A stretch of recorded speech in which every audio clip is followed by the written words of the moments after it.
Yep. There you go.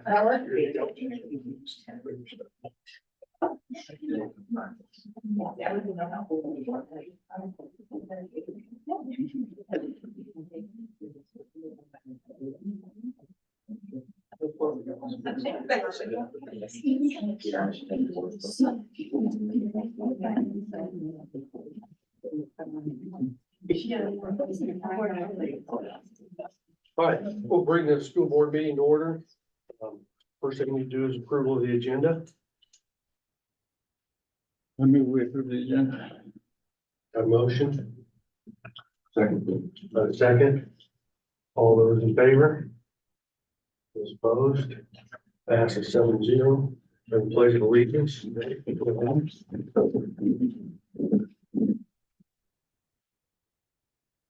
Pledge allegiance to the flag of the United States of America.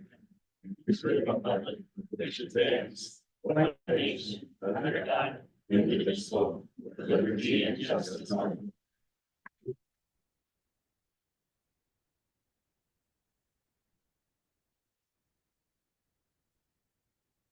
Next we have is, we appreciate everybody coming tonight and those watching on the streaming. And so we have some recognition of guests we'd like to do.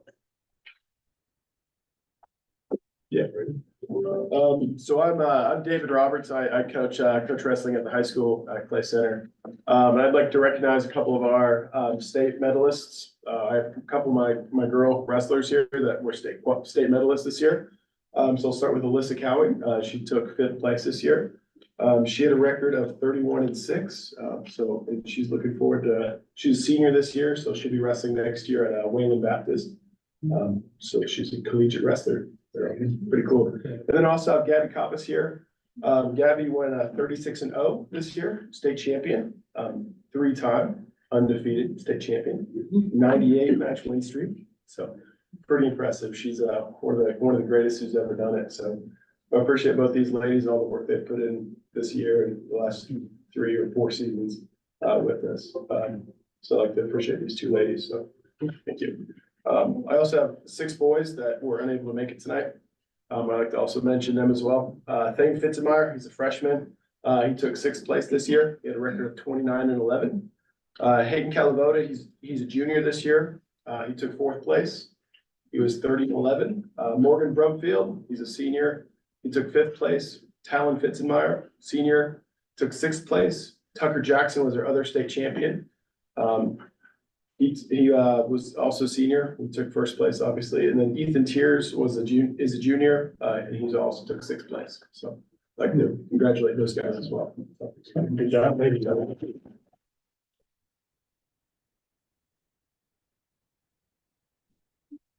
Hello, I'm Daniela Director. I'm the band director here at the Clay Center. And with me is Elizabeth Larson. She made the KMPA, the Kansas Music Educators Association, all-state band, which is a rigorous audition process through regional and then state. And it's the top players in Kansas. So, and she got 7th chair out of 12. So went to Wichita with us and had a wonderful performance Saturday afternoon. She had 17 hours of rehearsal between Thursday and Saturday with a completely new band, all staters. And yeah, they had a wonderful concert then. So congratulations to Elizabeth.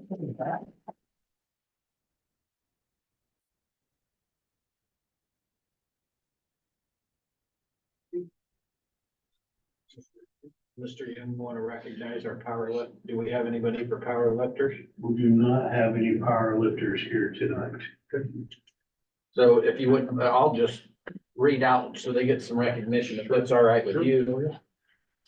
So Isaac Gerton, 1st place squat, 2nd place overall. Cole Pladson, 1st place hang clean, 2nd place overall. Brody Hayes, 4th place overall. Rachel Frederick, 1st place bench, 6th place overall. So great job, kid. Thank you. All right, moving on to the next one, communications is there's a thank you here from the, what is it, Kansas Teachers? The year program. So that was sent in. Thank you. And then we also have here a, invitation casino night, which is the Wakefield prom that we pass around in, May 4th at walk up. It starts at 7:30. So we'll make sure we pass that around so everybody gets a chance to put that on there. Good. All right, with that, citizens open forum. So we have one sign up here. Just that, so on open forum, the board appreciates patrons taking time to talk to us about our policies and procedures. We set aside this time every meeting to hear from the public. Your comments should be directed towards the board policies or procedures our administrators established to carry out these policies. This is not the appropriate time or place for patrons to make comments of a personal nature about any district employee or student. Persons making comments which violate the privacy rights of district employees and the students will be asked to stop speaking or cease their remarks. If a patron or parent has a concern with one or more employees, the board will refer that person to the appropriate administrator, and the board will follow up at a future meeting. Person speaking will be allowed 3 minutes each to express their opinions. Thank you for taking the time to discuss the district business with the board. So, Susie?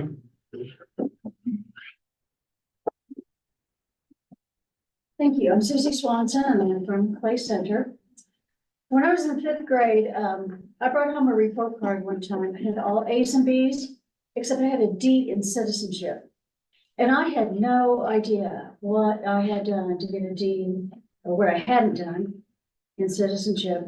Since the 5th grade, I've learned a lot about citizenship, and I hope that today I would earn at least a B. I've learned that citizenship is sharing our talents to improve the lives of others. In rural communities across America, communities like Clay Center and Wakefield, citizenship means partnerships, sharing my talents with others who share their talents, and together we create something good for the community at large. The Lighthouse for Christ is a good example of a community partnership.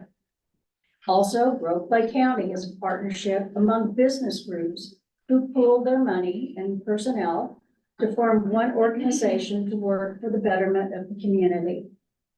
The community of Clay Center has partnered with the school district over the years, purchasing advertising in the yearbook and the school newspaper, donating to after prom, food donations for school fundraisers, providing opportunities for internships and job shadowing for students, and probably many other ways that I'm not even thinking of.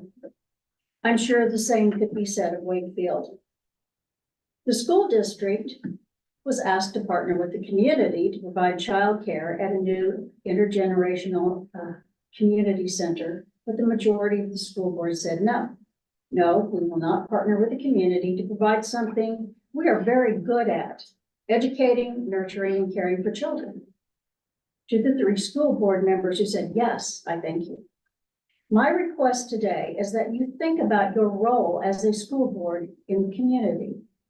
Resources in small rural communities and school districts are limited.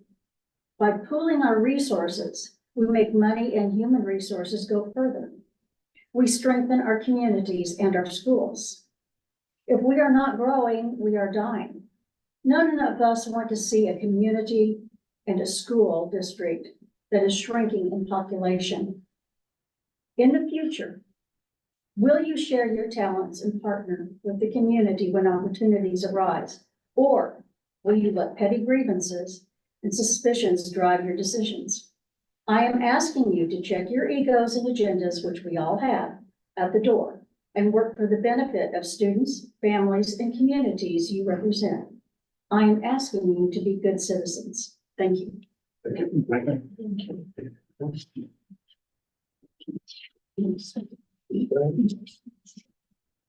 Move on to presentations. Yeah, we'll start with Mrs. Kitzenmeyer, and she has a team with her today that's going to share a little update. I'll introduce them and they're gonna go first and then I'm gonna come up. Mrs. Lane, Principal Garfield is here. Mrs. Last is stepping in for Mr. Weller tonight, our district counselor, and Mr. Freeman, teacher at Wakefield. All right, we'll get started. Good evening, guys. So I'll be walking you through, up on the board of the TV here, spots 1 through 8, kind of get us kicked off here. Just a reminder, the orange sections that you see up there are DLT, admin, co-pilots, and then we have some teacher reps on our team. The blue is represented by our building staff anytime we took information, or shared back with our building staff. And then our gray is anytime we had community, connections, parent connections, our grader staff sometimes, our board of ed and our site councils. So what we did throughout this whole process is we really focused on the communication feedback loop. We really wanted to make sure that every time we made a decision or talked about something, we brought it back to our individual school or our site councils or our parents or community, make sure we're kind of continuing to receive feedback from everybody. So we'll start kind of with that number 1 up there, which was the reflection, September of 2022. That's when we finalized our cycle 1 for KISA. Number 2 was our needs assessment.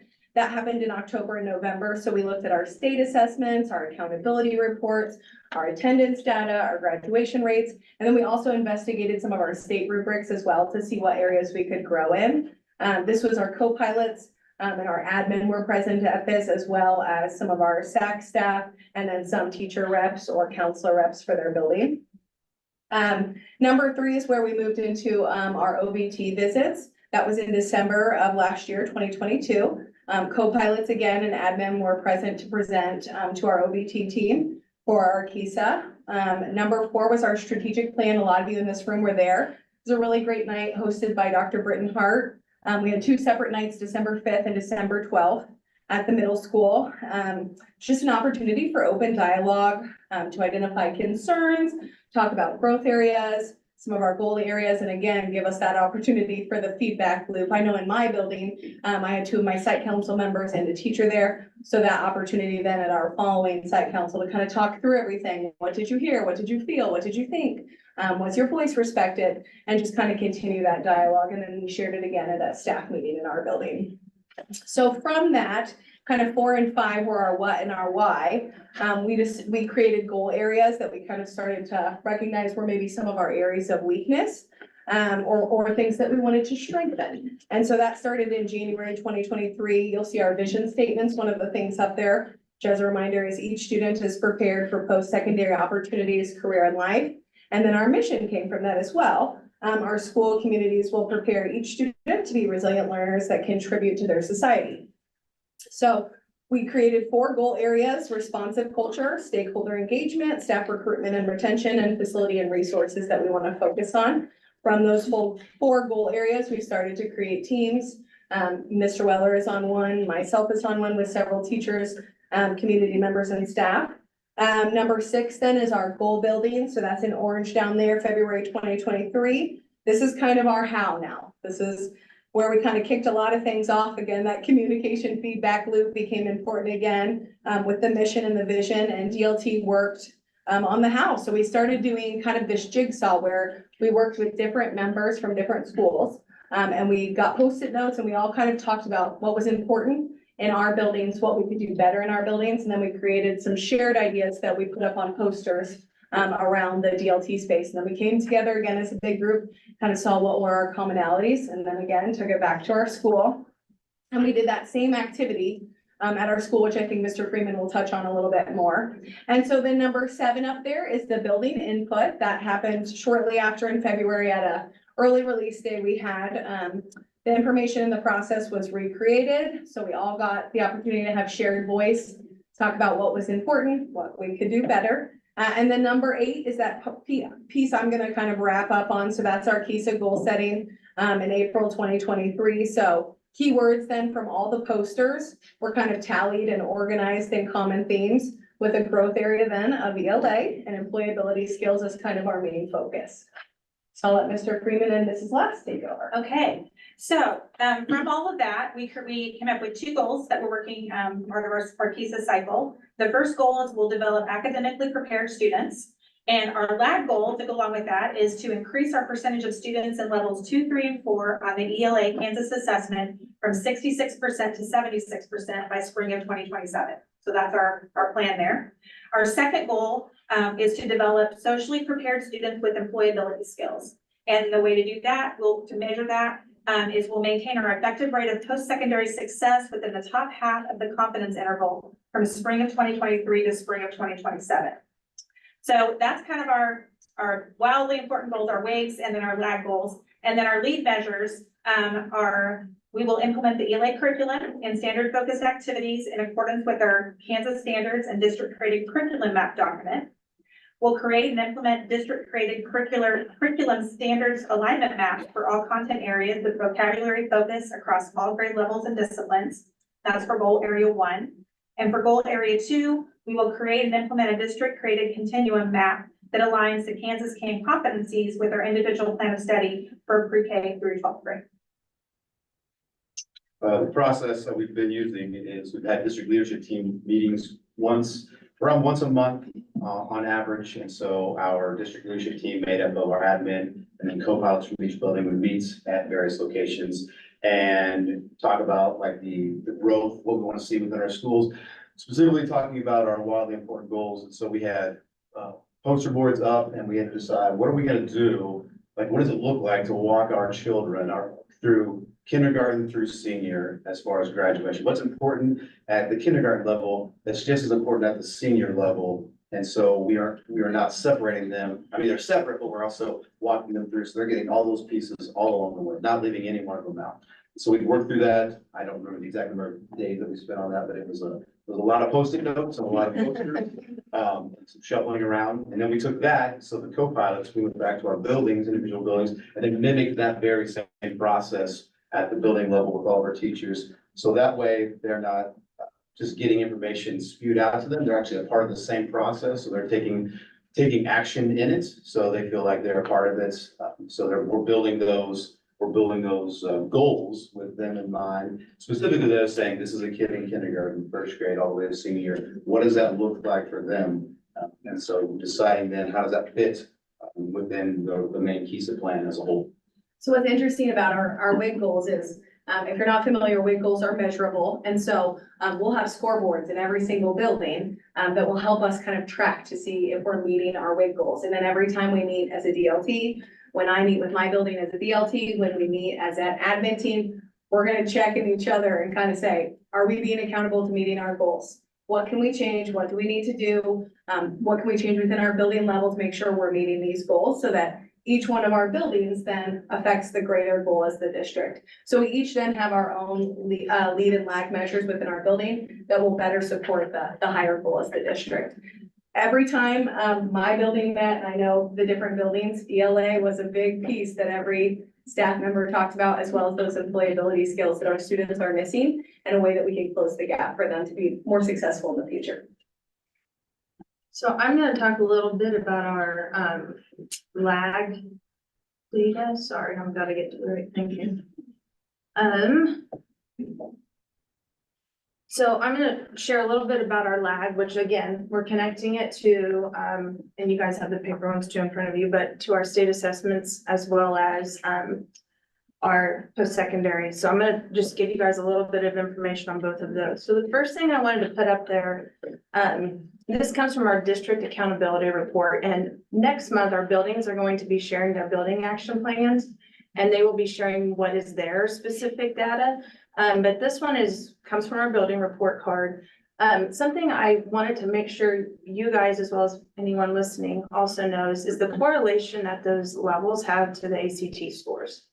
You hear a lot of talk about levels 3 and 4, and I would tell you, as well as every educator that's in this room, do I want a 3 or 4 for every single child that comes through my door? You're darn right I do. I think we all want that. We all strive for that. But when you look at the ACT comparison, you noticed on our goal, we set a goal that we're at 66% in levels 2, 3, and 4. And we want to increase that to 76%. We're not saying we want kids in 1s or we want a kid in 2. We want them to show growth. To be quite honest, I've been asked by parents, I've been, asked by other educators or whatnot, you know, okay, if the kid gets a level 1. No, it's not the end of the world. I can tell you, we have kids getting an ACT score of 15, have a GPA of upper 2, 3 point something, and they are getting into post-secondary and having success and being successful beyond high school. I would tell you some kid at a level 1 needs those employability skills if they're gonna go out and be successful. But I'd also tell you, we have kids in level 4 that need employability skills if they're gonna go out and be successful, right? So it kind of goes both ways.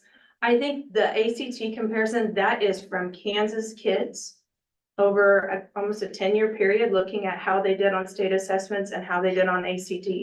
And so I think that one's often dismissed and not looked at.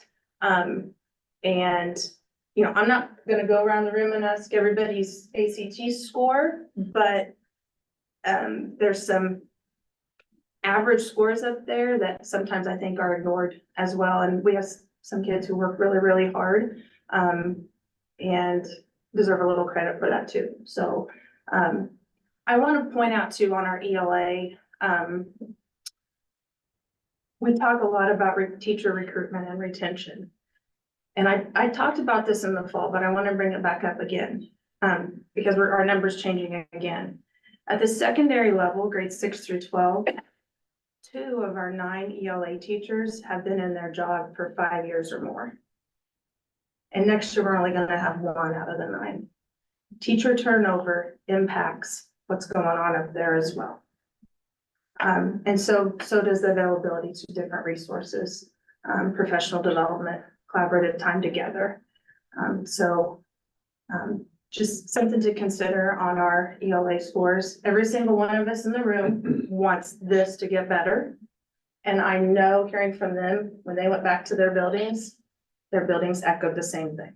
So, we talked a lot about what's one thing we can change and let everything else be the same, but what's one thing we can change and work on to make things better? And we feel like we kind of have that headed in the right direction. So we will share our scoreboards with you as well, throughout the next school year cycle. So the last thing I want to share with you is I want to go over this, but when I get to a point, I'm going to ask you to slide back because I need 10 people at the table. Not 11. Okay. All right. So the first thing I want to show you guys is the yellow looking bar. It's high school graduation rate. So if we go back to the class of 2021, we had 90.4, and this is a district, district data. So the almost 10% that didn't graduate, well, where do you think those came from? I'll give you one. Kid might have dropped out of school, right? So that decreases our number. We know that. Or maybe a kid didn't meet the credits. That's how it decreases. Do you know how else our number decreases? Anybody? Any of you? Mrs. Last? Maybe a kiddo moves into our district, as a sophomore and they drop out 3 months later. That's against us, even though we had very little input into that kid's education. Mrs. Lassen, you go a little further with that. What do you mean that's with us? Can you elaborate on that a little bit on how they track by cohort? Right, so maybe they're gonna be evaluated with that class. So if they come in as a sophomore, and even if they're only here, maybe they were homeschooled for a while or online school or moved into the community, they're here just for a few months, they're still part of that cohort. So when that cohort graduates, that dings us on the graduation rate. I think often people think, well, so-and-so got their GED. A GED counts against us. I'll say it again. A GED counts against us. All right. Here's another one. I believe families have the choice of where they choose to educate their children or how they choose to do that. But if they go to a non-accredited school or homeschool, it counts against us. To elaborate on that, so if you bring my kids to school, say for a semester, and then I choose to take them to a non-accredited school, do they stay with our cohort? They do not leave our cohort until they are grabbed by an accredited school. in the list, there's a list of, the state has a list of different, like, I'd say, transfer reasons, and then if it increases or decreases us. So, lots of different factors. I think I go back when I was a principal in an elementary, I thought when I would see that number, that means a kid dropped out or a kid didn't get their credits. It is much more than that. There's a lot of other factors that go into that decrease. So the next one, the orange bar, is our success rate. And this is what I call the power of two, okay? If they're in the orange, so in the class of, graduating class of 2021, 69.1. The power of two, so that means they either have 2 pieces of paper or they have 2 years of college. Okay, so the 2 pieces of paper, it could be high school diploma and CDL. High school diploma, CNA, high school diploma, and they have their associate's degree, or they went to a 1-year tech program. There's a whole list of them, okay? Or they're in school for 2 years, 2 years consecutively. The blue one is the effective rate, and that's when you take your graduation times your success rate. I'm gonna come back to that. So Anita, can you scoot back just a little? All right, so she's not at the table, so now there's 10. Okay, the research that has been done not only by the state of Kansas, but across our nation, there's a lot of correlation to the post-secondary and what is needed out in our world. I would never tell a kid or a family to pursue something simply based on force or someone being pushed to do something. It needs to be based on what's your passion and where can you earn the least amount of debt to be the most successful that you can be. We also know that that orange line says that 70% of the jobs out there, you need 2 pieces of paper to do them. All right? That doesn't mean the other 30% that those are unsuccessful jobs. That could be military or apprenticeship. And they can make a darn good living, maybe even better than someone who has the 2 pieces. So it's not a one's better than the other type of thing. So to show this, I'd like the 10 of you to all stand up. This is another way of thinking, okay? All right, so I want you 4 to sit down. And you and you. Okay, so these 6 sit down. And we were actually at 69.1, but I'm gonna go back to that year where it says 59.5, because I'm gonna round it up to 60. So there we go. Here's our 60% by you 6 sitting down. That means that you 4 are fighting for 3 jobs. All right, but if you look at where we were at in 2021, Jason, go ahead and sit down. We hit that 70% with 2 pieces of paper and 3 people. There's 3 jobs out there. Okay, so that's just a little bit kind of about those numbers. The last one we want to talk about is this bottom, this dark navy one. This is where we set our goal, and it's called our confidence interval. We have absolutely nothing to do with the confidence interval. There is no data that we give to that. That is based off of census data that is looking at the at-risk factors that are in our community. That's a community number right there. And with our community numbers in our district, it is saying that our effective rate should fall between 56.8 and 59.3. And it does. Our effective rate does. So we set our goal that we wanted to be in that confidence interval. We did put in there, we wanted to be to the higher end of that, but I do predict off of watching our free and reduced numbers increase over the last couple of years. I think that confidence interval will change as well. But that allows us to kind of move with that as well, while still having high expectations of both graduation and the post-secondary as well. So I don't know if you saw when I was back there going through it, but all of our action plan is on the website. So it's always live if people want to see it. there's some other requirements that we have to have as far as, like on the state board outcomes or, they call them, I always screwed up, is it fundamental force? Just some professional development things that we have to show what we're doing. So some of those I'll have to tack in there, and link in there, but as far as our action plan goes, I think we've kind of shown the two areas, and I know, one of them will come back up later on tonight, so. Are there any questions over what we shared with everybody?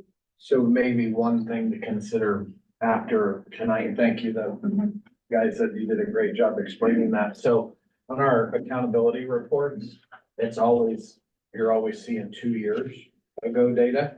Do you guys kind of understand why that is now? On that state assessment data is always previous year. But does it make more sense why it's showing, always showing 2 years in the rear?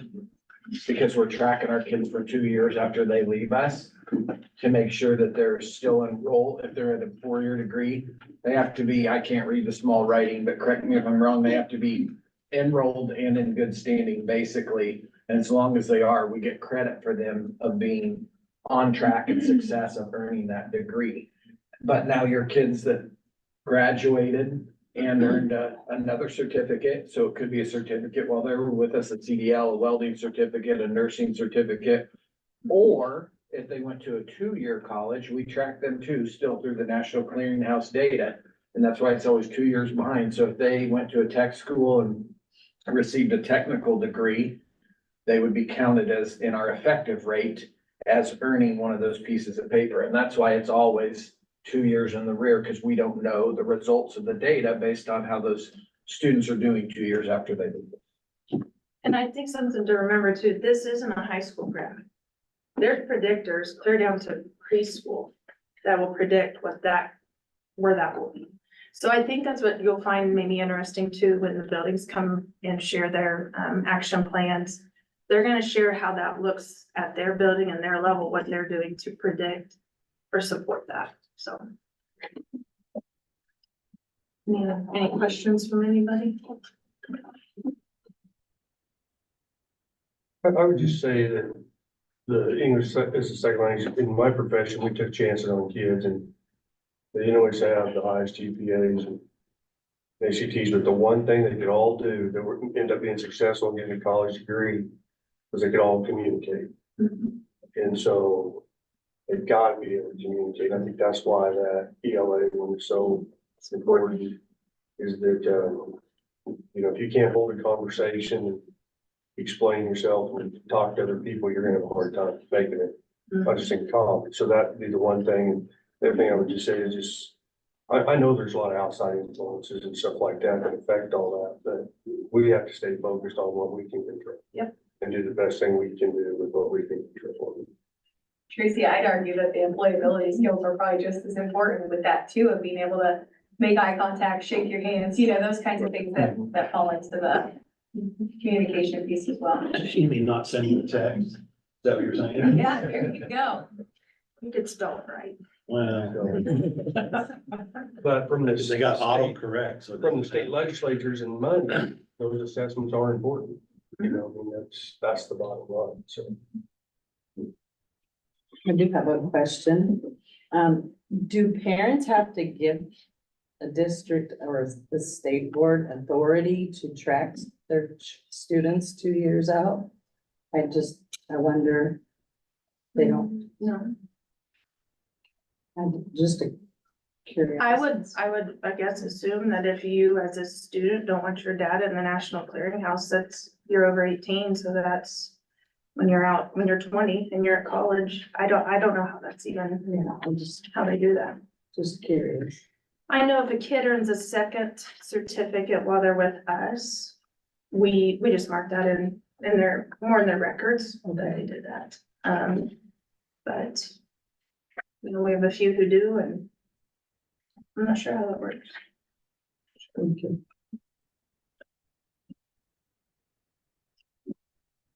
Thank you. Okay, and if you, when you go to the consent agenda, I need to share one thing that was added. Tracy, which I sent, so when you go to the consent agenda, is that okay if I share real quick? Yep. So, this is how this, Lisa, are you here? Good. This is how this kind of rolls sometimes. You get told of a grant on April 5th on Friday, and it's due the 30th. And this was our only window to ask. So I added it this morning. It is a grant opportunity. It's through, CAPS Network. Right? Yes, CAPS Network. And it would enhance our work-based learning opportunities. It'd be kind of like getting a coach to come in and help our, work-based learning advisory group at both of our high schools. There's no matching funds. I think they're picking 5 rural Kansas schools is who they're picking. And it is out of Overland Park. They've been real heavy in the cities and they're extending out to the rural communities. So there's no matching funds or responsibility for us. So maybe a long shot that we even get it, but wanted to tell you that I added it on there today. It's just a 1-year coaching thing, or is it?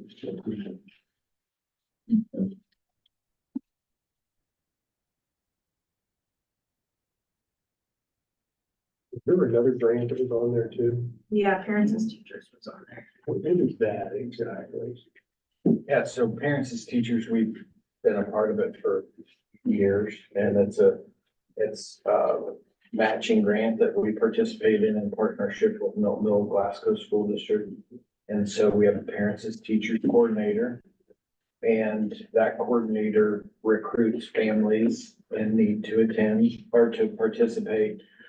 And she visits their home and helps them with, developmental stages of students and things that helps teach them, involve them in the community. They host playgroup. At least once a month. Lisa's been working with the plan. I think they're gonna start doing it twice a month. Yeah. Yeah, and so, I think there's currently 17 families involved, and we've had up to 30 at a time. And so we always write into our PAT grant, the opportunity for, if needed, if caseload gets big enough, or an assistant PAT person. For years with Lori was a long time PAT director. And then that, they help communicate the school system, and then once those students become school eligible, transfers them in if they need additional services once they turn age 3, and that's when the school district takes over, then we would initiate the processes to provide support for those families. The only other thing that, of course, I don't understand is that, there's a few a little bit, right, and even if we get the information later, the KSB or, the legal services that we get from them and compared to what Dusty and, how those all go, identity tonight, that's one thing that I had on, is how they overlap, what's involved and stuff like that, so. What's all in the KSSB, go ahead. That was actually what I was gonna bring up, that, I say that we pay $27.50 annually to be part of the KASB Legal Assistance Fund.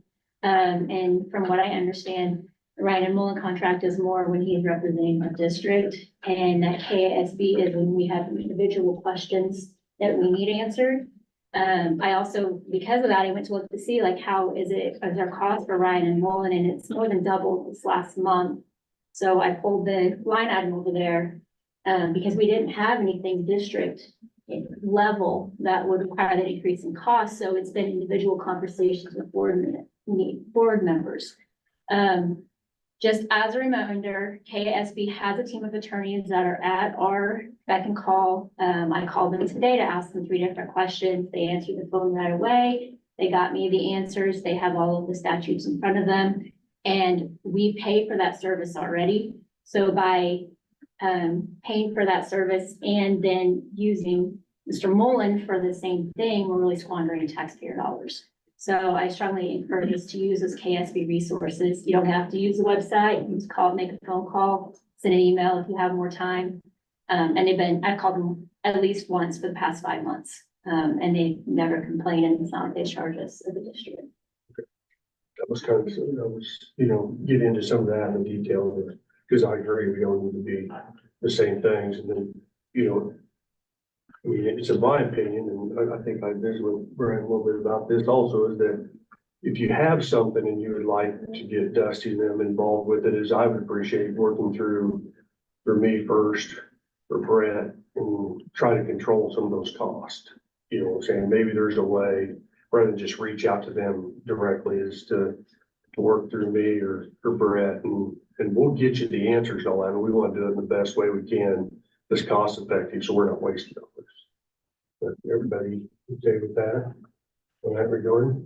So, but, yeah, very good. Anything else on that? I have one more thing on the consent agenda. I was really impressed with the Lincoln School, the principal report, the things that are being accomplished with that alphabetic phonics, which apparently I need some. And just the district-wide effort to diagnose and help our kids, especially with reading difficulties. It's impressive to see what's happening all the way up. Is that what you were saying, where you think that should eventually, again, on the LA school, or should help in that, when we were talking about that? Mhm. It really goes to the science of reading, and it's a really great research program because it does utilize the science of reading, but it's also not a one and done for our teachers. So our intervention teachers, we have at least one in all of our elementary buildings now. And so it's a project through the Fundamental Learning Center out of Wichita, and they've done some great research on this. And so I've been in this business for 20 years.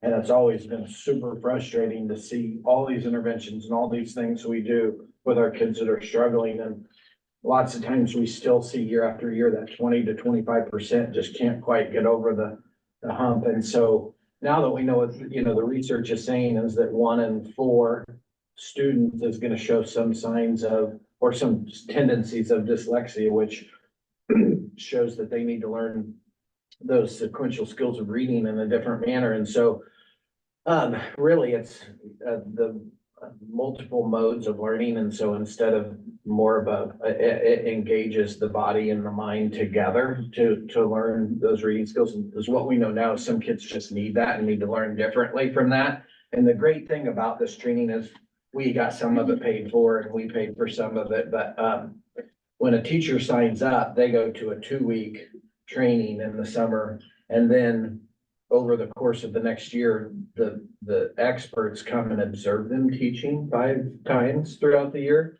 And then the next summer they go to another, is it a week or 2? Another 2 weeks. And then the following year, again, they come in, the folks that had taught this to them and observe them teaching, give them feedback.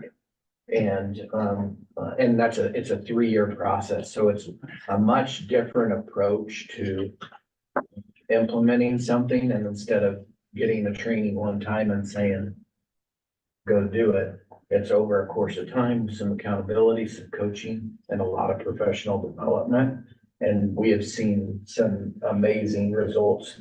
We're on year 2 in some of our buildings now. And so this apart, and we don't have to go too in depth. I'm pretty passionate about it. So tell me to be quiet if you don't want to learn any more about it. But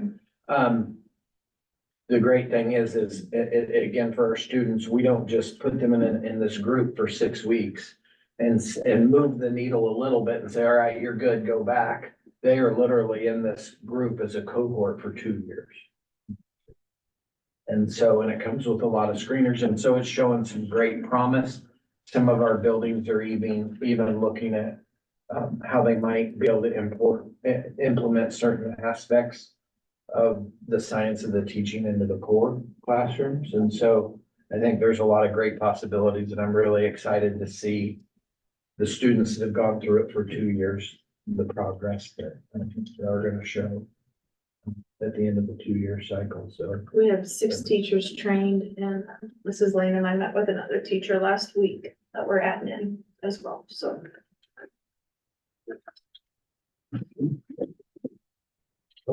Anything else on the consent agenda?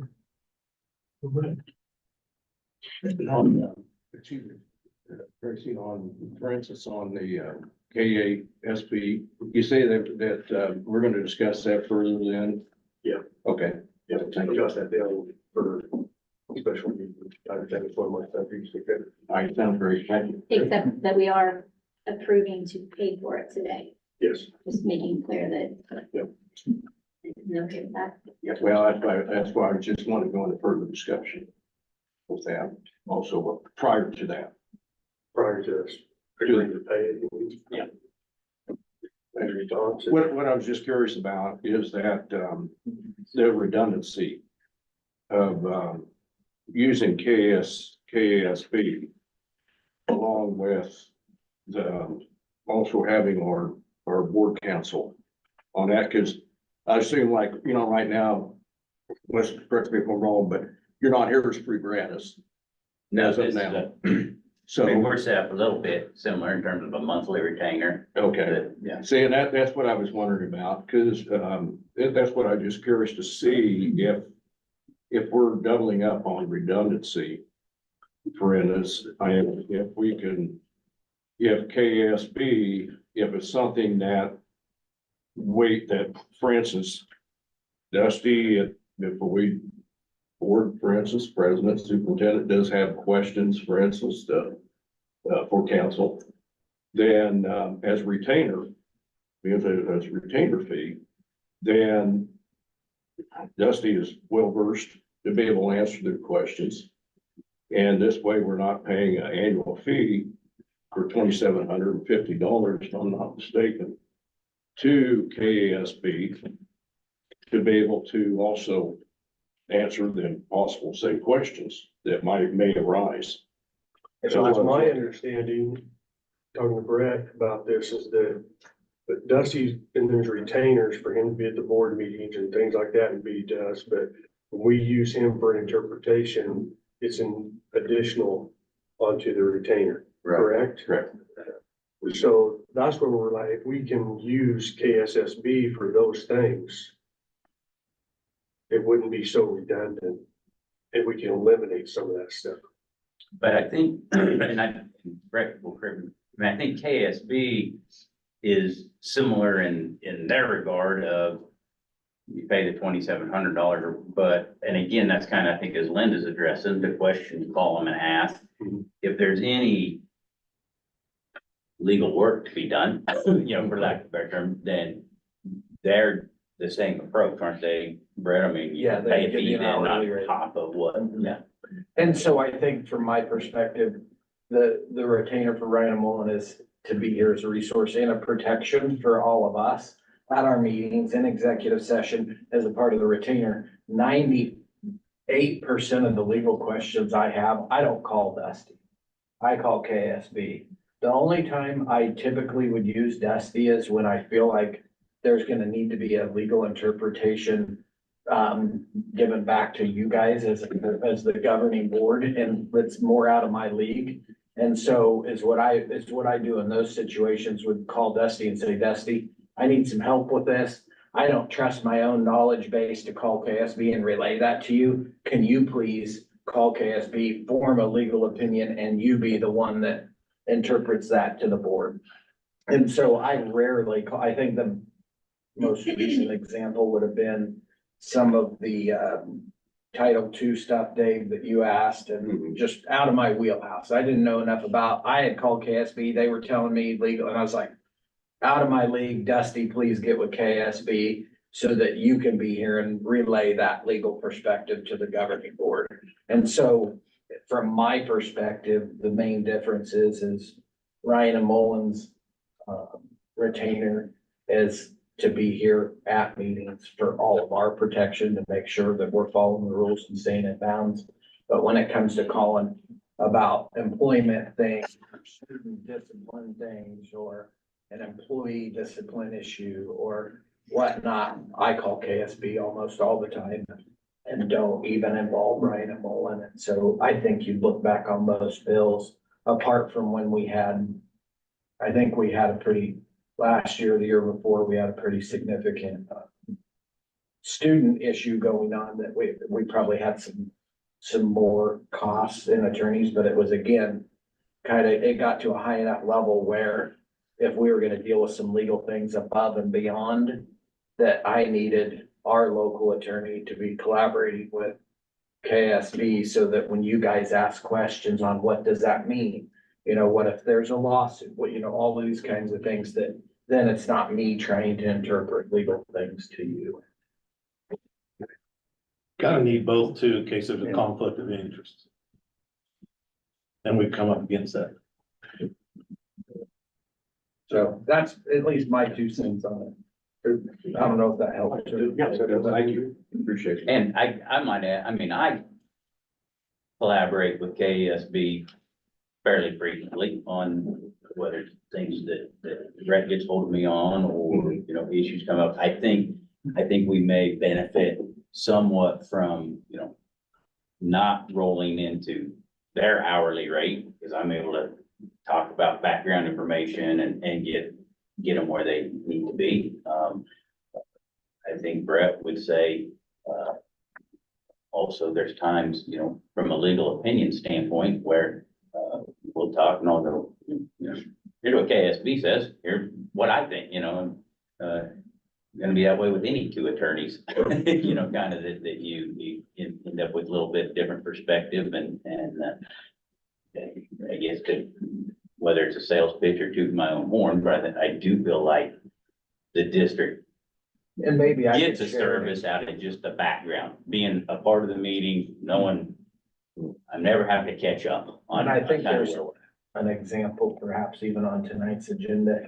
And I love KSB's availability, especially when you're dealing with immediate things. They have 7 people you can call them, but also, you know, they're probably may not appreciate this, but I think it's true, but they're always gonna give you the safe and the extremely safe, conservative answer. And I think sometimes locally, we may want to be able to consider different options. For example, in our out of district policy that's on the agenda tonight, if we would have called KSB, they would have said, here's the law, here's the absolute safe bet, which basically would have locked us into a policy that we have no way out of denying a non-resident student. Well, then I can go and say, hey, I want a non-conservative answer so that we can build a policy that's in the best interest for us locally and have some confidence that, you know, that's has some legal standing behind it. And so that's something that I appreciate. When we disaggregate policy, they write the policy, they're always going to tell you to follow that policy. Whereas when we want to maybe be a little bit more stringent or open it up a little bit, we have somebody available that could. And I truly believe what we wrote into our policy, even though it may be up for a little bit of interpretation, I think it's what's best, in the best interest of the district. Thank you for explaining that. Yeah, again, just like, we're just trying to control costs, you know, making sure we don't overlap if we don't have to overlap. So, okay, very good. Anything else? All right. Consent agenda, And then we approve the consent agenda. a motion, and a second, all those in favor? Okay, approved, 7-0. On to your reports.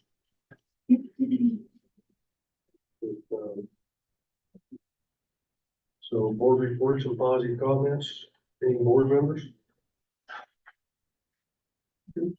Well, first Okay. I'll do. I was gonna say, first of all, I attended the FFA banquet yesterday and it was wonderful. And I thank them for inviting us and I was very proud of our students and their accomplishments. It was very well put together. You could see the amount of work and effort that went into that, even from the program. Lots and lots of work and detail in that. So thank you for that, and I appreciate the invite. You're almost, sorry. CCCHS Tiger and Debate Successes. They have 3 qualified for the NSDA National Tournament, and that's Morgan Peters, Sam Peters, and Alicia Krause. And they have 3 academic All-Americans, Morgan Peters, Audrey Ray, and Savemore Naomi Kofe. How'd I do? Savvy. Savvy. Got me. Good job, Savvy. And the employee side, I want to recognize our National Paras Week and National Librarian Day. Our buildings couldn't do what they do without those groups, definitely. Kudos to our Wiley representatives for going to Topeka and advocating for that program and representing our district well. Thanks to all those participating in the teammates mentoring program. I've seen that face to face on what it's doing for those kids, and it's really been a great program. It's great community involvement. I love seeing our community members getting in our buildings. Another thanks for the invite for the donuts and grown-ups at Garfield School. That was fun. And then today, and I hope I don't miss anybody, but thanks to the Wakefield PTO and the State Farm for donating solar eclipse glasses for our students. I know my son was really excited to get to see that eclipse today, so we appreciate that. This isn't a positive board comment, but it's more about I continue to try to do just a board report on things in KSB. And specifically, I wanted to talk about conflict of interest, especially with negotiations coming up. Officially, a conflict of interest would be defined as ownership by one of us within the preceding 12 months of an interest exceeding $5,000 or 5% of any business, or the receipt by them of a salary or any direct or indirect compensation of $2,000 or more, or goods and services worth $500 or more in the preceding year from any business, or holding the position as officer, director, associate, partner, or proprietor of any business for profit or non-for-profit. A substantial interest is also created if the client of a business who pays fees or commissions to the business exceeds $2,000 and if paid to the candidate or spouse or both in the preceding year. We are prohibited from making contracts if we have a conflict of interest. But I know in previous years, we've had questions about, well, how can we vote for raises for our spouses, or how can I negotiate for a raise contract when my husband is an employee of the district? There are exceptions to the conflict of interest requirement. One is if we are voting for a contract under the state bid law. One is if a member can vote for contracts where the price or rate is set by the law. And the third that applies to negotiation is a board member whose spouse is employed as a teacher in the district may participate in the teacher negotiation process. We just can't vote for something that's specific to our spouse. So like Jason couldn't say, I move, we give all the music teachers raises in the district. Like that would be a conflict of interest. But when we're talking about salaries district wide, then we can participate in that. If we start talking about increasing the hard to fill bonuses for math teachers, and that would be a time where I would step out. So we just need to keep an eye on that. But otherwise, when we're doing the general negotiations, that's not a conflict of interest. Anybody else? All right, we'll move on.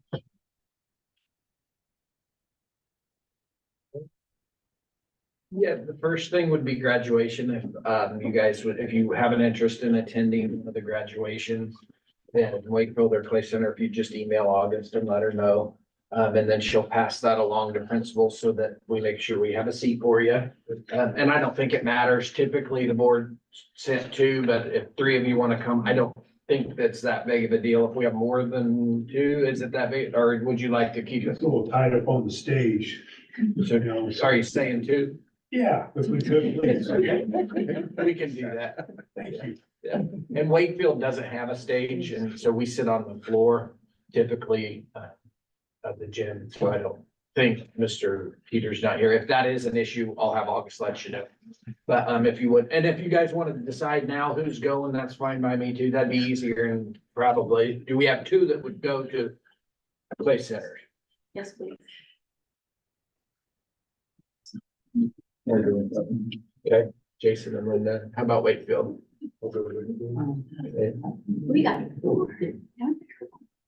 David, I have We got three. a cousin graduating at Wakefield, If, so that's. if there's not room, we'll let August let you know, and then if there is, the three of you, could you work it out? There's plenty of room. Okay. As a senior advisor, there's plenty of room. You all want to come, I can get a chair for everyone. Thank you. Not a problem. Appreciate it. Yeah. Put my desk. Yeah. I got that. Sorry. Yeah, two, that's it. I stomped on your parade, didn't he, bud?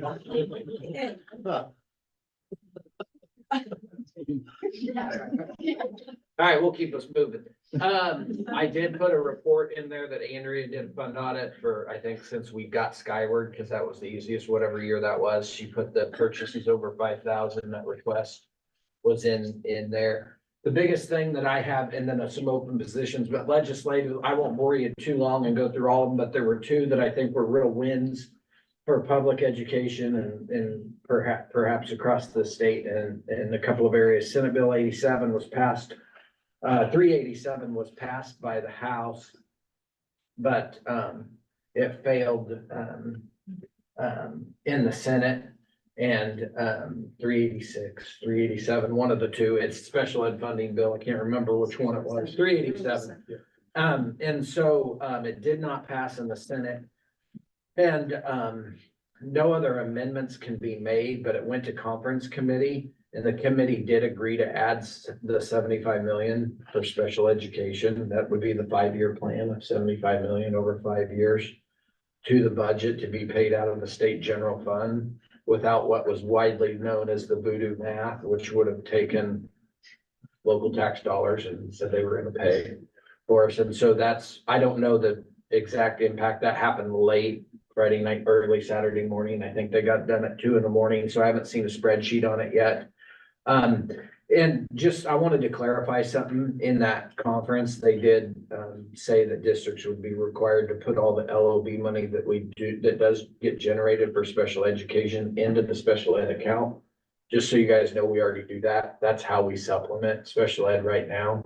So we put about 650,000 from LOB into the sped account anyways, which is far and above and That beyond. other deal on that 75 million, they were saying any taxes generated locally would not be counted against that. Correct. So that, which is what they were trying to do, Correct. saying that anything that you supplemented for was gonna cut back on what you got from the state. And they did. And they took clarify. that part out. So Yeah, so it should be a really good thing and eventually if the 75 million does hit, rough math would be, and very, very rough math, don't hold me to this because I haven't seen the spreadsheet from the state, but it's gonna be funded over a 5-year time period. And it's, and we're supplementing by 650, roughly, you could divide 650 by 5. Probably be somewhere in the ballpark of what we might expect to save in LOB. But I'd hold our breath till they come back in on April 26th and make that final decision, but it could have a significant impact. The next one was Senate Bill 73. And this was the enrollment where they calculate base aid per pupil on. And so it does establish the enrollment funding calculations for next year are to be based on current year or the average of the two. Good thing for us. After 24-25, districts will have the choice to use current year or previous year, which is still going to be just fine for us and a good thing in most cases. Maybe not quite as good as it was because previously we could use year prior or preceding, whichever was higher, but it's going to depend on the year. And so current year could help us, especially with some of the things going on outside of our district. If we pick up a few more kids. And so those were the two main ones. And I think overall very positive. And I want to personally thank both our elected senator and House member for voting for what was good for their county and where they live and the areas they represent. If you have a chance, please tell them thank you. Everything? Yeah. Okay. Anita? Anybody have any questions for Anita off of her report? Just try to share every month. I'm gonna try to give you a little bit of information about special education and law, and I'll try to get some funding next time on how we get our funds. Very good. Well, then we'll move on to Jacqueline. I think most of it you can read. I'll answer any questions you have. The section I added at the bottom and again, for some of you that are new, trying to help you see what might be coming on the bill run in May and June as we close out the service centers that we utilize, and tried to put a description as to what they do for us. And then at the bottom, our Expect Success celebration is on Thursday, May 16th, and we do hope that you all will come. I'll give you that in an email too, but we have some retirees that we're gonna be honoring, as well as Teachers of the Year, Employee of the Year, Helping Hands, and we would really love for you to come. The board does play a role in that, in handing out the plaques to the retiring employees. That is something the board has done for a very, very long time, so we hope that we have a few of you there that day to help do that. And I'll check back in with you at the May meeting to see who's kind of thinking, they'd be there, so. You have any questions? Yeah. Just on this, on the driver's ed, so they actually do the coursework now. I'm showing my age, a little bit. Yeah. So they do the coursework now during the school year. then- Do it online, Mhm. Oh, no classroom, all online. okay. And they're already driving because there was a car in Wakefield today. Yeah, we had, goodness, maybe a couple months ago, Sally, a couple months ago, we had some kids start driving, right, guys? They start driving at the end of January. As soon as they get their coursework, something we have noticed is the older students that are taking driver's ed, they're a little more motivated and they knock that out, and, we have a driver's ed, we have two, we have Travis Smith, but we also have Kathy Robertson, so, they'll start driving as soon as they can, kids, and works out well, kind of spreads it out a little bit too. You would think they'd all be motivated, Tracy, when it costs you $250 to do it. Yeah. Mom and dad gotta pay that money before you start your online courses. And it's a self-paced deal. Yeah. So as long as it takes you to do it. Kind of. Kind of. We have You have a timelines. timeline, but still it's not like, okay, this week you gotta have this much done, but over a timeline, it's a self-paced deal, so.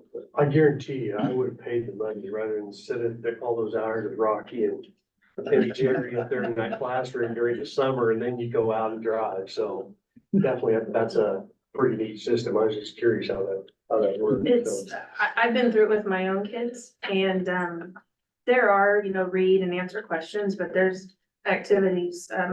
Just to share one, we had to sit at an intersection and for, what was it, maybe 30 minutes or an hour, and you had to write down like the infractions and things you saw or whatever. So, we just went through Wendy's, got some Well, Frosty and French fries and parked right there and watched the intersection, and we had enough to report on, so. So there's some good things out there too. And I will tell you, some of our own staff, step up and help some of our kids if they have an activity they need help with, or have to interview somebody or whatever, so. very good. And a reminder, a program we participate in, if you are free and reduced and you successfully complete the classwork and the driving portion, it's through the Department of Transportation, but they get 200 out of the 250 returned to them, if they successfully complete it, so. But they have to pay it up front, and then they get it back, about September is when we get our check, so. Do you have any questions? All right. I do have a couple Yeah. of questions about the software. Mhm. On Panorama, what grade levels take those surveys?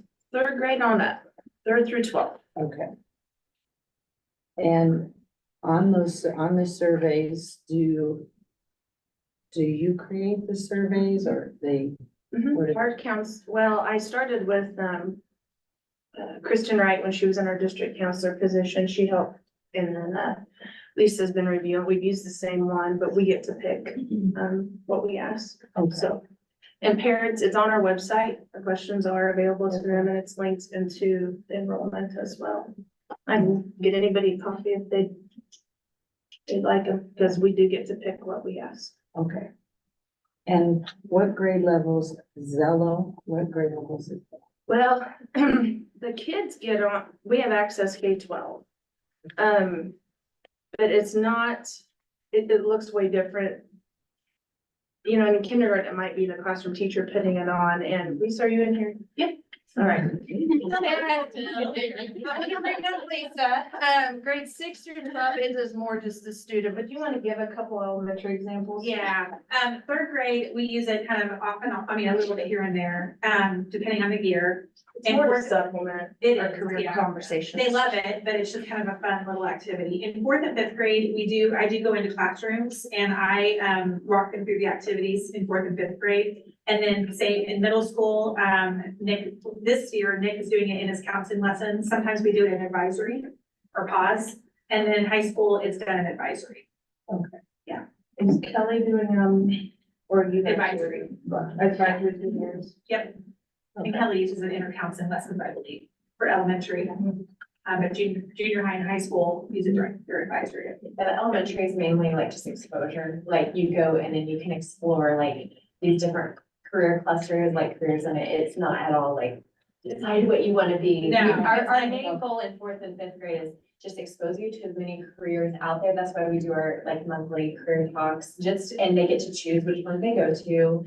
And then Zello is another part of that where it's just exposure. And we tell them many times, this is not about choosing a career. This is just getting you as much exposure to the different clusters out there and different options out there. And it's just to explore. And really, I would say in elementary grades, it's really more to learn about themselves, or to learn about the last lesson we just did in fifth grade was learning paths. Like, what kind of education or path would I take after high school to get to my different careers? And they just pick random ones, or they can pick ones that they kind of liked in there, and then tell them about the path for that particular career. It's just, again, giving them information, exposing them to different things. Okay. Yeah.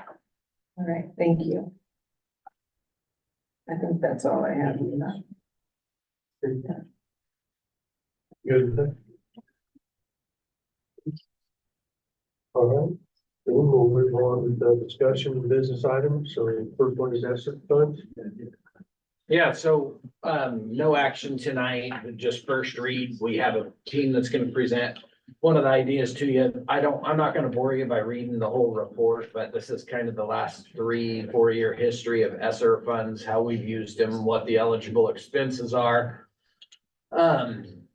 What our assurances are for ESSER 3 and AKA what the federal government will allow us to utilize ESSER for. There's a link within the report that's ESSER closeout. Long story short, ESSER has to be encumbered by September of 2024 and then completely spent down by December. And so on the spreadsheet, if you have it there, or Jacqueline, you could pop that up real quick, but sorry. Oh, it's fine. Can you guys look at it on your own computers? Is that fine? Yeah, it's been in there, but anyhow, so existing plan, so to get approved to utilize ESSER funds, you first have to present it to a budget to your local board that aligns to the assurances allowed. And then if your local board agrees with that, then it goes to kind of what we have become known as the gatekeepers of ESSER at KSD. And so they have dedicated people that go through your requested budget, and they're the first read to tell you if it's a qualified expense or not. And then it goes to the ESSER task force. It's a group set aside by the state board that reviews your proposed expenditures. And then if they approve it, then the state board has to approve it before you can draw down any funds. And so obviously you can see the planned expenditures or district subs. That's what those folks will cost us through the end of the year, the cost for summer learning. And then when we first got ESSER 3 through negotiations, we write a letter of understanding each year. Within that letter of understanding, it's $1,000 per employee, as long as you were, based on the percent you were employed with us the year before. And so if you were a full-time employee with us the year before and you return, it's $1,000. And so that's up there, and then that leaves that balance remaining, and then kind of the rest is just an exhaustive list and a goal from priority 1. If you read the news much, you'll see quite a few school districts are in quite a conundrum right now because they used ESSER monies to employ more people. And now the money's going away and they're trying to figure out how to keep those people. We did not use ESSER money for any people. The only people we used for any kind of COVID money was a KDHE grant that, remember when we were testing a ton and to be able to come to school and you had to meet and all that. So we did employ a third nurse, and we were already vastly short nursing services in our district. And so that third, but it's not ESSER money, it's separate, but it's kind of the same. I don't know if you want to group it together, but for tonight's discussion, that's a separate thing that probably will be next month. So that's been our strategy from the start, has been how can we use ESSER dollars to contribute positively to our district? It's gonna help students or staff and isn't gonna be a continued expense once the monies are gone. And so that's how we got to 1-to-1 with our computers and got on a rotation of our technology devices prior to that. Maybe we could also say, we got us out of leasing. Got us out of leasing. Is We what used it to did. lease a bunch of computers and pay interest, and we just never could get enough seed money to get on a consistent rotation. We were just always playing catch up. And so that allowed us to get to a place to where we could be on a consistent 5-year rotation. And then, so the rest is an exhaustive list, and it adds up to way more than what we have left. So staff, professional development leader, and me, that's a task force that we have a team that's gonna talk to you about tonight. And then the rest are pretty self-explanatory. If you ask yourself about letters, that's there as a placeholder. It's the literacy bill that's gone through legislation. Have you seen it? It has bipartisan support. It discusses the science behind teaching, and it's adding a requirement to teacher licensure that every teacher would have to have this certification. It's a 2-year process. And the state would use ESSER money to pay for the training, but it's locally, we would have to pay for the subs for the teachers to be out of the classroom. And it is also a program that requires time outside of their contract. So they have to do Zoom meetings in the evening. And that's not all the way through legislation yet, but if that were to happen, it will be a big expense. And so remember, on ESSER dollars, addressing learning loss was one of the main categories, and at least 20% of your funds had to be spent addressing learning loss. And so professional development and literacy is obviously a qualifying expense. Would you think that decision will be made? It's gonna go through. Okay. But if you're asking me personally, it will become law. This legislative session? Yes, I do believe, Tracy, that based on what I'm seeing, both sides are saying, yep, we want to do it. And the KSD is saying, we got the money through ESSER, we can pay for this multi-year contract. The challenge is gonna be, and we don't need to dig into it completely tonight, but It's the time frame. the time frame in which a teacher is gonna be required to have that put on their license is gonna be a very tight turnaround. Principals. That's it. Me, like it's literally everybody, so. Obviously, if we know that Across they're the gonna state. actually agree to do it and feel that way, then it doesn't, by September And we- 24th, if we worked out, I know you talked to me about a couple options. And Brett, we Get should like- say, up on that top part, our district subs, aside from the nurse, our district subs were the only people we used. Now granted, we've had 1 or 2 different ones every year. But they've been placed every day, so covering somewhere. So I don't know, I think maybe next, let's have our team come and talk about Leader and Me.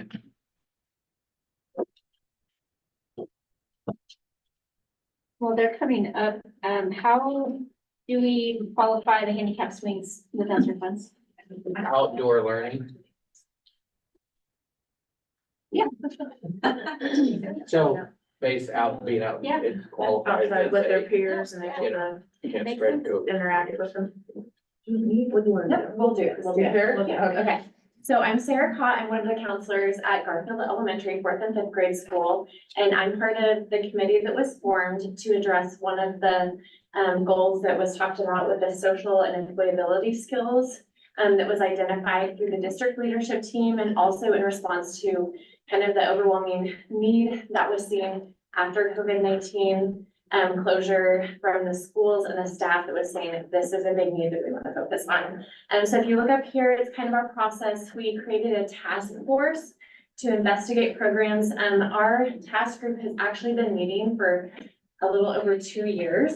So this is something that we've actually taken very seriously. We didn't want to just jump in and say, this is what we want to tell the district what to do. We did, we actually met and then we decided to go back to our individual schools, get feedback from the staff and see what do you see as a need? What are the things that you feel like would help this goal? So we did that for an entire year and listened. Then we came back and we decided that we really wanted to kind of be consistent from K through 12 of what we're focusing on. And so that students weren't going from one school where they're focusing on this at Lincoln and at Garfield, we're focusing on something different. The middle school is focusing on something different. We wanted it to be consistent.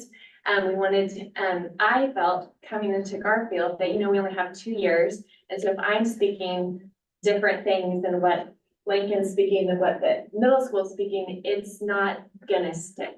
You know what I'm saying? So we wanted to go a little bit deeper with things that are gonna stick with those soft skills, those employability skills, to help really promote strong leaders.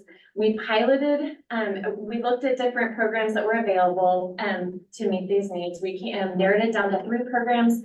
We investigated them and we decided to pilot 2 of them. One was called Capturing Kids' Hearts. And the other one was Leader in Me. We went to training. I was part of one of the trainings in the summer for Capturing Kids' Hearts. And we also did training through Leader in Me. And we did this that early fall. So we basically went back to our schools and counselors and some teachers piloted it in some of the classrooms that were willing to do it. And we kind of tried both programs. We also surveyed the community for what does the community want to see. So we went back, we surveyed our staff and we surveyed the community and we looked at both of the programs and we sort of landed on, based on what the community was telling us was need and our staff, that Leader in Me was the program of choice that we're going to share with you.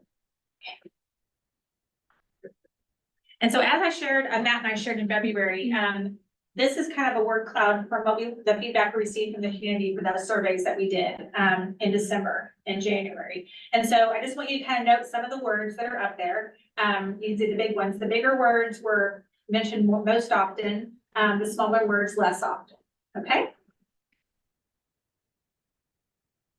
So some of the skills that we want to help our students master before they graduate and leave us are on the board: the employability, the social skills development, the character development, personal skills, and then just learning how to be civil and to value excellence and to be a good citizen.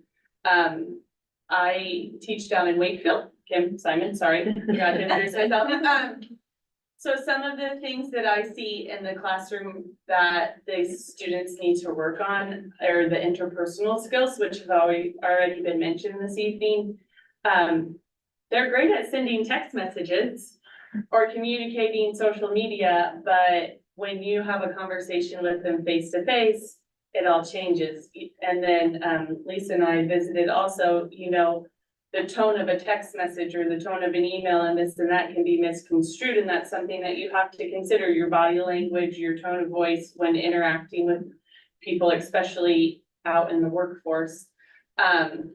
The problem solving skills, being able to figure out an answer to something on their own without you walking them through it. Self-management, taking care of first things first pops into my head. If I remember the habits correctly, you take care of your work first and then you can play later. Things like that are things that I've seen that would be very helpful in the classroom.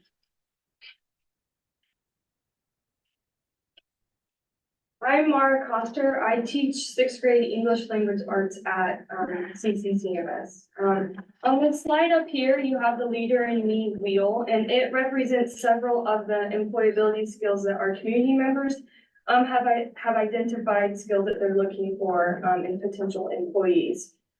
These skills also align with the district's goal of responsive culture of learning. And that goal is to support a culture that challenges each student to thrive socially and academically to be prepared for life. Specifically, Leader in Me would address those goals of socially preparing them for employability skills.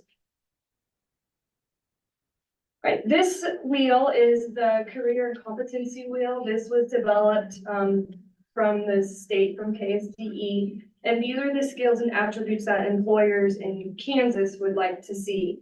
This wheel has been used to guide educators in preparing lessons and also gives parents an idea of what employability skills can be or are being taught.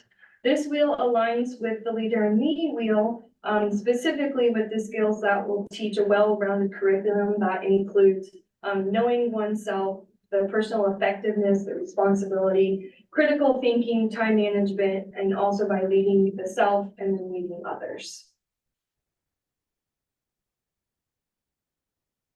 Okay, so this gets down to the 7 habits. So we're going to go through them kind of briefly, but habit 1 is be proactive. So that's not don't procrastinate, be proactive, look at what you need, take initiative. And we talk about at our school, we talk about look around and see what needs to be done, not just think, what do I have to do? What can I put off? The second habit is begin with the end in mind. That goes with the kind of proactive. One of the things that I do with the kids at Fairfield when I piloted this was thinking of what are some goals that I want to have. And we talked about short-term goals and marathon goals and how you pace those and how those can all add up. Putting first things first is sort of a time management thing. A little activity I did with them through this was, have any of you seen like the jar where you put the rocks in the jar? And you have the little rocks and the big rocks. And the big rocks are the really important things in your life, which is begin with the end in mind. The little rocks are the things that kind of fill our life, but aren't like the most important things that we should be focusing on. And you put the big rocks, you put the little rocks in the jar, and then the big rocks won't fit. And so we talk about that. And of course, the kids are like, oh yeah, I get so distracted with whatever it is, fill in the blank. And so I have them make their own jar and put what are the really big rocks that are super important to you. And then they have to prioritize. And then after that, we make our goal. And I want them to set their own goal that they work on for an entire semester that they come up with, because so often teachers or adults tell us what to do, not like think for myself, what are goals that I want to be proactive in. And so they do that, and so it kind of builds on each other, if that makes sense. So it's trying to get them to take ownership of what they want to do as goals and build as a leader. And think win-win is not just think about myself and my own perspective, what I want. You're trying to make it, you're trying to collaborate and work together, seek first to understand, then to be understood. So often when a conflict arises, we make assumptions in those. And so learning listening skills and trying to work out a conflict or any problem solving in a way that you're trying to understand different sides. Synergize, you're working together, and sharpen the saw is basically not think, oh, I got these down in 5th grade, so I don't have to keep working on it. It's like, keep working on these. And if you can, take this to our adult lives, I need this too. I tell the kids all the time, like, these are things that I need as well. I also appreciate this as a parent. I have said this many times to my kids, first things first, and so that's helpful for me to know even what they're saying at school, because they're like, oh yes, that's what Miss Copeland told me, so that's kind of helpful, I think, the concept. Okay, so why Leader in Me? As Sarah mentioned, we've been through, looked at several different possibilities for what we wanted to bring to the district as a whole. We really like Leader in Me because it has been around forever, for 35 years. And how many of you guys have been exposed to to the Franklin Covey 7 Habits at some point? A lot of us have, yeah. It's in everything, business, personal, you can buy a book about that, military, I think church, educational areas, all kinds of different realms. It can be applied to basically any situation, which is pretty cool. It addresses all the state standards. It addresses all 5 of the CASEL core competencies. It focuses on leadership development and really helps kids learn what their strengths are and then learn how to leverage those, which is super important for us in every aspect of our lives. It has a behavioral intervention component. We know that one of the challenges that we hear from our staff, that, causes them a lot of stress is increased behaviors and managing those. And, Leader in Me, we've just heard from many other schools that once this is fully, implemented district-wide, you see fewer of those behaviors because kids are taking ownership, of the leadership in their communities in school. And so there's a lot less of that to deal with, which is a win for all of us.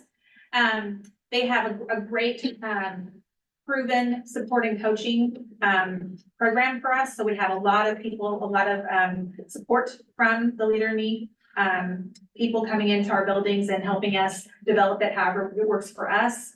And we feel like it can integrate well with school, staff, and in the community. We know that our teachers can use it themselves personally, and that's how we want to start this. And then as they're using it, they are going to be comfortable sharing that out and implementing it in their classrooms. So Matt is not able to be here, so I am definitely not the expert on this part, so feel free to jump in there. But Lincoln, we've been doing kind of a Leader in Me light in several of our buildings off and on throughout the last several years. And from what I understand, it kind of was really getting ready to kind of go at Lincoln when COVID hit and everything kind of stopped. And then also with the redesign process again, that had us do kind of a needs assessment. What do we need? And we realized we need something like this. And that's why we created the task force to really figure out how can we help solve some of these problems. So some of the things that you've probably seen in all of our, not all of our schools, but for sure in Lincoln, Garfield, and I think even at Wakefield, is that we still have some of the Leader in Me principles happening in our buildings now. Rise and Shine, a lot of you went to Rise and Shine in Lincoln, and that is Leader in Me, that came from the Leader in Me conference. I'm just gonna pipe in. I don't know if the one that you went to, you heard some of the students getting up and making announcements. That's part of the concepts of building the leadership skills. Some of the students also make announcements. They have jobs. All the 3rd grade students have a job.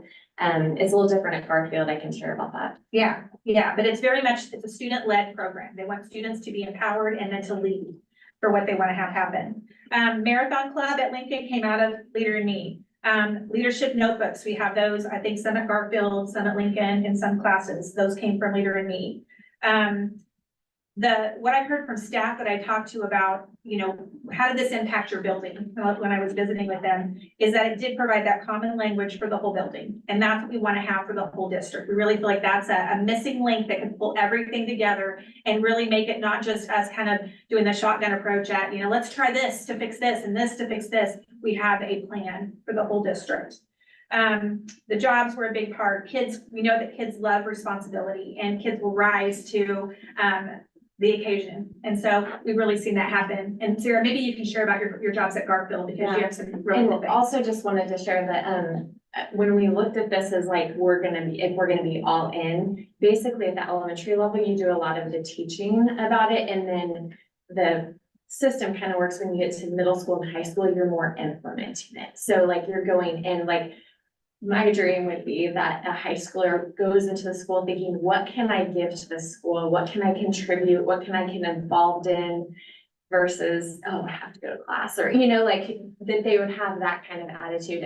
With our jobs, we just kind of briefly do this. If we did the Leader in Me program, we would try to do this kind of as a staff that, at Lincoln, they have 3rd graders all get a job and they do it by class. At Garfield, I have them do an application. I have about 5 or 6 different jobs that they can do in the school, including like Kindness Club, heavy lifters, Your back snack people. Greeters. Yes, my morning greeters. Junior custodian. Yeah, junior custodian. I'm so sorry. I'm having a headache tonight. But, so they have to apply, they have to give me a reference, they have to tell me why they want to do the job. And even though I'm the nice cop counselor, they can get fired from their job because I told them that it's real world. Like, I don't want them to set them up thinking that I don't have to show up for my job and then I can still do it. This year I piloted, I had student managers kind of help lead the jobs. And one of my goals in that is if the students are communicating, doing the training. We're also doing meetings. I had, with our junior custodians, we met and they did a survey that they sent out to all the custodians. They are not getting paid for this. There are people sweeping the floors, like literally every day. But, that particular group was looking around the school and saying, I think the gym needs to be swept so that Mrs. Craig doesn't have to do it in the mornings when she comes. So they literally got their own fourth grade crew together and are figuring that out. Now, it's not completely perfect. I have to help when there's like bumps in the road and stuff like that, but that's been a really great thing, I think, is about the Leader in Me program, is it looks at the kids and the teenagers as setting this bar higher, you know, and I found that like when I set the bar higher, like these kids, they want to show up for it. I had a kid in one of our meetings go, I just feel so professional, you know, and I want them to feel good about it. We've also found that students that were missing school a lot, if they had a job that they felt invested in, they started showing up and coming. So it's sort of the goal is to get people really kind of energized as a leader and to practice those skills. Yeah. For every kiddo to have a job and have a part in the school. And these are just some pictures, and some of these pictures I think are their current juniors. This tells you how long ago it's been. But just some different things at Lincoln that they've had as a result of Leader in Me as they were going. This are some pages from their leadership notebooks, just some ideas of kind of what that looks like, goal setting, what kind of plotting their progress in achieving their goals. So let's talk about the cost. It is very pricey, as you know.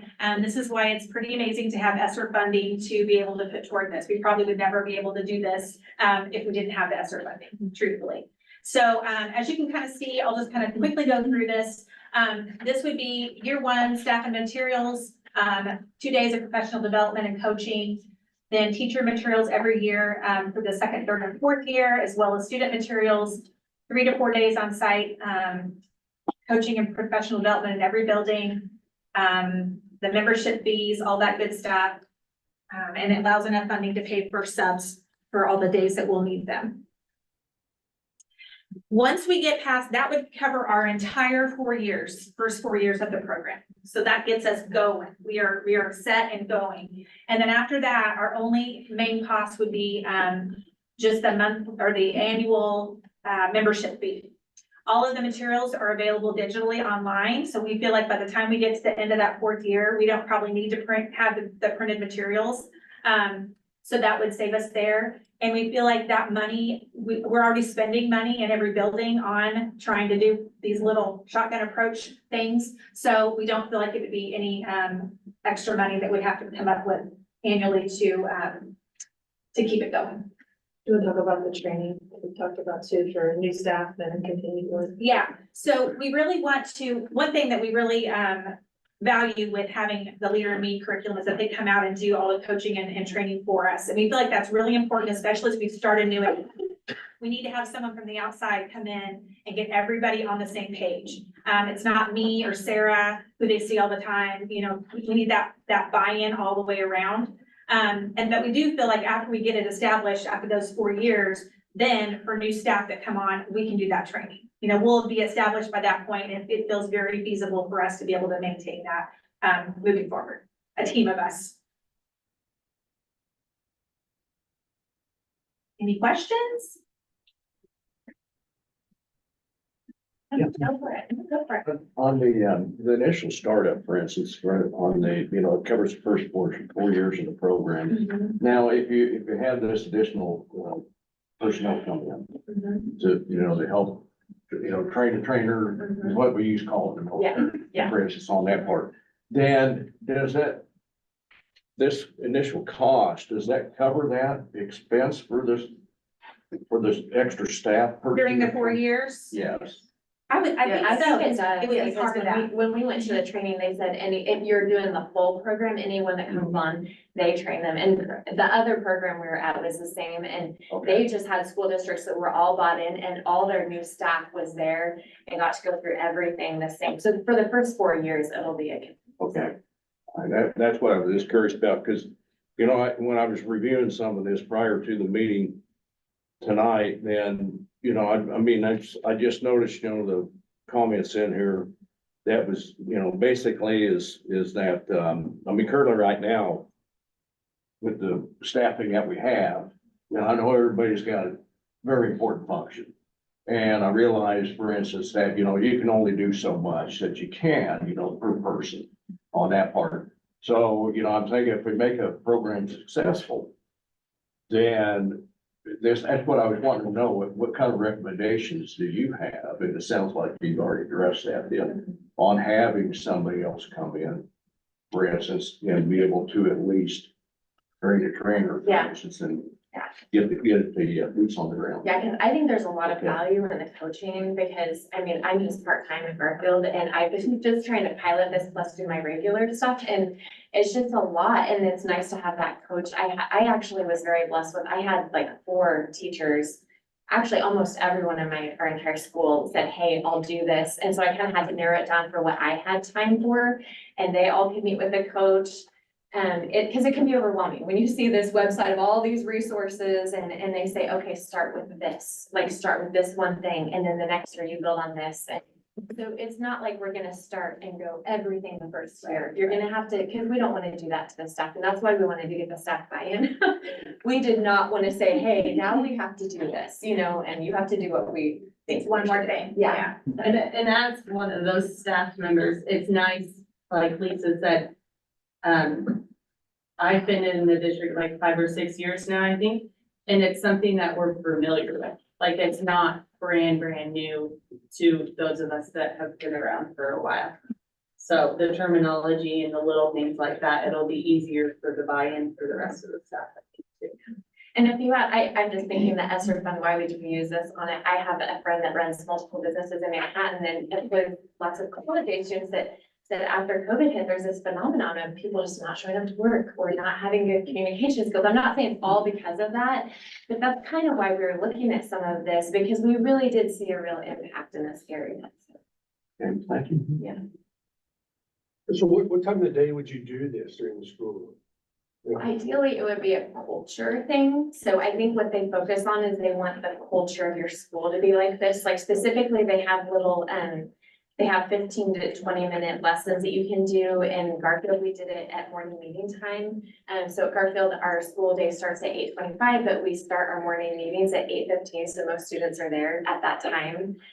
So it would fit in, that would be like the teacher directed piece. I do lessons every other week for 25 to 30 minutes with each class. So, I've actually do that during the specials time, during the encore time. I know Miss Colleen goes in, lots of different times, during the regular class time. I've also had, staff offer, like when I did my goal and the big rock lessons, I just came in during like some regular class time to do that specifically. But at Garfield, it's encore and. At Wakefield, I was there when Kelly was piloting down in the 3rd grade, and she's part of their encore loop. When they go to PE and music and art and those kind of things, and I watched her come into 3rd grade and do that. Again, I don't know how it looked at the middle school. I think the middle school and high school, Chris, help me if I'm wrong. I assume it would happen during advisory. That's kind of our time to, have everybody and we break people up. But, and I agree, it would be something that teachers would facilitate throughout the day and then the counselor would come in during that encore special time and reinforce. Yeah, my favorite time is when I can collaborate with the teacher because it's not just something I'm telling the kids every other week, but we're working at it together. And then throughout the week, we're working on initiative or be proactive. And we would kind of have like, I don't know, like a monthly theme, like this month, we're really working on this habit. You know what I'm saying? So I think in order for things to stick, you kind of have to go deep and then, And it's the language would be all the way, we transfer all the way through. So everyone has the same language. So it's a culture thing. Yeah. Sure, I want you to help me in this regard, okay? I've had quite a few parents of elementary schools. I just want how you would explain this, okay? Is that they go to their parent teachers conferences and they get the assessment scores and their kids are behind in the assessment scores, okay? And then we're talking to them about career paths, employability, and how can we justify not spending more time on the assessment? This is coming from parents' perspective, because I do think there's a communication thing here that's got to happen with the community, because right now, these parents go to parent teachers conferences, elementary schools, some of them, and they're seeing that the assessment scores are low. And they're asking, why aren't we spending more time towards the assessment scores instead of worrying about a kid's career path in elementary, his employability skills here, him or her employability skills in elementary. And I'll be honest, I'm not an elementary person, you know, and I don't have a good answer for that. Sure, I think that's a very concerning. No, go ahead. That's the biggest concern I hear. I totally agree. Okay, here's just my personal perspective. I see kids that if they're checked out in school and they're not motivated, it is hard for them to get to focus on it. I'm thinking of a few students I have right now that really got into their job, got their personal goal kind of took off track. They had something that sort of brought purpose to them being at school, and their academics also followed that. And I think the connection relationally with the teacher and also building these, I wouldn't necessarily talk about this in the elementary years of, we're gonna take them on their career path. I would talk about as being proactive is gonna help them get their work done. Do you know what I'm saying? I talk with the kids about being proactive. I want you to think about when you get to school, what are the first things you need to put in your agenda and focus on? Okay, when you get your assignment, don't just sit there and doodle on your paper, you know, and then try to get it done the last 5 minutes. We also have a tutoring hour. And so it's like, what are the first things first that you need to do to allow you to have that free time? So I don't really ever, I don't talk about it in language of this is gonna help you in your future career, but I do tell kids, like, if you don't learn how to get these things done first, or if you don't show up on time to your job someday, that's not gonna go well for you either. I try to make those connections, but the main thing is focus on what's gonna help you be successful here. And if you do have these habits, that is totally gonna follow with your academic success. Does that make sense? And keep in mind too, with the career stuff for elementary, we're talking Zello. I go in 4 times a year. 4 times. I just wrapped up my last one for 4th and 5th grade. You know, middle school is a little bit, maybe a little bit more, because it starts to arch a little bit more. High school, obviously, we're doing more because they're getting ready to leave us. We are not like spending all this time, you know, focusing on that. And it is all on exposure and exploring. I think the other piece on the careers, and elementary people jump in, but it's getting the kids not necessarily to think of a career or job or whatever, but how do certain roles contribute to the community. So understanding what the different professions are, the different jobs are there, and how they affect our community. I know you see Lincoln focuses a whole day on ag because there is so much ag within our community. And so they highlight those partners that are out there in our community and what they're working and doing every day. So again, it goes back to that exposure. But this is I really. was saying parents, they see so much time in the day. And how much of that are we taking away? If we are, that's the whole, so the messaging thing, I think, is very important on that type of stuff, because they see where they're lacking in assessments and that, and they see this, that's the question. We've got it quite a bit, you know what I'm saying, is in the elementary schools is, well, shouldn't we be spending more time to improve the state assessments rather than worry about, so it's a messaging thing I think we need to concentrate on, especially at those levels. Yeah, and I think too, another thing just to keep in mind that in order to learn, kids have to feel like they belong. They have to feel like there's hope for the future. They have to have something to kind of make them feel, you know, they've got to learn how to manage their emotions so they can sit in the chair and do what they need to do. So that's what a lot of these things are for. It's to help them in that learning process, truly. And I from, was a high school teacher. no, go ahead. Seeing this side of it, so I have kids teach freshman through senior and then coach 6th grade through senior. There's like the education now is not what it did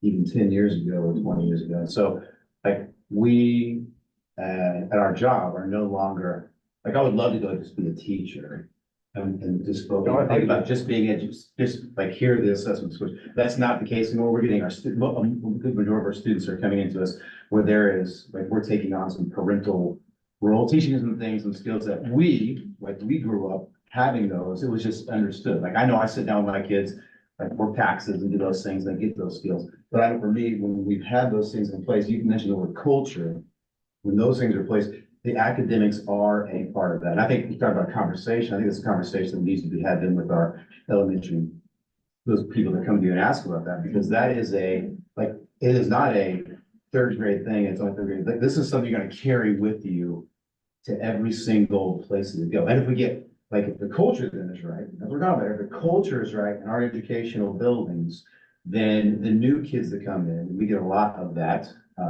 kids come in, then they're gonna conform rather quickly, not based on what we're doing with them or for them, but based on what our kids are doing, because it's just the norm.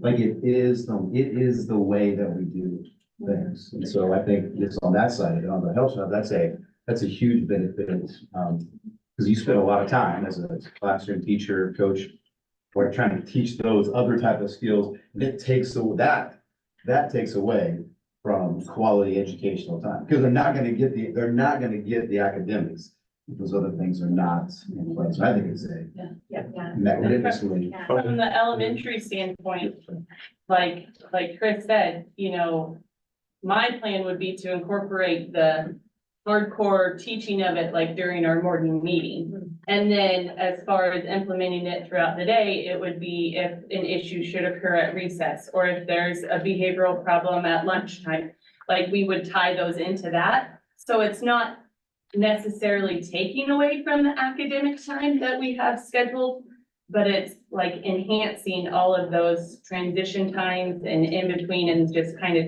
tying it all together to make a well-rounded person. Yeah. So that would be my plan for it, for the element. If you wanted to see the proof in the pudding, Lincoln's been doing this Leader in Me Light for a while. Isn't it seniors, this year seniors when it started? I think it was Lincoln's class. They were. Yeah, and seeing, what our kids, what words they used before they started that and what words they used after, having kids in both spectrums. It makes a big difference.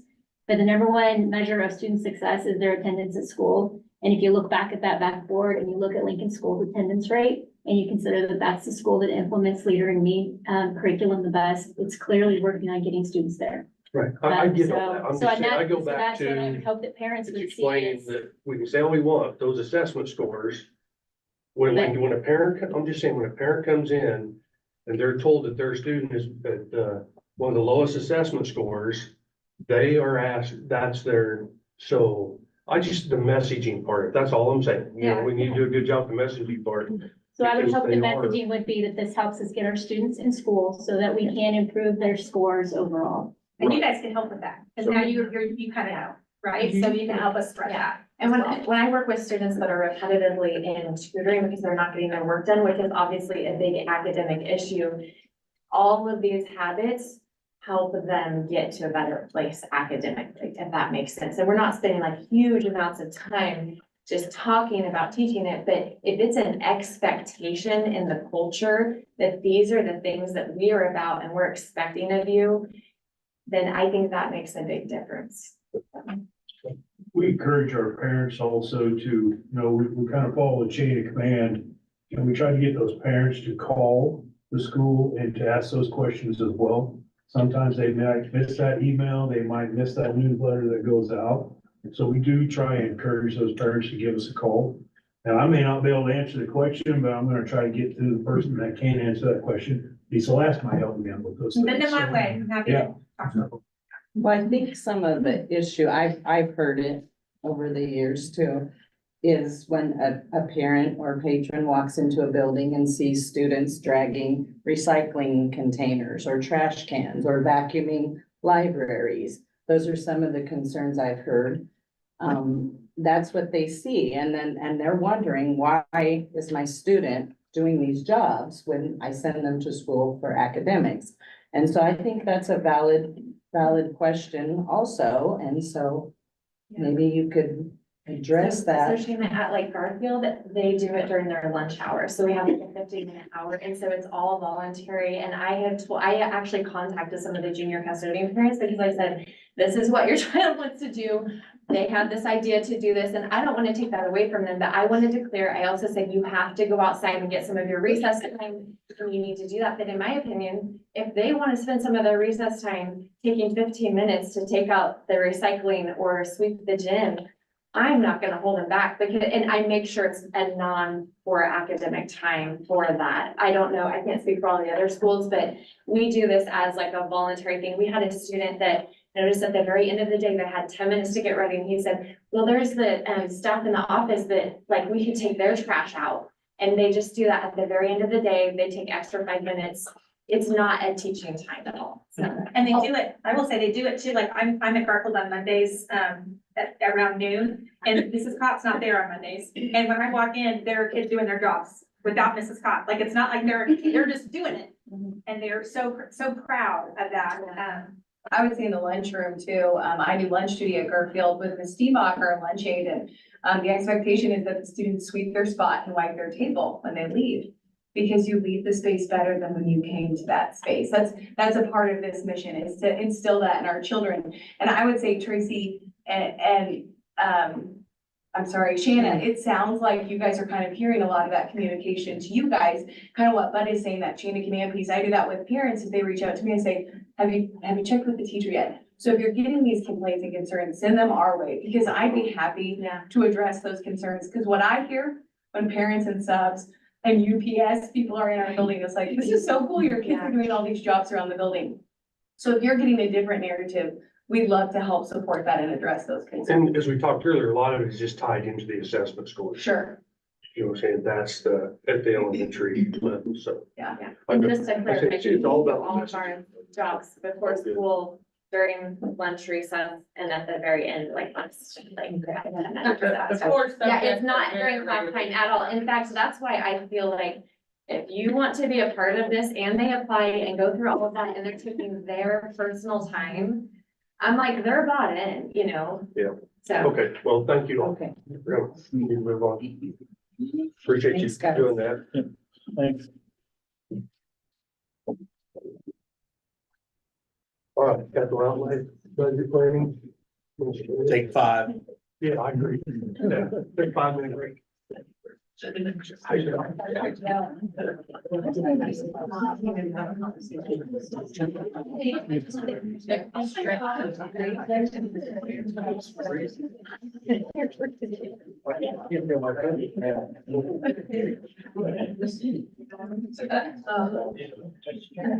one thing I want.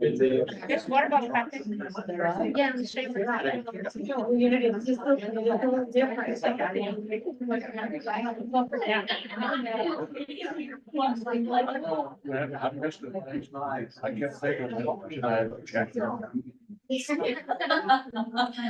Not a problem. Yeah, it's almost. This is a place to be if you need to try it.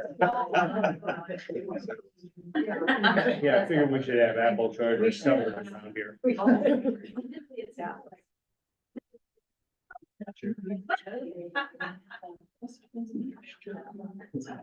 I know, I'm saying mine.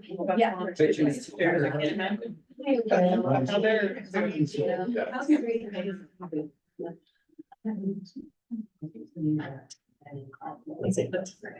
Jumping. We like to watch you do that. Well, turn this off here and I'll go ahead. We had our kids like, it's not red, but. I know, they're still listening. That's the entertaining that I have time.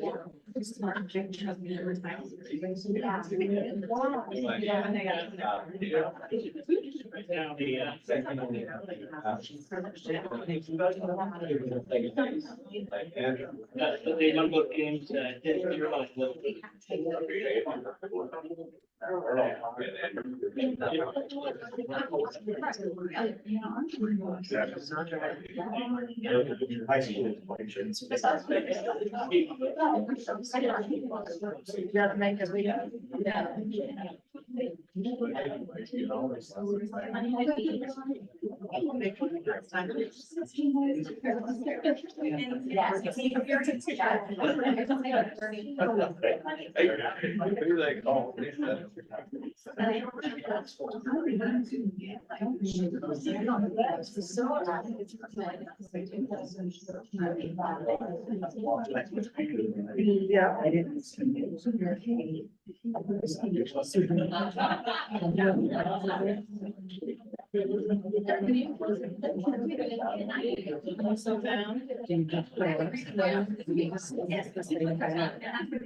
Yeah.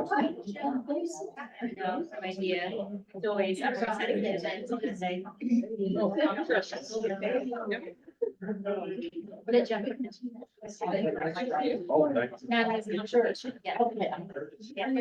Okay, I got you.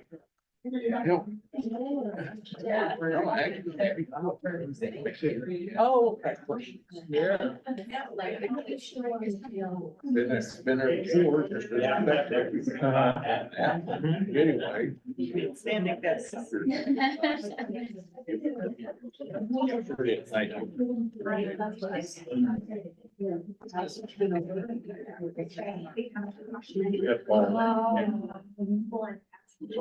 So I think we have, looks like we have all.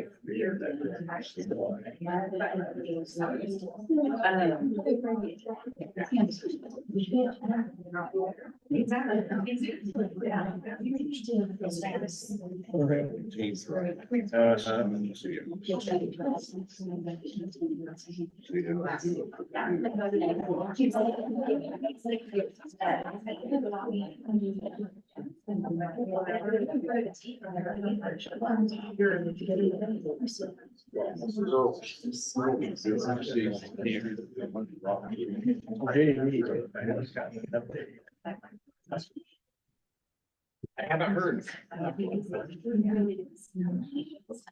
That's my wife, so she went along. So they ran hard.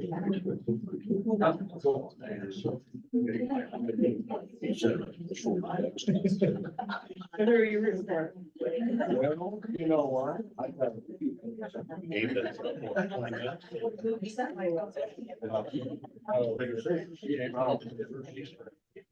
Yeah, yeah. I just see people say.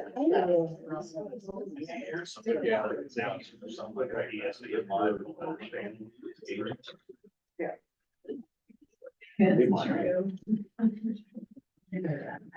You know. I didn't check the costume.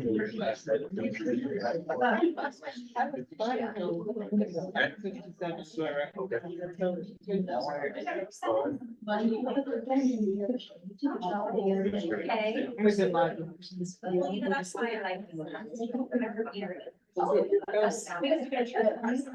Church there, so I know.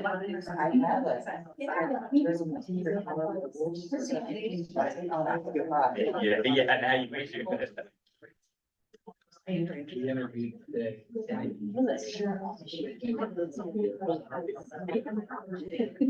Yeah.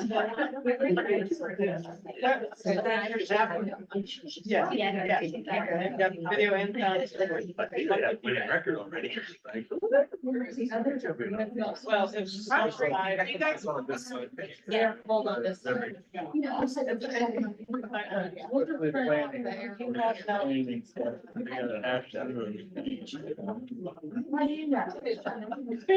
Just a hunch. Just a hunch. I'm glad finally somebody. What's to say it isn't there? I know it is. You're cold. That's, below the. All right. The district. Here again. I messed up. It says, next is the, capital outlay budget plan. Yeah, so we'll just get going. Again, no action tonight. You guys spent a whole day doing facility tours. You have, I see some of your notebooks here. And so, I won't bore you with reading my report, but gave you some history, what it means to think about budget down the road. But so now we've done our needs assessment. We've taken you guys on a facility tour with our admin and director team. We did a little prioritizing. And so if you guys would entertain me a little bit, go through that prioritizing activity, and then we can take the information that you give us combined with all the other, and then hopefully in May, we would come back for discussion action. So each of you have set of stickers on your desk there, and a note card if you need to make some notes, and we made you copies in case you need one of, I think, yeah, here they are, in case you want a paper copy of what's already in your 3-ring binder. But is what we did, we just kept this as capital outlay and took the personnel off, that way you could see it better. But basically, you have your fixed, and you guys have seen all this, but you have your fixed expenses. The only thing that's changed from facility tour day was that, this year we had the, transit vehicle that they weren't available, and so we kicked that back, that 50,000 back into the available funds. And so if you take out fixed expenses and, which are noted in gray, that leaves approximately $474,000 left. And so you have dots, and you can, as each individual board member, spend your 474,000 however you want on the boards. Red means admin said, so we looked at all these things, take these, put them way down and low on the totem pole. We see there's other bigger fish to fry. So you guys can just look at your sheet, tally up where you see district priorities after walking facilities, looking at the needs assessment, looking at all of those things. You can put all your dots on one thing, or you can spread your dots out. The only rule is you get to spend $474,000. And then we're gonna take all that information to help us funnel priorities, see where the majority of you all feel like we ought to be heading in regards to next year's budget. And so remember, at least how I've always done it has been when we talk capital outlay, all the next year is most important right now. The years after are gonna get moved around based on need and what happens over the course of the year. So we're thinking next year. 474,000, where do you think our needs ought to be? And again, you as an individual board member, if you want to spend all, 474,000 on 2 things, that's where you feel like priority is, you can do that. If you want to spread them out over time, we'll do that. And so if you guys give you 5 minutes, maybe, I think we'll just. also mention like with the auditorium, just make sure that that's Oh, clear. thank you. So auditorium, this was in our budget, 92,000 for last year. And that was, once we kind of started digging into the project, it wasn't gonna be enough. And so if you feel that to be a priority, you're not committing to 92 and 58. The 92 is already built in. But to accomplish that project, we'd have to have in the area of 58,000 to accomplish that, to add to the 92, and the 92 would be carried over from. You wanna explain why middle school intercoms blank too? Craig's been having a really hard time getting, what's her name, Johnson, a company out to come and assess and evaluate that. We've kind of moved on and tried to call a couple other groups. That's the biggest issue right now, because something happened with either a power outage or a storm, and it knocked portions of that up. So that's something we gotta do. I'm sorry, I don't even ballpark know what that would be, but I would say a minimum of 20,000 if you kind of, and that's me just based on some other projects I've done. And so if you feel like that, I mean, and again, You think around May, we'll have an idea maybe? I hope, we've been working on it for 3 months, trying to get somebody out there, and it's just been super difficult, so. But anyhow, if you wanna do your own math and figure out where you wanna spend your dots, again, the only rule is 474. And then, that'll at least give us some good guidance to see where the majority of you guys are kind of leaning towards to plan over the course of the next month. Question? And I guess we don't have to set a timer. We'll just kind of walk. Do you want a timer? Do you want to work on your own time? What do you think? Calculator, anybody? By 8:15, I don't know, that's 7 minutes, I think. Hey, one question, Yeah. and I'm not saying it's something that's gotta be done, but do we have a plan for the ADA for the second floor at Wakefield if we don't do that project? We would move classrooms. So, Okay. and that's is it? Oh, Couple years. Well, we only got one kid coming, it's gonna be in junior high next year. But I It's gonna think, have to Stairs are go, okay. okay, Stairs are okay, I'm just Yeah. asking. so I think we Yeah, have stairs are a okay. little bit of time. on Okay, that. okay, I'm just asking. So I heard Tracy say 7 minutes, August, would you set his timer for 7, and we'll see how far we get. 15, yeah. And I'll get out of the way.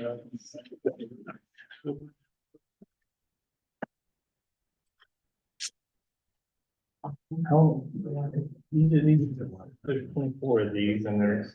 Yeah, you're not gonna use them all. Hey, you can't stand in front of that. Oh, sorry. Find the dollar amount. I can't see through you, buddy. I find the dollar amount here. Go back and forth here.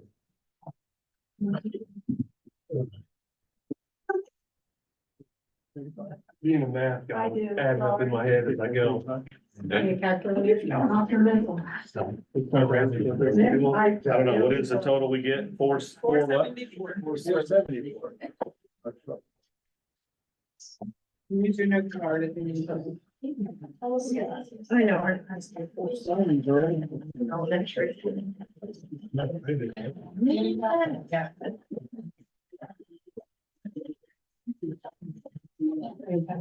need that?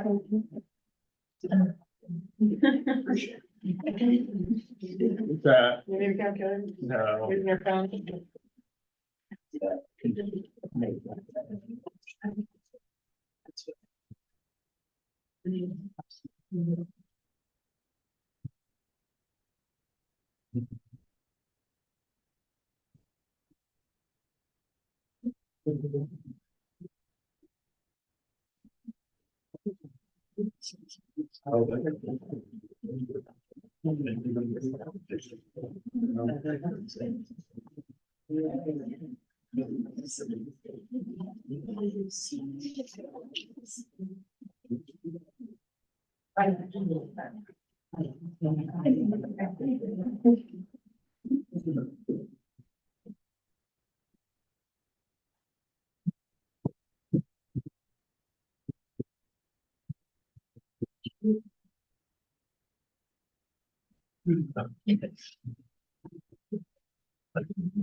Maybe split some.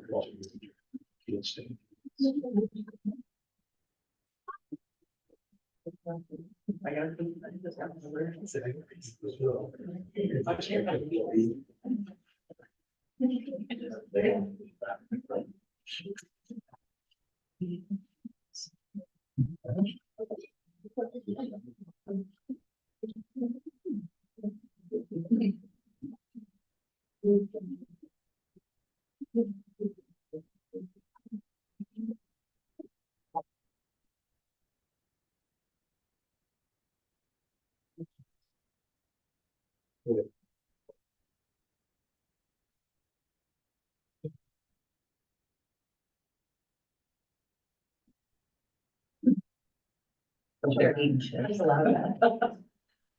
But they're like. It's organized, that'll really open it.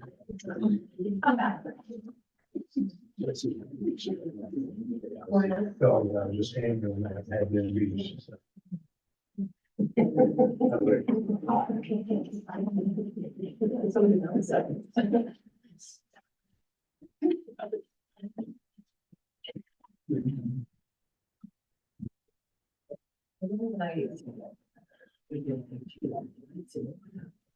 Yes. Leave. I just reach you, like, we are joke. Small stuff, gee.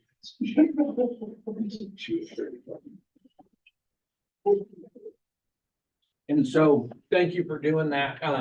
Jacqueline's gonna go ahead and put up our Or, I got three. you only got 2 minutes. They're figuring it out before you. We're adding the numbers.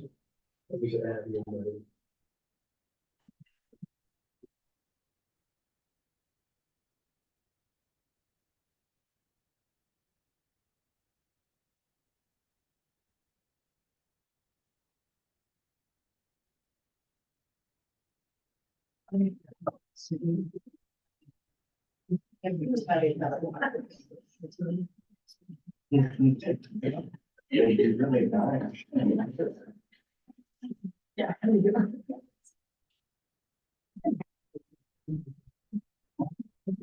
Yeah,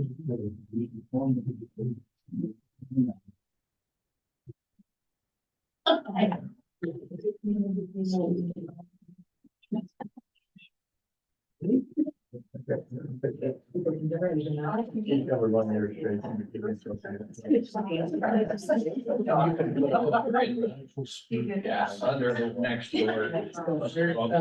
Oh, that's fine. I think some both sides. I did it in my head. Uh-huh. You sure there's nothing you want? I'll put it up there. You go. And Andrea will add them all up and hold you accountable if you spend more money. She had to. I'm making that motion, I pay the board members, but they're left. Anything that comes up short.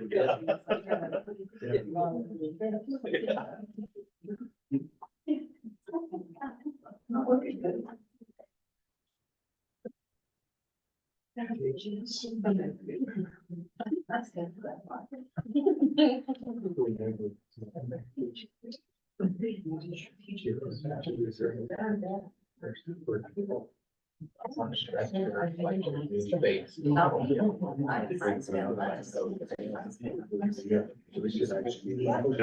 in there, buddy, jump in there.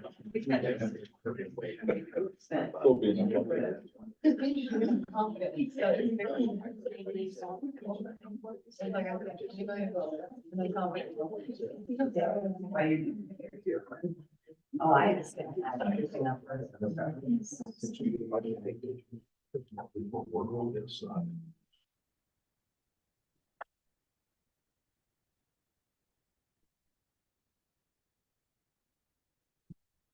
That's an extra. I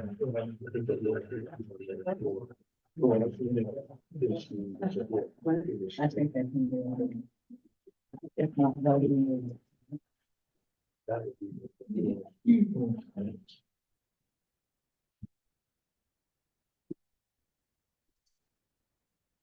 Kind of as you guys are finishing up, Jacqueline and Andrea are gonna put the directors and admin ones up there.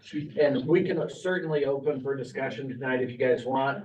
We can take it all in. I could send them both to you so you can kind of process them, but and open it up for discussion next month. It's kind of up to you, but our goal tonight was just trying to gather some consensus between groups based on after you did your facility tours. And just so you know, our directors and admin all had an opportunity to advocate for why theirs was most important to students or to their staff or to the district amongst our group, just kind of as you guys did when you did facility tours. And so I'm fine either way. It's whatever you guys want to do. If you want to, you know, talk about it tonight, or if you want to talk about it in May, it's up to you.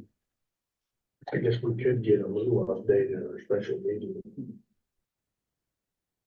And so, yeah, that's one of the things, maybe we could get a little update on where everybody was at.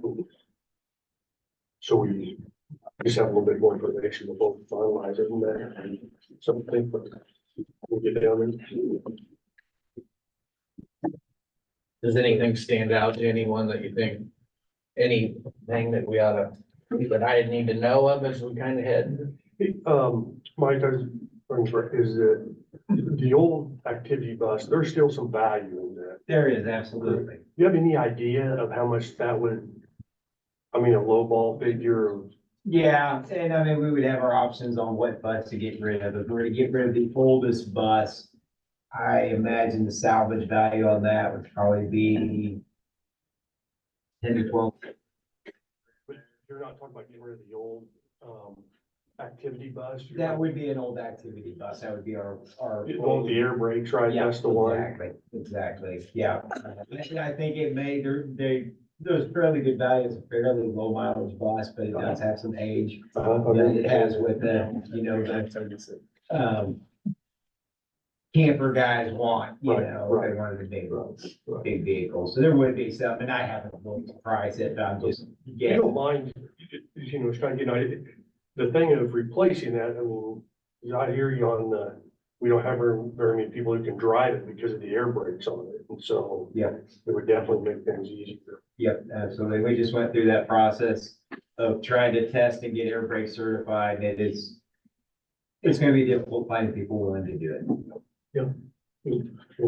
Anita, are we able to meet the needs of our Wakefield students without a seclusion room? Are we able to fulfill their IEPs thoroughly, or is that something that needs to be elevated?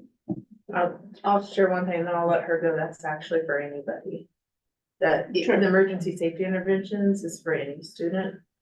Yes, you probably see more that.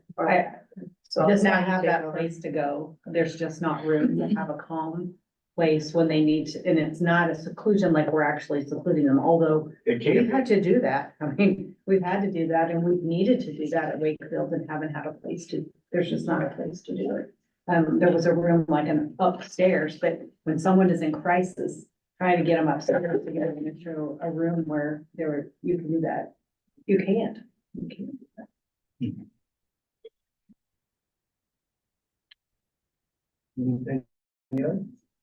Anybody else, anything with that? Pretty nice, pretty good with that. Hopefully that'll help, all right? Technology purchases.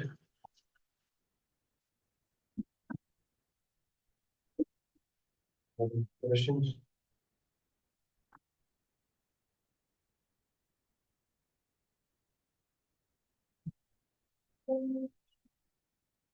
Your final approval to purchase the technology items is presented. Second. Second, all those in favor? Motion passed 7-0. The Patterson Family Foundation grant. Natalie, would you like to come up and join her?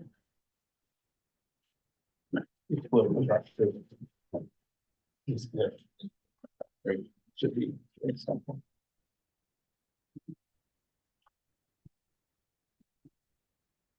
For being here.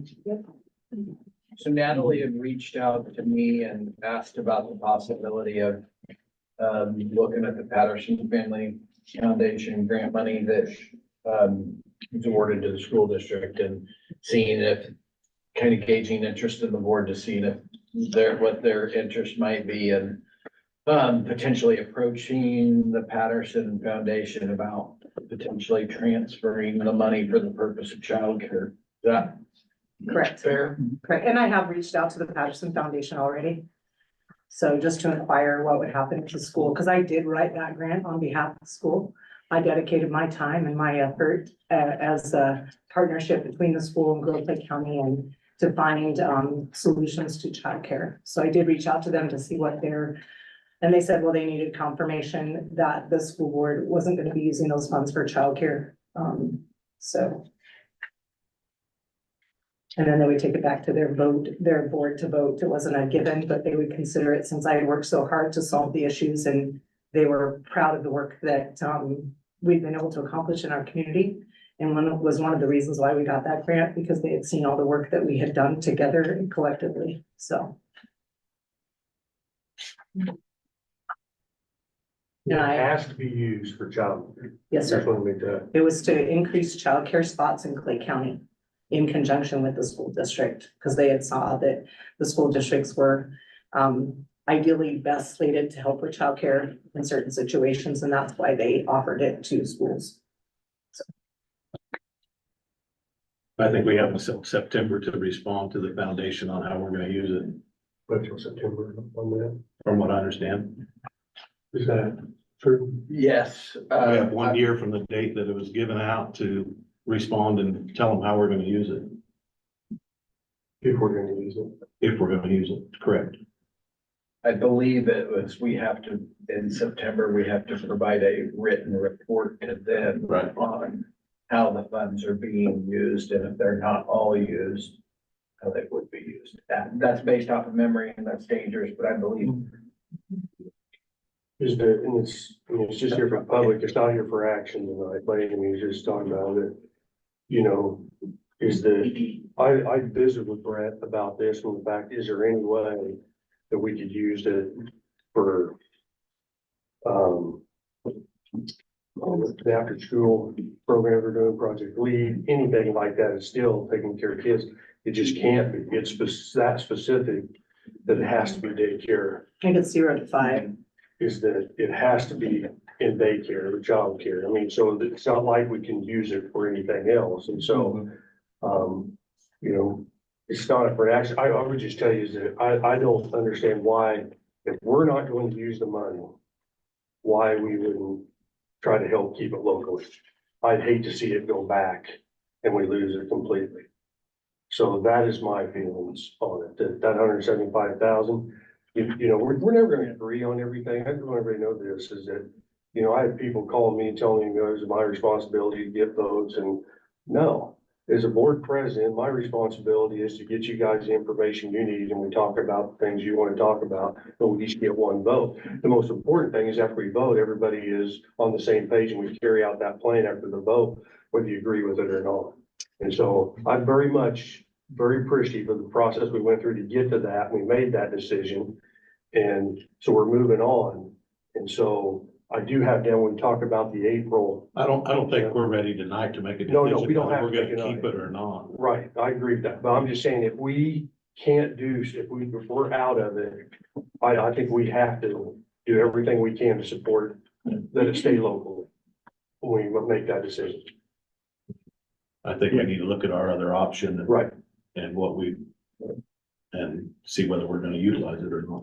And I got that down, I went tonight for, you know, one idea for the April meeting is just options, you know what I'm saying, talk about that, so. I guess that's where we're at. Does anybody have any other questions or comments?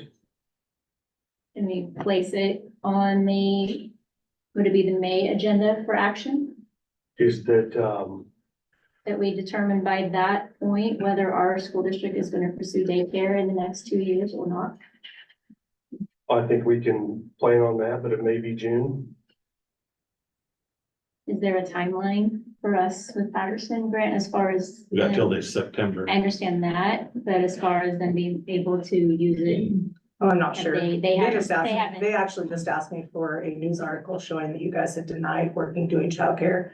But I wanted to give you guys the opportunity because I had heard that maybe you might do something else down the road or whatever. And so, I mean, if it's gonna provide childcare, that's my goal, is just to help increase slots and solve the childcare shortage. That was all my goal all along. If you're gonna do that, great. I mean, I'm all for it. I'm not here, but again, and I know that there's been comments, well, that's if this whole project rides on $175,000, then it's not a very good project. But every dollar we lose, something's gotta give. And so we just want to make sure that we're providing the best project for our. But there's also been misstatements out there saying the school district lost that grant because we voted no last meeting, and that's not true. We haven't lost that grant yet until we decide whether we're gonna use it or not. And what's been printed in the new paper and everything is not true. We have until September to utilize that grant and tell them how we're gonna utilize that grant. And we haven't made that decision as this. And that's fine. That's fine. Like I said, I'm. So as far as the school district losing that grant, you know, the paper misprinted that and that's not true. And going around town and people putting stuff on Facebook saying the school district lost that grant, that's not true. So. And I didn't say any of that. That Well, wasn't I'm me just saying, that. I mean, it's So- not true, and we even have employees in our district putting that on Facebook and everything else, saying we lost that grant, and it's not true. So do we feel like we could, or do we want to discuss it in the meeting we have set next week? Yeah. Yeah. Yeah, I think Discuss that's all, further on that? any future intentions, you And know. then- Just No remember, action. you're gonna have to prioritize what you're gonna talk about, because we're only gonna have 2 hours. And so I'm gonna walk you through a little activity. So if that's important to you, just make sure that's reflective of when you have an opportunity to say what you want to talk about.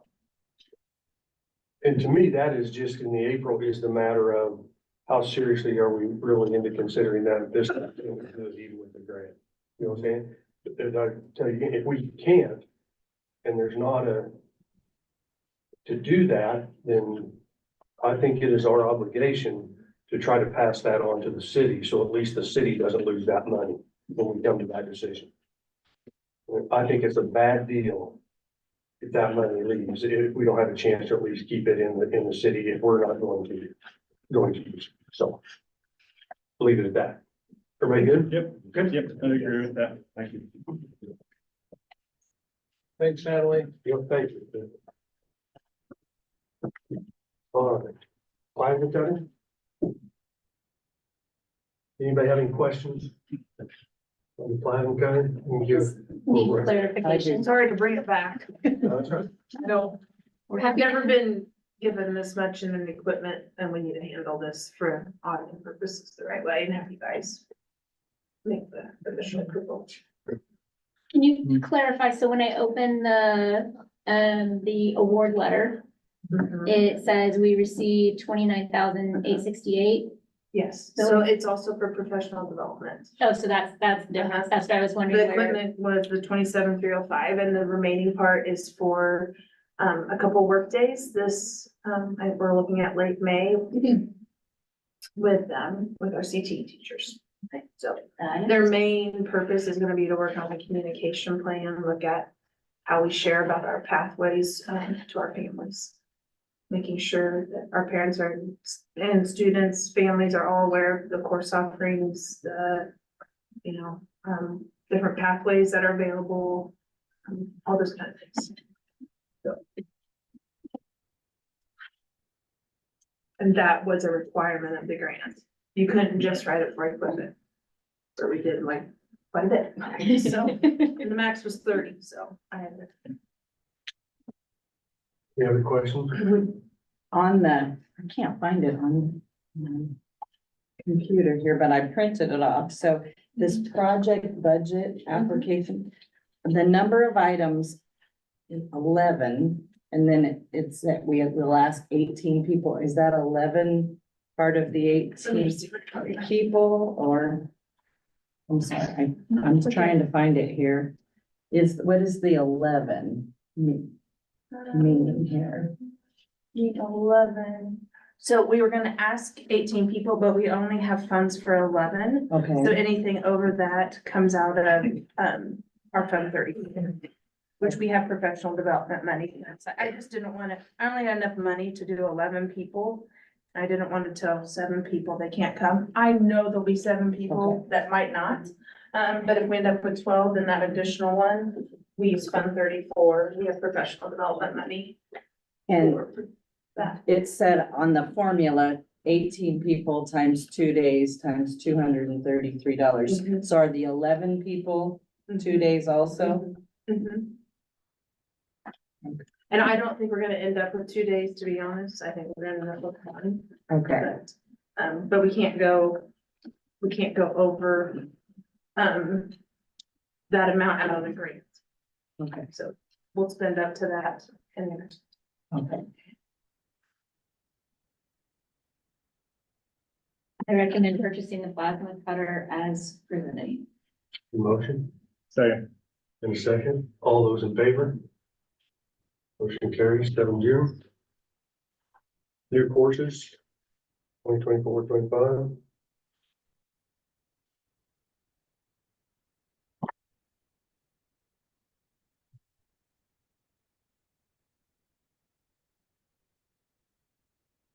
Questions?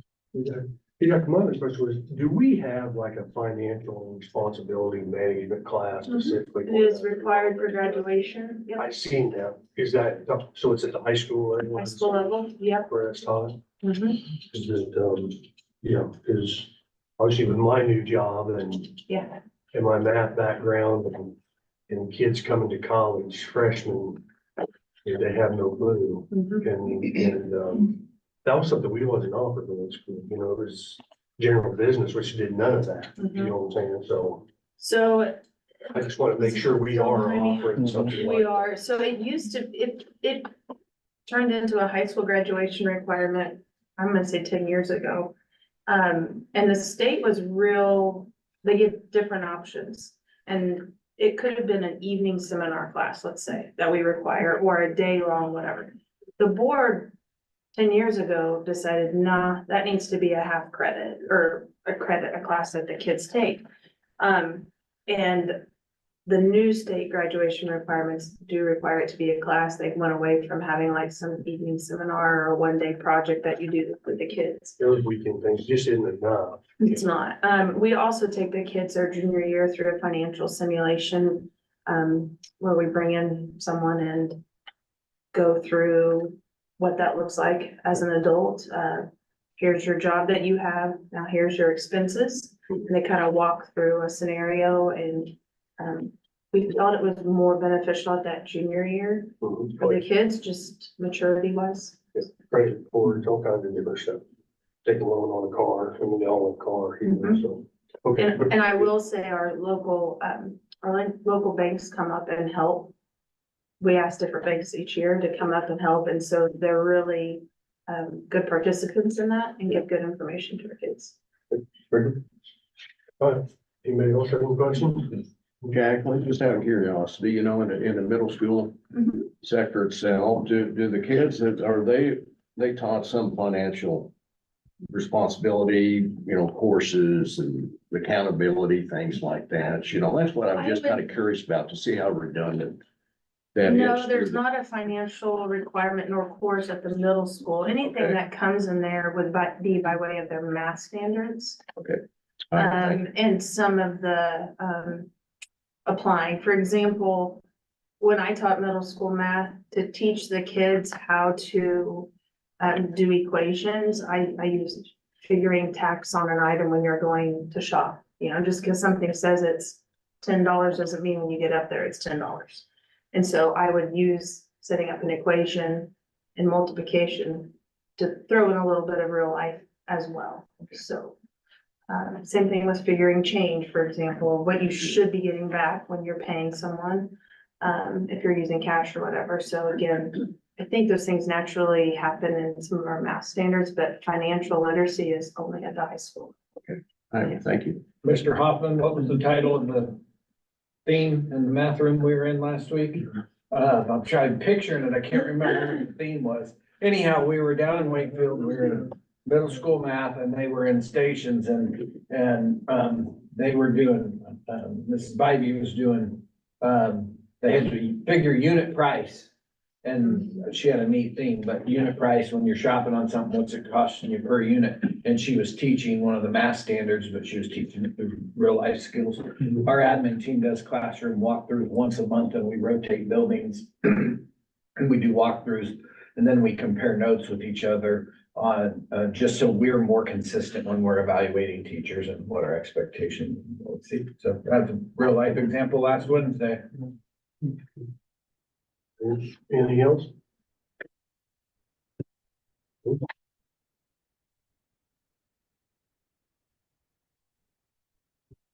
I move we approve the new courses as presented. Second. Motion, a second. All those in favor? Motion carries 7-0. Student handbooks, 2024-25.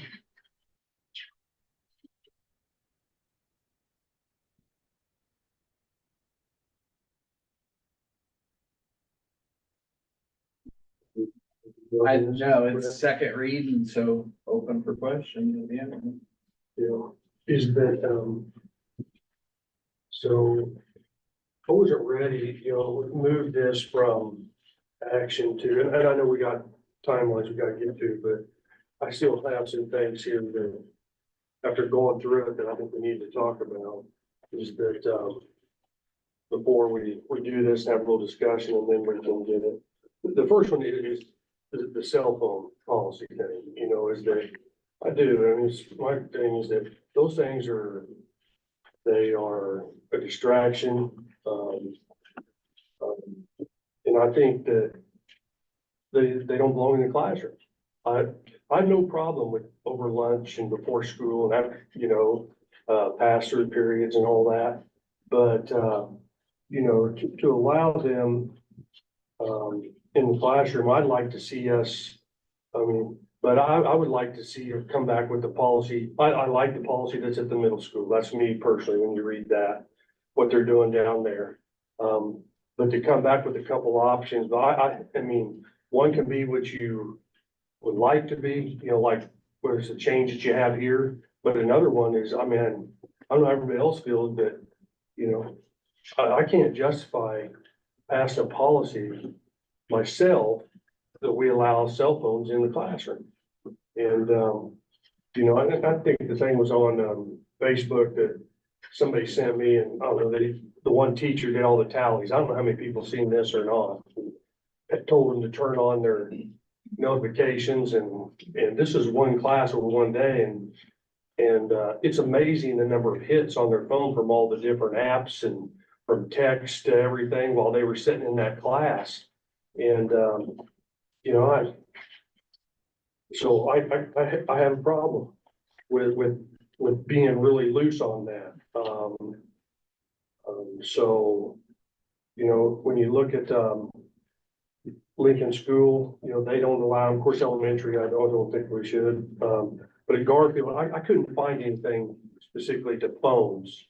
Ours Yeah, is you the know. same as Lincoln. We have the same verbiage, so. Okay, but I did find this, I thought was very good. This is my point, is so to get some consistency here, there's a phone call section under Garfield, and it says right in that please understand that individuals within our building are teaching and learning. This can be accomplished with the fewest interruptions. And obviously the cell phones, so the parents to work through the offices. I just don't think that's asking too much during the school day to work through the offices and that type of thing. So, yeah, I mean, so that's where I think it also work hand in hand with what Lee said, and the counselors were talking about actually getting interaction with each other, learn how to talk to each other instead of having to text their boss, how they want to communicate with them. Because I've had that myself, that kid can't talk to me, but he can text me all he wants, and so, which is really frustrating, because you can't convince them to actually do their job unless you text them. and you know, also in the Garfield, when it says in here that skateboards, radios, cameras, rollerblades, electronic games, items of this nature are not permitted at school. They disturb classes, you know, and may be lost or stolen. Well, I can make exactly, you can put cell phones in there and there's not a lot of difference, you know, I mean, I totally agree with that. And again, I'm not saying during lunch and that type of thing, that I'm not saying take them away from them, but when they're in the classroom, you know, I mean, I'm only one vote, but I have a problem with that, in the classroom, and I'd like to see that addressed, you know, and be common throughout the district. I mean, not so building to building, because I think we're all teaching and learning, just what we said, and need to, during the school day, take care of that. So Tracy, specifically in Garfield, what are you looking for a change there? Oh, I think, you know, I see the one at Lincoln, you know, I mean, it's hard for me, and again, it's all good. Parents all make what best decisions, but to think that, you know, third graders have their own phone, but it happens now. Sure. You know what I'm saying? It happens. So I'm just asking, I didn't see anything with your. I wrote the verbiage last year and Mike Teeter and Matt Weller both adopted it, so I know Mike's in there. Yeah, and same as at the junior high school in Wake, or the elementary at Wakefield, it says in the elementaries, that's what it says. You know, so, but when we get to the I high don't think school. the elementary is where you have the problem. No, I know. So talking about Lincoln and Garfield and Wakefield Elementary, I don't think that's the problem. I think it's the middle school on up. Right, so the high school, like Wakefield High Schools, it says electronic, same as the high school here, is that electronic devices are allowed with permission of the teacher. Well, I'm not buying that. I don't think they should be in the classroom. You know, I just think that's a distraction. I mean, I've done with college kids and they can't handle it. You know, so. I will ask this Yeah. then. I want your input. I can't write a policy like that without your guys' help and your guidance. Yeah. Because I will never get to the point to where it's gonna be okay. My job is to carry out the handbook and to follow board policy. That would have to be your guys' board policy. Okay. Can I make just a couple of points on that? Yeah. You ever looked at the CCCHS Tiger Yearbook Instagram account? No. You should. I'm pretty sure they use their phones to create it. It's great content. It's clever. It's the kids learning how to do electronics, how to interview and things like that. When I think of the financial literacy class, I think of the Mint app. I think of the Dave Ramsey app. I think of the other apps that those kids are taught using their cell phones as Can't using they it. do all that on their No, you computers? cannot. You do not have, there is not a Dave Ramsey app in the same format that is on their phone. Plus, the kids aren't going to use their computers. What they're giving them is skills to use outside as individuals. And so a blanket policy that flat out says no cell phones in the classroom, I think you're possibly limiting the skills those kids have, or the skills that they're learning. A lot of times, I don't know about you guys, a lot of times we use QR codes to communicate with our employees. I used it at a conference that I presented at a couple weeks ago, that here's a sheet of QR codes and I send it out, and then those people go home and they have 15 resources on one sheet. And I know that the teachers use that. My concern is that would be quite arrogant as a school board to say that we know more than the professional educators and administrators that are in these buildings. And I would always defer to them because they're the ones going to have to enforce it. We tried taking cell phones away hardcore in the middle school last year. The parents fought back, said, no, my child needs to have it on them. They adjusted at the middle school level and said, hey, you can have it on you now, but it has to be off. So I think that's why it's very important that we listen to the folks that are dealing with this face-to-face on a day-to-day basis. Well, I guess what I'm saying, I'm the same way. If they have the classroom, it just has to be off. Unless But they're they using it for cannot use curriculum? it. No, I mean, is that how we want to word it? I mean, There's actually a House bill that failed, but had some support that it said that, you know, they wanted to ban it in the whole state, like you couldn't have them in the school. And the only way you could use them is if it was for curriculum in that classroom.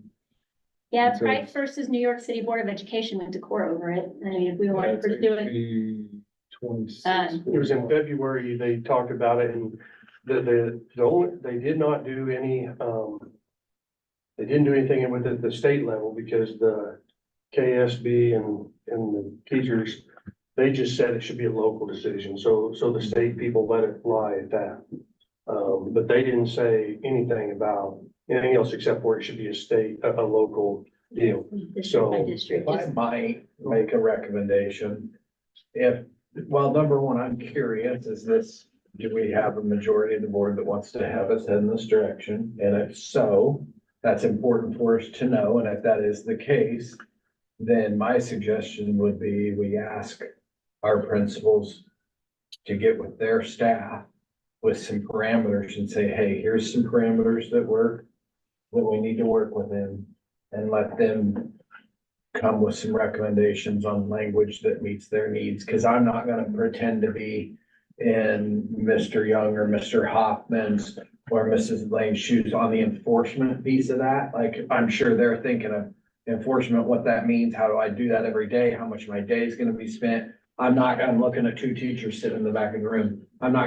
Me personally, I'm not gonna try to put myself in their shoes, and I'm not gonna think of all the things they think of on pros, cons, all of those kinds of things on what that means for them in their classrooms. And so if it's, the majority of the board wants us to head in that direction, if it's amenable, my suggestion would be give us some parameters to work within, and then allow those groups to work on that and bring back a proposal. Could I add into that then we send that to KASB's legal team to make sure that we're not subjecting ourselves to a lawsuit? Because they said they would review any policy changes like that we would come up with. I think it would be hard to have that ready by next Wednesday, just No, it's okay. speaking. I think they would need to bring it back in to you. Yeah, that's okay. And they- What's your deadline on your handbooks? 23rd of the 20th. Yeah, so we have to May, that's understandable. So, yeah, and I'm all, like I say, I'm not saying they can't have them in the classroom, but they need to have them on. Unless the teacher, I'm okay with having something there where, hey, they gotta do a QR code or something like that. But to just say, oh, it's okay if they have them and I think there needs to be some parameters to it. That's all that's important. Is there at least 4 of us that believe that? I believe that. I feel that the thing about it is, at the same time, we also have to, trust our leadership, for instance, as in teachers, administrators, to also, to have that input and say, okay, this is what's working on a day-to-day basis here. For instance, okay, so, what's the pros and cons, just like what we're discussing right now. Now, to me, I'm open to it. I have no problem with discussing anything. In fact, I think it's very good that us as a board is discussing this. Because to me, it is, if it is a major distraction, or if it's not a major distraction, then I want to hear about it, either way. And the only way I'm gonna hear about it is if we get the input back from it. And so what would those parameters be? Like, what would They the have exceptions to- be? That would be the whole thing, you know, Brett, is the, you know, I mean, to safer curriculum. Can we just Go ahead. can you guys just go back to your staff and, I mean, surely you'll have a staff meeting between now and our May board meeting or something, and just ask them, hey, the board's looking at doing some stuff with cell phones, what do you guys think? And see, I can tell you right now, 85% of our kids have them to where the alarms are shut off because no kid wants their cell phone going off. I understand that, but And it's because it's embarrassing to them. Well, I mean. yeah, but then they there's, have them off. then there's that 15% that distract the rest of the class. Well, it depends on the class too, right? So Well, I it understand might that, that's make why I'm sense, asking, so- it's not gonna hurt to Well, go back and and that's, ask. I mean, it's first of the year, especially with our freshmen when they come in, it's a problem because they didn't have them. Then it's a little bit, Transition from school to it's a school. transition, but they figure it out.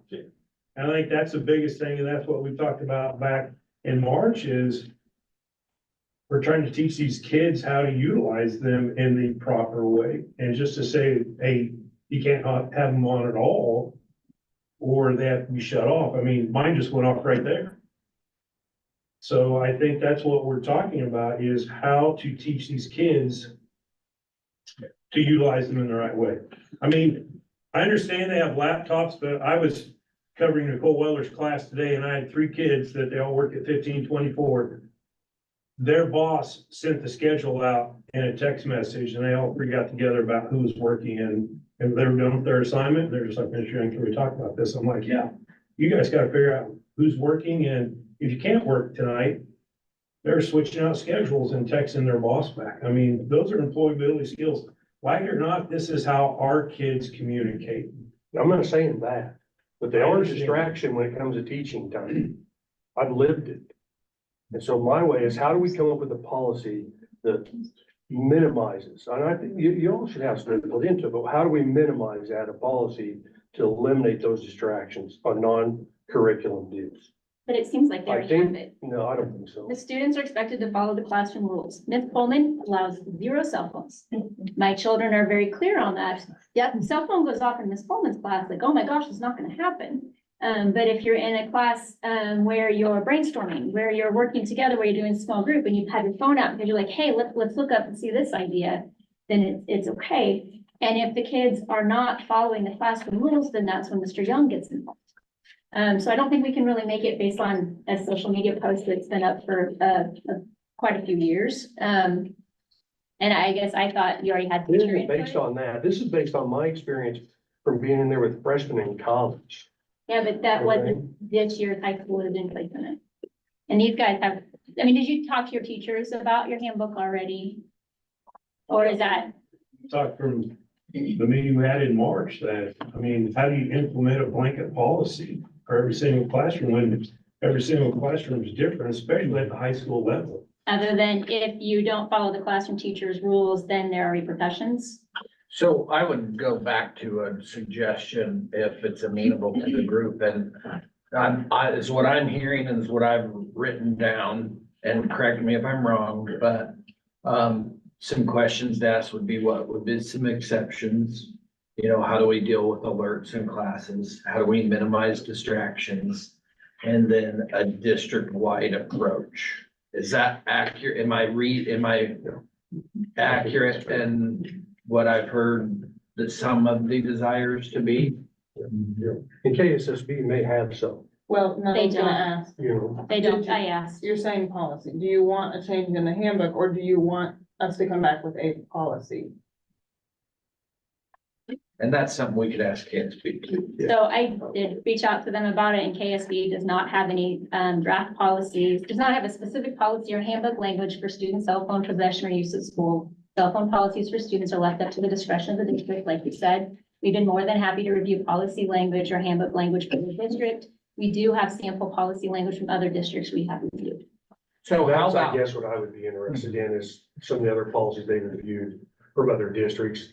And I know, like I say, I've got friends in some districts around here. I'll make sure I call board members. I'll call them and see. I know Beloit has a no phone policy, Minneapolis has a no phone policy, and they have a bag and put it in. We have some teachers that do that. Mhm. That's the teacher's discretion. so how about if we, Bags. yeah, so how about if we would, cause I'm hearing district wide, what about if I asked each middle school and high school principal to provide a couple of names of staff who they would be willing to serve on a committee?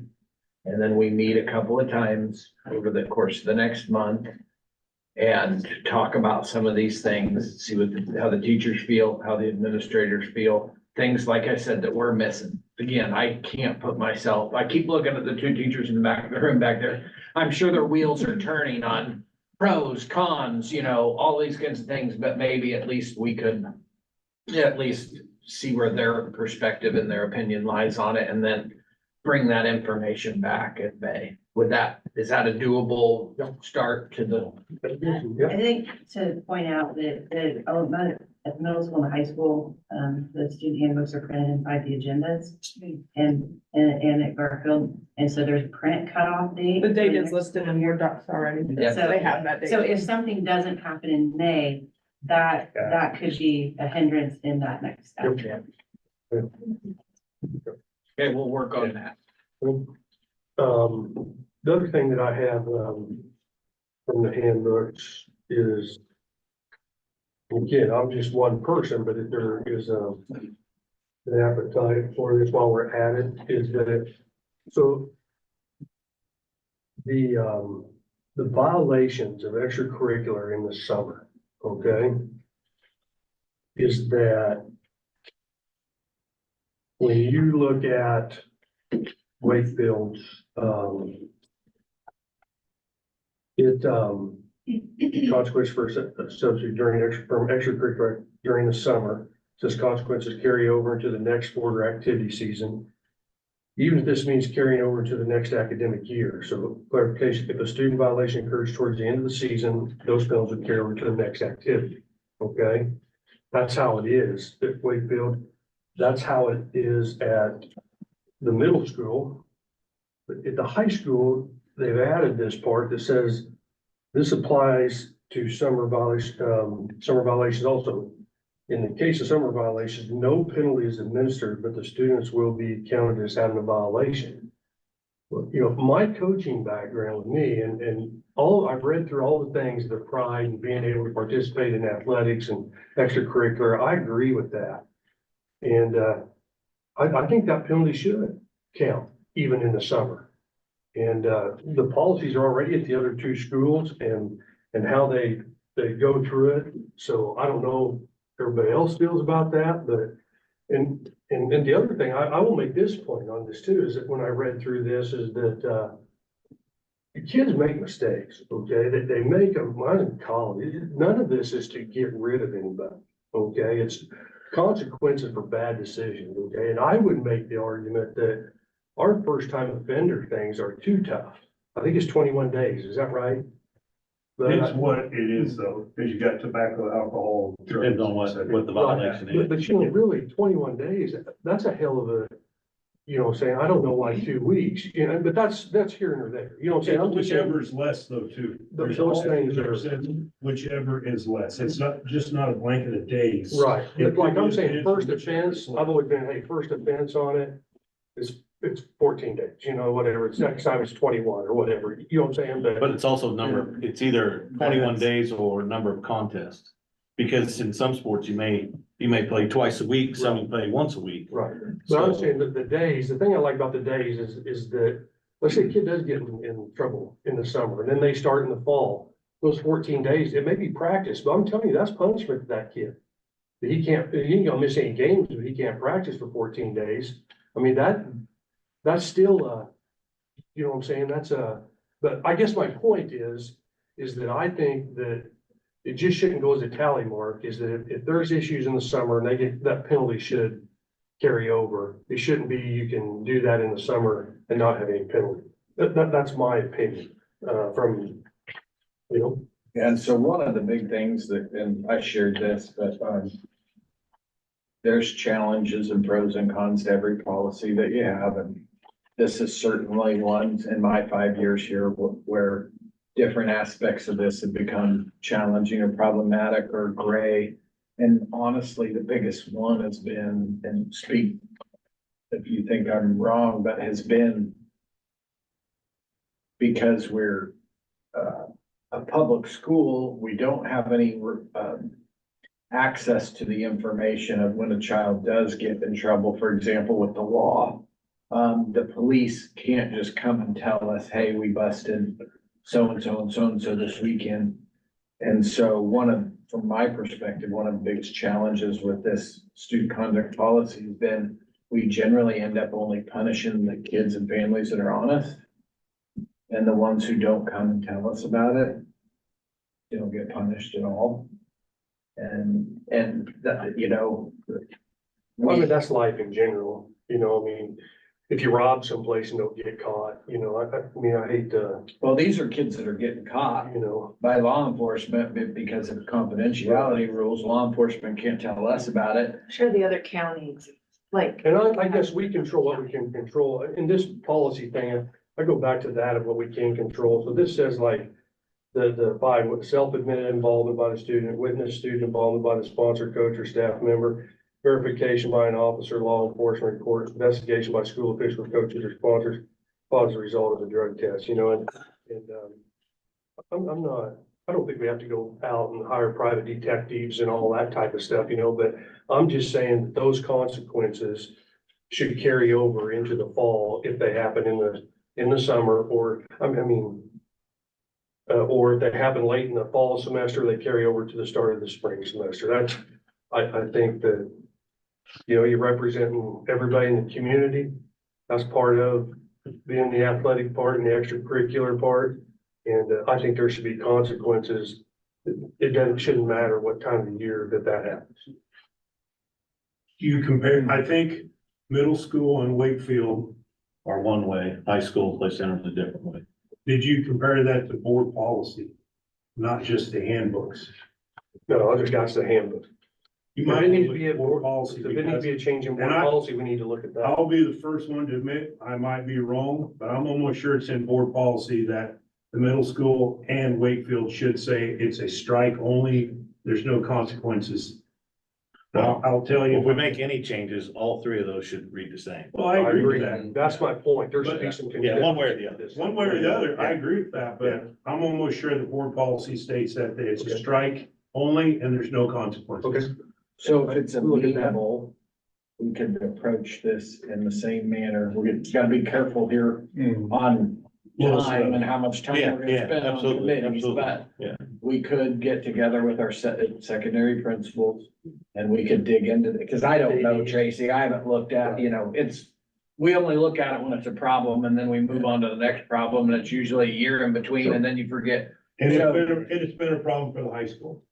So Guarantee you. if it would be all right, over the next month, we could get together, our secondary principals, kind of take a look at some of the questions that I've been writing down, out of season, 21 days, carry over between seasons, consequences, all three should be the same. These are, tell me if I'm repeating back what I heard, but, get our principals together, we can kind of look at that and then come back and talk about it next month. Is that doable? Could we also look to see what, because there isn't really a state guideline on that, what our NCKL and state league schools are doing? Sure. To kind of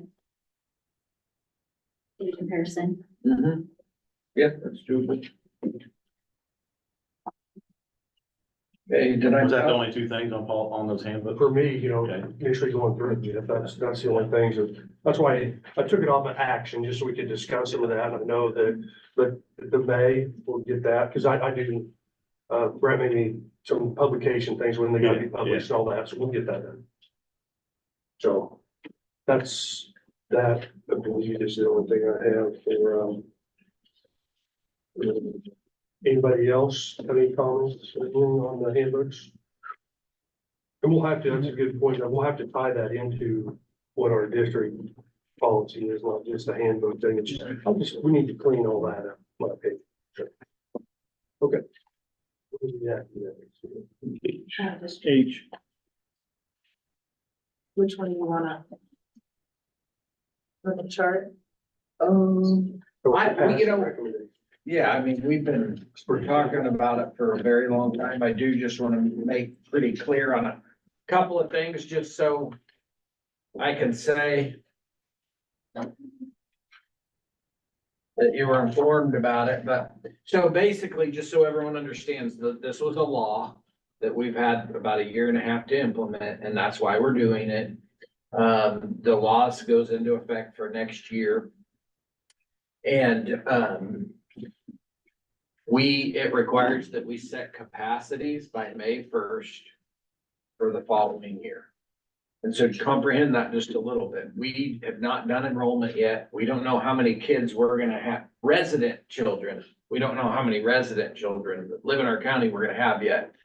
But we have to set capacities for guidelines for non-resident enrollment. And once you approve a non-resident enrolled student, you are required by law to keep them for the rest of the duration. So they're gonna affect your capacities. You following me?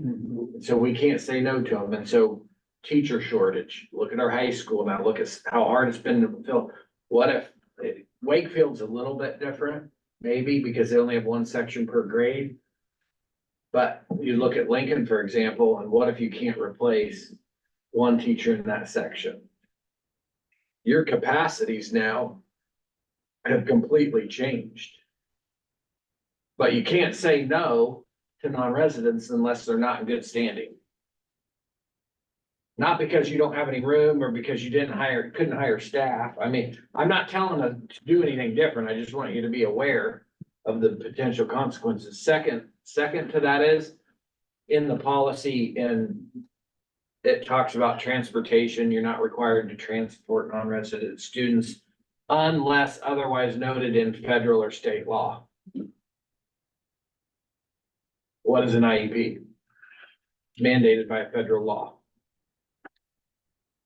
It's not clear. It's not written one way or another. It's probably going to be tested very soon, but what happens when somebody from throw out a district that's 40 miles away? We don't need to throw a name out. And the student has an IEP. Family gets upset with the school and says, I don't want to go to Clay Center. I want to go to Wakefield. Well, it says will be transported unless noted by federal state law. Does that mean we're driving 40 miles away, door to door, to pick up a kiddo and bring them to school? Now, I don't think we should make decisions based on anomalies. I just want you guys to be aware that these are some potential things that could affect us.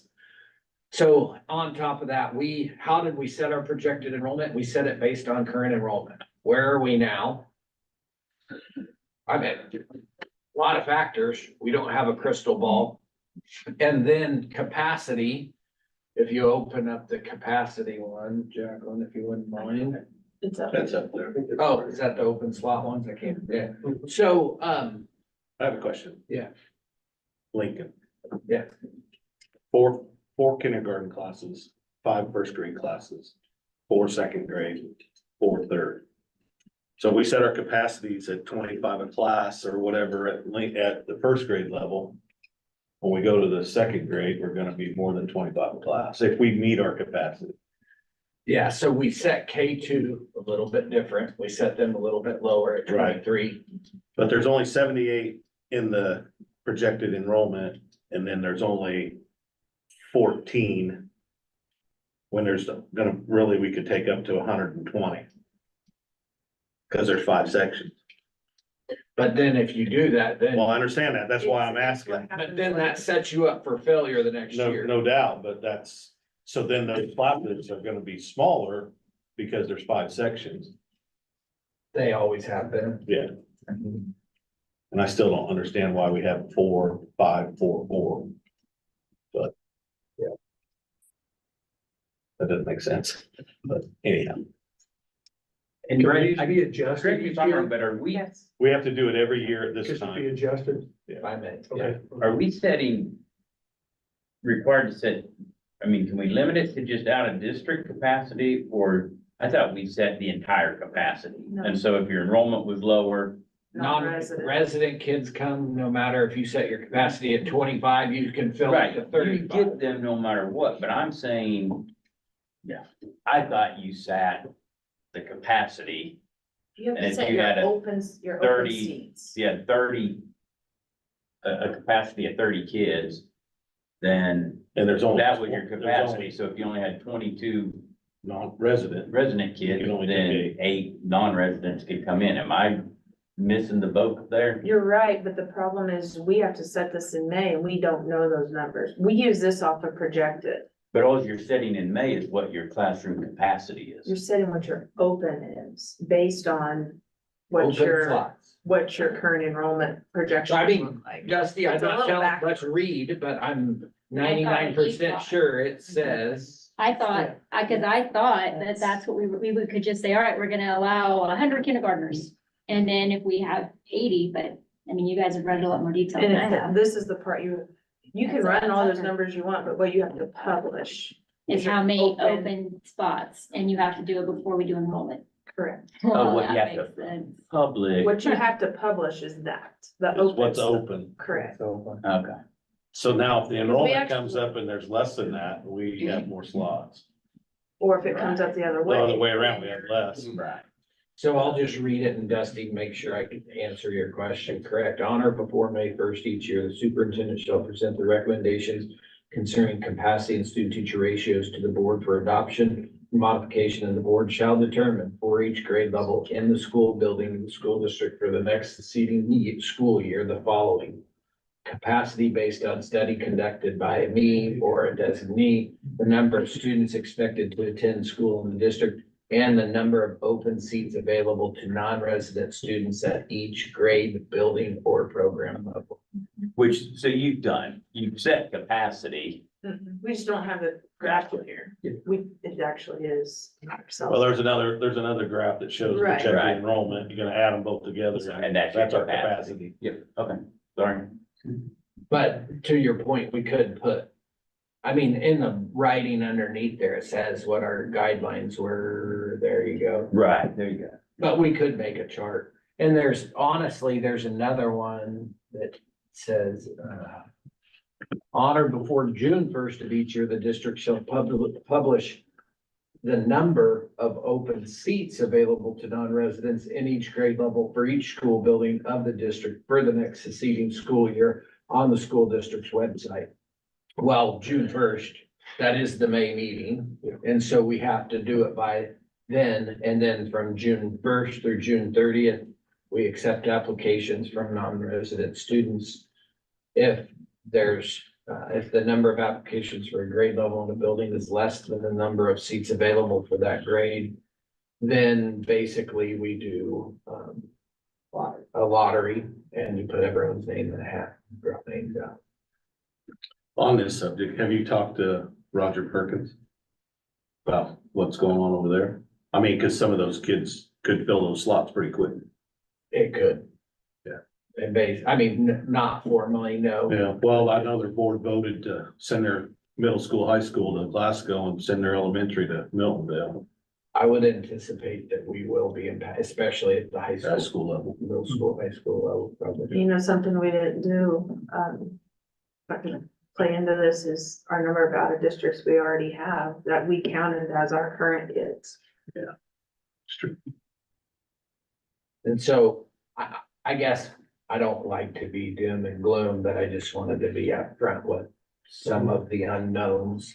And there's gonna be, since it's the first year, there's nothing to do about it. And a lot of the unknowns will probably get tested in the courts in Topeka, Wichita, Kansas City fairly quickly, and then we'll kind of know maybe a little bit better where we stand. So.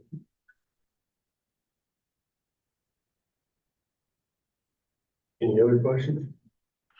I do have one. Yep. So, for example, kindergarten, it says potentially 12 open slots. So Could you, as a board, could we say we will only allow 5 slots? We can choose that, even though there are 12. Can we set a number that, You guys can set whatever capacity you want, yeah. okay, We're just saying, we're gonna set capacities to where we're not gonna lock ourselves into being forced to say no to somebody. If that makes Because the sense. lower And your your capacities, if turnaround you have time. more kids show up, you gotta turn them away.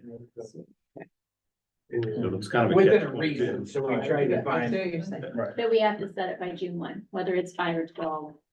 We need it published by June 1. This said action, there isn't any action we need to take today, is there? well, you'd have to approve the capacity. By May 1, that has to be done. And then by June 1st, You have to publish it. open seats. They're the same thing, it's up for interpretation. Is capacity and open seats different? It doesn't say that. So our thought was, because the board's seen this policy so many times over the course of the year, that we get this approved and we meet the May 1st and the June 1st deadline now. Publish it, get it on our website, be done. And But Brett, we're- I'm sorry, but I do think we need this, like on this enrollment projections, our current out of district kids are counted in this. We could always But look they're at it next already week. students of ours, so. Mhm. You can go on that next week if you wanna keep looking at it. What you guys want to do, I don't know what to do. Why, well, tell me what you're thinking. So here's my thinking is, so. I don't wanna get caught in the not honoring the kids we currently have, that every year we send them the application and, Well, once they're in next year. but I know, but we didn't count that in this number. You know what I'm saying? So They're our- already in there. they're in the other, they're in the. They're in projected this enrollment. one, so we just need to make sure they stay in this one and get their forms out now to them. Does that make sense? Yeah, that's still fine. They're, And this would be additional my on top opinion, of that. yeah, because they're already counted, like they're coming back unless they're not in good standing and we Right. tell them otherwise. Sure, So then we now have bringing them back, this is on top of that, we can bring in this many more. open seats, okay. I'm going to approve the capacity recommendations for next year. Second. motion and second. All those in favor? Motion carries 7-0.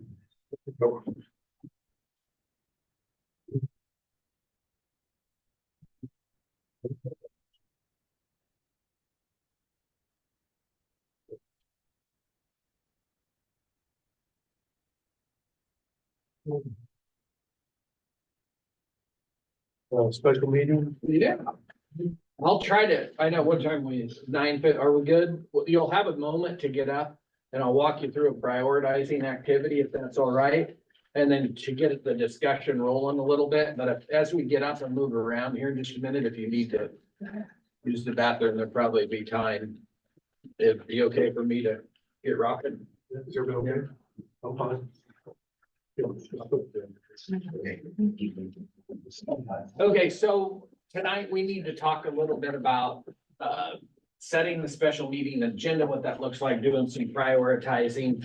And so the background, why, we have 3 new board members came on in January. And so we have some new board members that have some questions and some things they'd like to learn. We've had a recent increase in requests that require information, data, research, time, those kind on all of our employees' part. And so, so how do we manage that? How do we move forward and get a better understanding of, what are those requests of, the board, the majority of the board? Where do we want to spend our time? How do we want to spend our time on topics? And so ultimately, tonight this agenda items to have you guys, because you requested a special meeting to discuss and prioritize each individual board member's topics of interest. So outcomes, what do we want to do? My hope would be, and please share if you see something that we need to address here, but identify the topics the board would like to discuss from each of you. Then prioritize those topics based on consensus. So, it may be something that's really important to Andy. But is Andy's thing, you know, we value your time and our time together, so is Andy's thing also something that, you know, 3 or 4 others want to talk about and address? And then, but prioritize, so if it is just Andy's or just Jeff's, does that, you know, get prioritized maybe a little lower and something that Tracy, Jason, Linda, and Shanna, all, I mean, there's 4, if we say, okay, well, there's 4 or 5.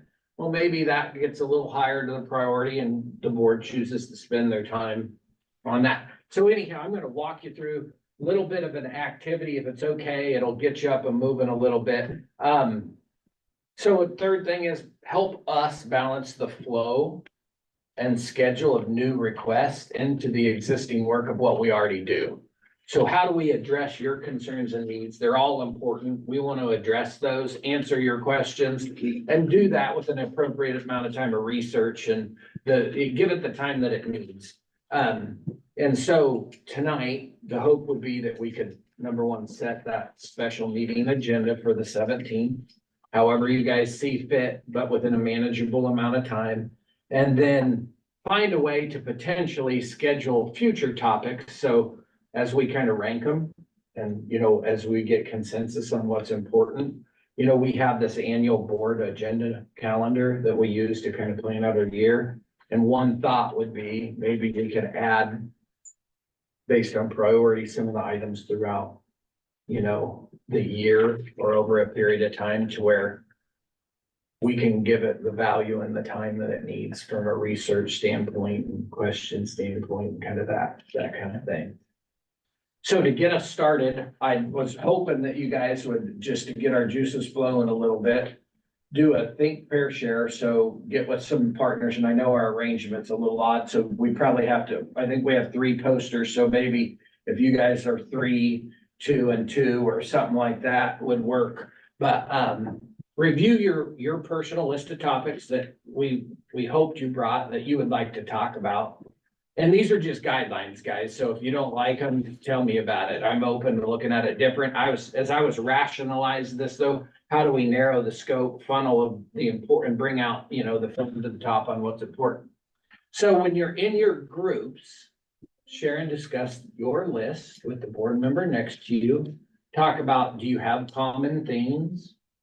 Do you have questions or clarifications on what someone would like to talk about?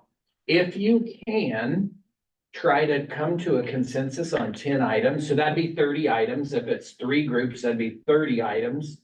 If you can come to a consensus with your partner, with your 10 items, you can come up and write it on our chart paper. We'll bring them. Yeah, we'll bring them the chart paper. And then once you get, and guys, if you need more than 10, write more than 10. It's not that big of a deal. We were just trying to, if we get 50, that might take 2 years. And so we thought 30 might be an okay place to start and prioritize. No, Adrian. They go down on the tables. Oh, yeah. So one for Jason and Tracy. And so once you come to your consensus, if you can come with 10, get your 10 written. And then when you're done, if you could come stick them up so that everyone can see what everyone's thinking about. So we'll set a timer for, is 10 minutes enough? That's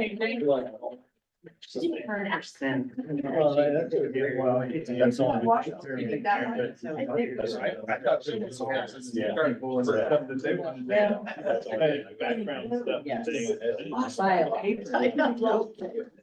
Well, yeah. Stickers and things. That's the only thing I. That's fine.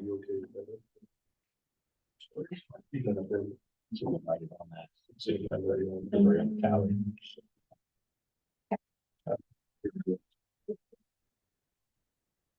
That's a bad time. Go that far. What's the score? They're up by 6 at halftime. Who's that? Connecticut. Who's that? Clearly, the person winning the bracket. Are you winning the bracket? I have no idea. Oh.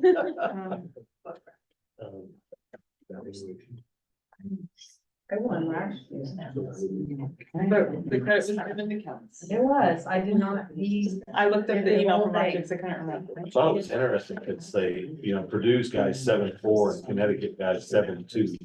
Yeah. And the Purdue guy's been the national player of the year 2 years in a row, and the Connecticut guy hasn't gotten nothing. I didn't, That's what I read, so I'm. He can just swat the ball. And then it's large, if you watch just what are the things you want to discuss? If Iowa would have had one girl. As I was thinking of that. So it'd have been a whole different. It'd have been a whole different. Yeah. You know, and all their rebounds were tapping them to themselves. You know, the ball come off the rim, they miss, so they catch it again, shoot again, miss. it. That's why they have 36 offensive rebounds. I see K-State's big girl says she's. Yeah. I believe it's back. Yeah. But I think that she's thinking is all the other girls. are gonna be there. Somebody. They could be really good. They could be. That she just like, she did it on the. Get down there. Cetera. And what's the benefit of knowing that? I said, was it the person? Are you wanting to, I'm learning professional development be the topic instead? Andrea's out there. That professional development is taking up time, because, so maybe. Oh,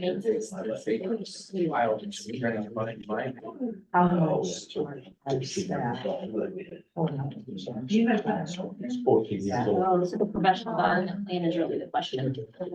And actually, it's I just didn't know how to.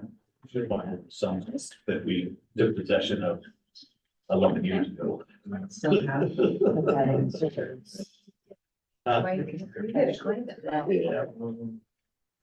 He goes, hey, can you just keep her till we buy a house in Wichita? Well, they're on house number 4. Teachers. That's different.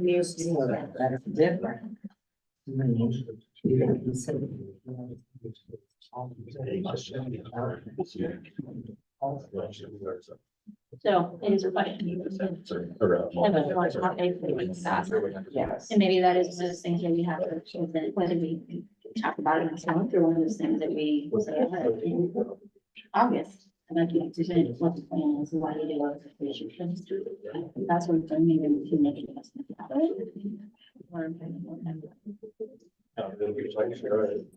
I mean, but sure. Yeah. And those, that kind of thing. It's just a matter. And presenting, so. Jerry. I think after down the. Something. Right now, whatever you want to put on there. That was the only thing we had. You got 9 slots. You got 9 slots. to fill out. Jack it up a little bit more. You can do whatever part that you want. You want my blue one? Is that- Right away. I'd like to have. I'd like to have it be So like. that's really budget. Everybody else wants to have. And you talk about how that way that we have. You don't know until you write them down. We don't know until you write them down.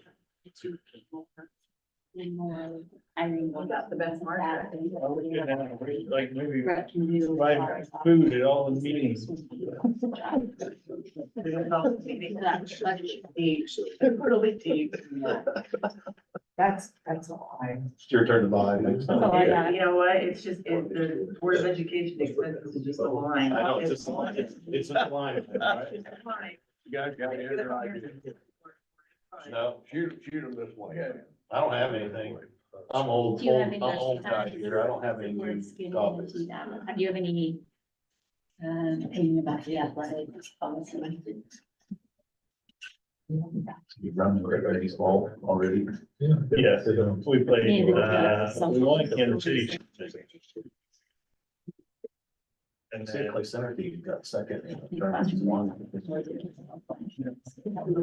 it also technology, make sure you guys don't know. Got second at something. iPad. 19. old is that what? Oh, it'd be 5th grade. So probably what, 11 and under, 12 and under. Most of it's 5 minutes, 13 games. That's it. So, I can't. they're all important, how we enroll. Say, I take. Second. About 9 minutes.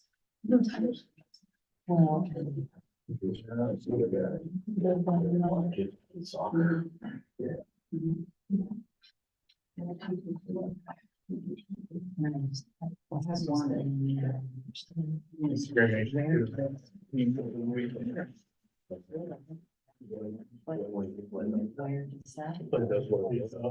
We're playing, Rita's playing on that. Yeah. So that's already built into that, that's the 75,000, that's what we're spending. Saturday. 75,000.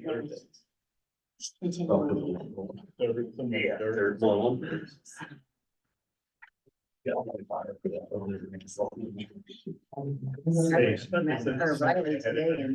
really stunk. Airplane, helicopter. These are projects, these are projects in addition to the things that we do. Yeah. Yeah. Usually they have been running. Yeah. 3,000. These are space, like how much we spend, you know. We only got 2 hours, so it's. Not probably grants, because it's too volunteer, well, you got Spend an hour on. separate. One, we're. Here's how much money we have left, and how you. In the big. Eric, let's stick it up there on the wall. It's all fair. Stick it up here. She'll take it. Dan will take it. You go. Thank you. Lord help you, people got out and start reading it and going. Neutral color. It's a lot. Six? That's all you got? No. We got 2 hours. We have 30, we'll be here for 4 days.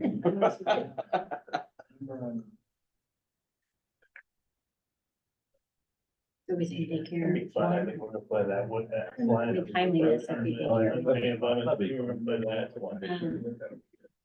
Although we have to get the cell phone devices. Budget is coming up, we'll have to have that figured out. Actually, these are both three, because we have to figure out.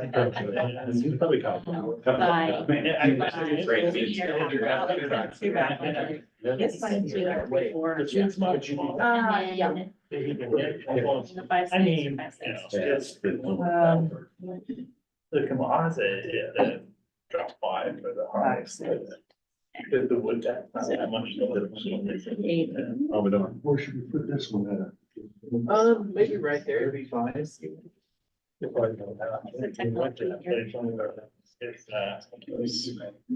see.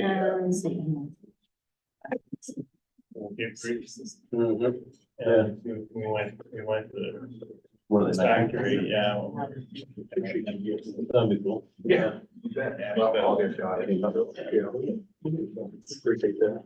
Well,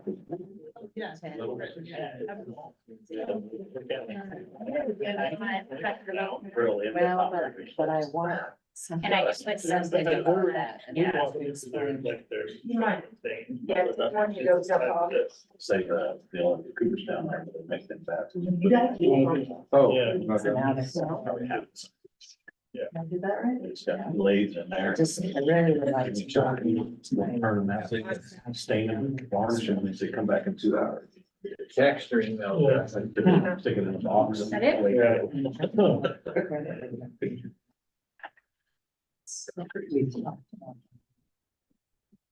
So the question would be, what would be your goal for that discussion? No.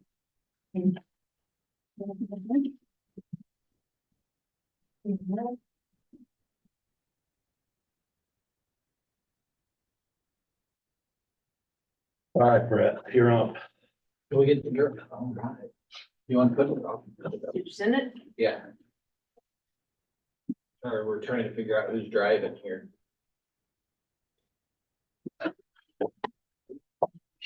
So, You yeah, drive, you're on the board. right? Do you want me to be? No, I do not. Sorry. Now, can you get, Not to my email yet, but it's okay, while it's coming up, Well, let Mary me- Kay got it. Oh, okay, so I kind of remember the slide. So we look at all three pictures and are there any ones that are the same? Duplicates? Does anybody have any duplicates? Daycare. Yeah. Okay, so I'm gonna, sorry, since those two are right, I'm gonna take it off. So here. are you guys all good crossing one off because they're the Sorry. same, if we rank? Oh, yeah, yep. Okay, anything else that you see as duplicates? Credit recovery. Recovery. Recovery. Okay. What else do you see? Anything else the same? So our number 5 is the same as their number 10, the orange number Yeah. 10. Yeah, different wording, but same thing. So it doesn't matter to me which one you want to use. Well, I'll take this one off. Okay. They have workforce stability, which is the same thing we're meaning by recruitment retention. Okay.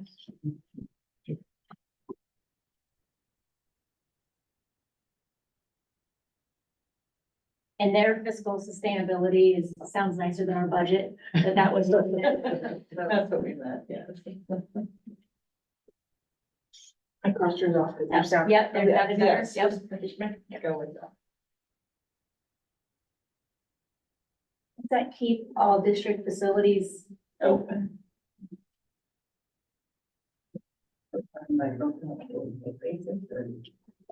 Yeah, now if you duplicates, I think it also says clarifications. Does anybody see something up here they need clarification on before we prioritize or rank? I was having trouble seeing this far, so.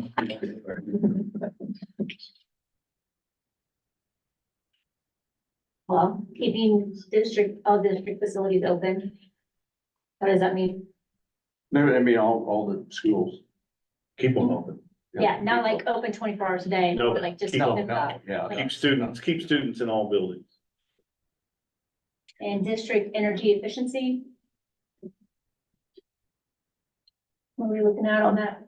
I'm sorry. What do you mean by that? District energy efficiency? Well, they would be, for instance, on, like at the lead opportunities, for instance, on, energy efficient lighting, things like that, going through and major improvements to going in maybe to cut cost for, utilities. Like a master plan. For instance. Yeah. Yeah. I know Craig talked about the LED lighting. They're buying some now, so when things go out, they replace them.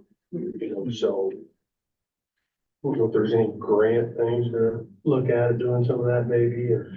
But I've been looking at some of that at the same time to Department of Energy. Did anyone see any other duplicates? Or that you need clarification or addition? Is there something that you want up here that's not up here? Now's the time to do it. Cause this will be the list that we can work off of for a while. So anything else you wanna add? Approved fundraisers, is that, What? what's that? So What was it? approving fundraisers, this is one of the things that really stuck out to me, something back and in the bank. I think we have too many. I think we gotta discuss a policy to limit some of those. There is a policy on. Is it? Because we need to be a little more strict on that, you know what I mean? They have a rotation, right? I have a whole Yeah. spiel I can. I mean, Yeah, there is a policy on fundraisers. It's unbelievable, you know, right, you know. Took You know, that time. I remember when they started the Orange and Black Pack, they did away with a lot of them because the money went in there and now things have expanded more. I just think that needs to be, you know. And some of those fundraisers, maybe not so much in Wakefield, but up here is all the groups outside of school.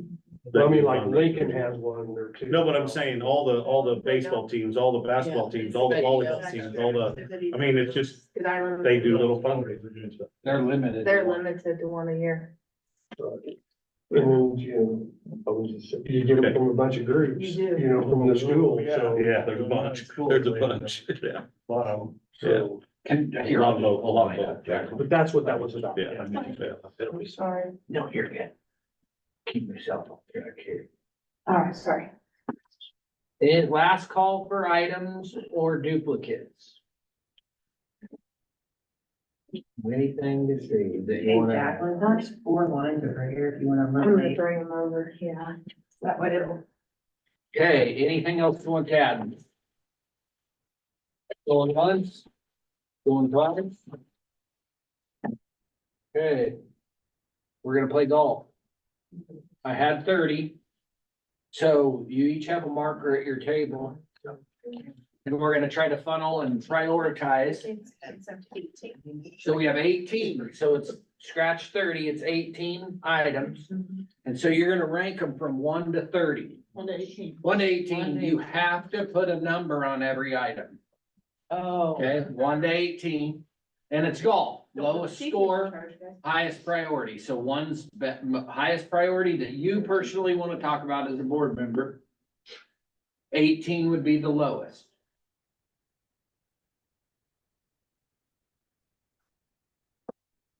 Everybody get up. at once. There's 7 spots. and then the Use 8th one's each number gonna one add up. time, 1 to 18, and you have to mark So everything. one There's is 7 mine, columns. One's your hole in one, it's your best My shot, one, I like want your the number, best. yeah.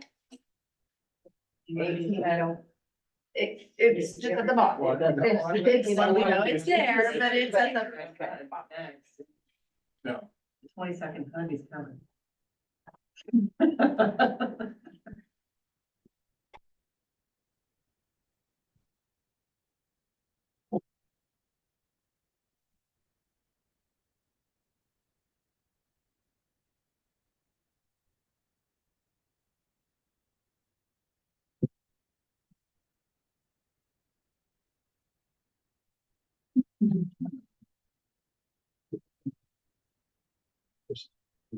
Somebody's gonna be here all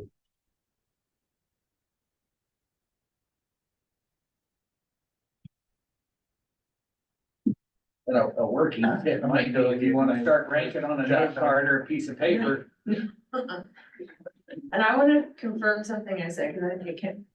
When you put 2 teachers in charge of this, with these strategies that we would use in the classroom. I told Andy that the 22nd hug is coming next.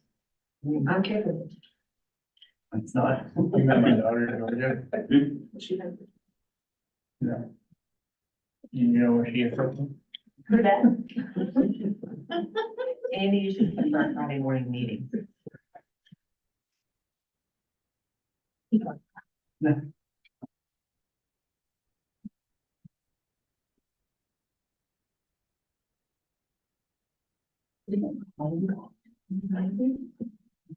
Oh, no, it's on my. Now you screwed it up. Just messed it all up. Third spot. We gotta stop now.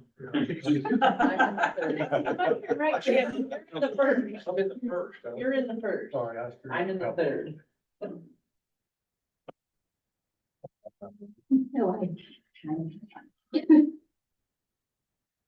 No, It'll all work out.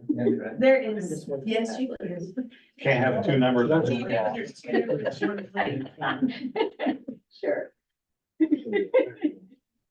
That's correct. Oh, I can't be in that last spoonful. No.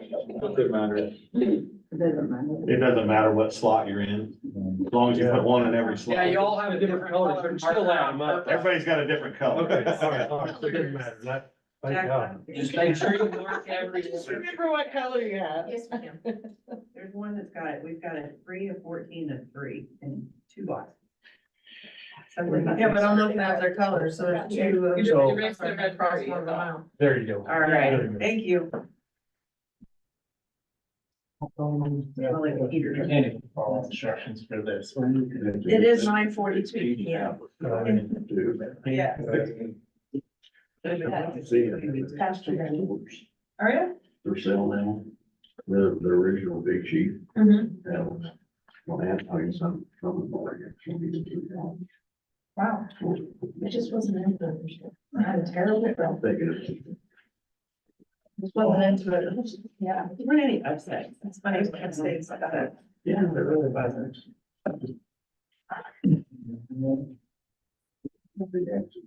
Anybody want to make a wager on what gets done first? The national championship?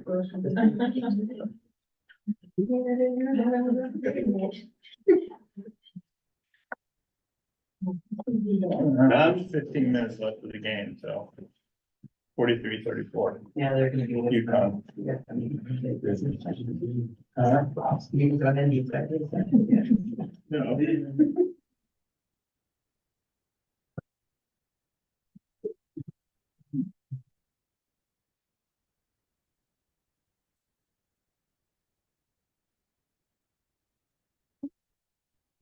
knows, it doesn't mean I just. It's like to do it.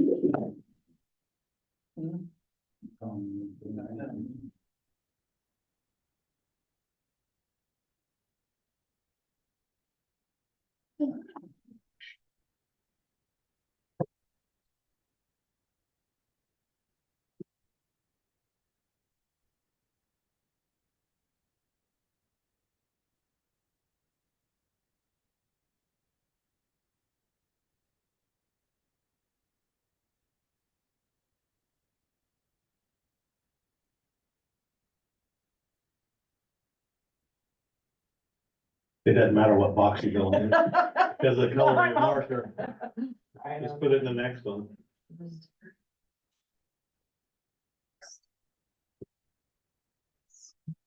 I'll leave you this, but I'm gonna take this.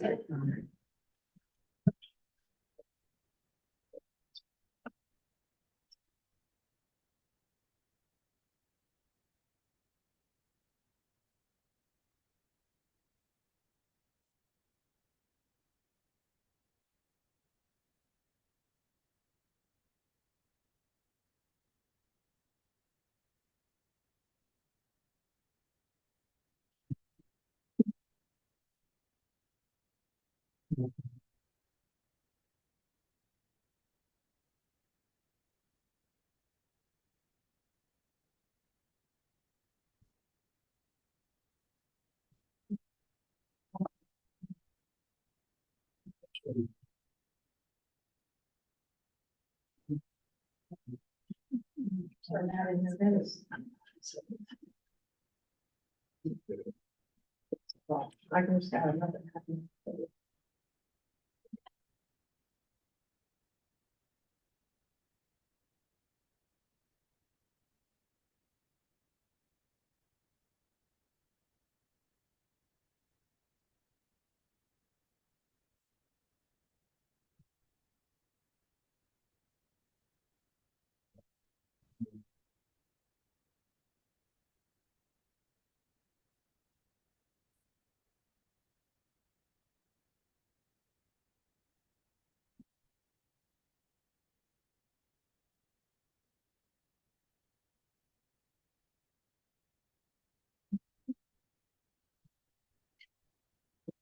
Get them all, Jason? I think so. Did you go in order? I went backwards. Oh, good And I'm idea. like, I wonder what one's gonna be. Whatever's left. Did it work pretty well? Recruitment credentials. We didn't pick your number one and then go 18, so it's like, I know that's the one. Yeah. Oh, green logos and mushrooms. Green is there, and like, do you smell it? What's the dog like that? Why is that? Was he itch? I think it is. That just knows everything. Yeah.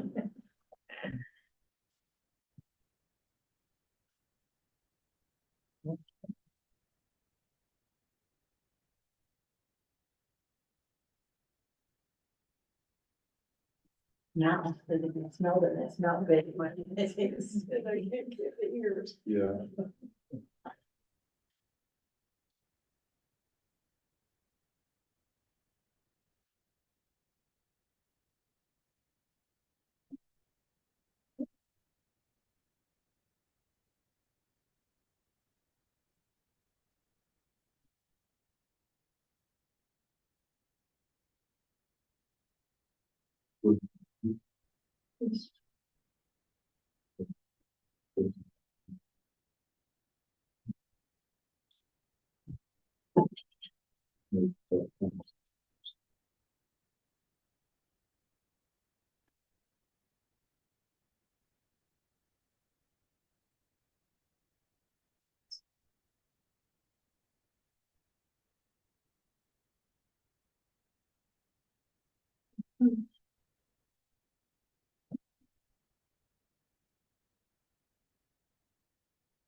I got an eight.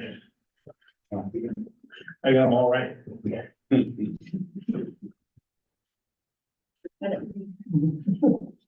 can have my weapon back. I use black for the totaling. So I have a dark blue. What? I have a dark blue. Black smells like the licorice. I don't like here, just red. I don't think I did number one, but I can't find it, so. I thought I was told like that word. He confuses. Blue?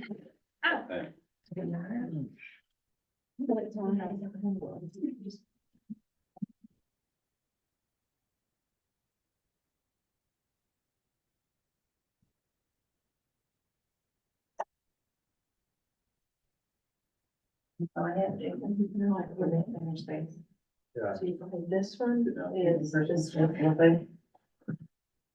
Oh, it is crossed out. I forgot the cross out. I thought Okay. I saw that. I don't want you to lose your Okay, now, number. yes, so now I've lost my number, so that really is. There's 7 numbers. We should have started in the beginning. Scratched out. Thank you, Jacqueline. You're As welcome. soon as you said that, I just looked right across the blue one. Should have done that at an angle.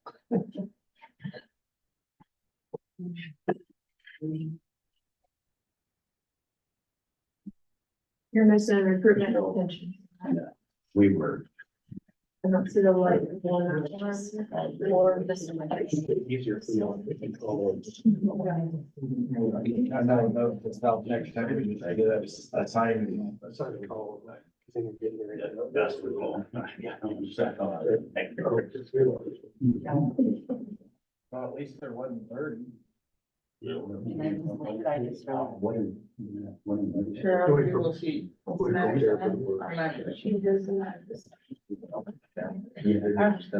Karen, I'll fix it. And then he. Yeah, well. I know, no.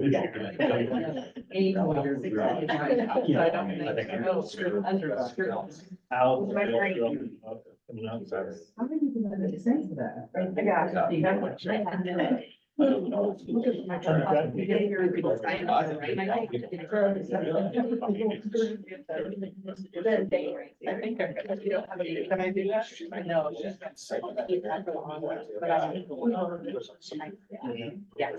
But yeah. You wanna know where they fall, like, they don't, but you wanna make sure they. Or we can ask wherever. But I'm still. Right, keep it further. No, there's a couple of. Younger people down there. Like, go down there, take the holes in the road, you know, they're down at town. Yeah, so Jacqueline can add those. Then we can get that while she adds. What it is. I can't get that. Oh, yeah. Well, I'm in generally go. Oh, that fitness center. Fitness center. Yeah. Yeah. That's cool. Thank you. It does. I Yeah, may have- Paul, it does. Yeah, Okay, now moving on, any questions on the next meeting thing? I think we'll, if it's all right with you, we'll kind of leave that one open while we go to exec, because I just want to make sure you guys are on the same page of what it is we're talking about at the special meeting when we come back. And Dusty, are we good doing that? Yeah, she's gonna act, she'll just tally stuff while we're. Back there, ready to come out and wrap up? I took this as the May one, but you're talking about this as the special meeting. Yeah. Okay, fine. Okay, so let's see. Okay. How long?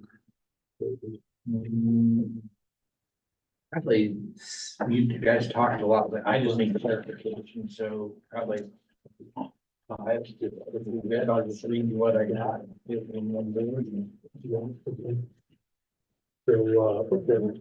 I move we go to executive session to discuss items included in the CCEA negotiations letter, shown to the negotiations exception under KOMA, and the open meeting shall resume at 9:58 in the boardroom. The executive session should include the board, superintendent, and council. Second motion, second. All those in favor? Motion passed.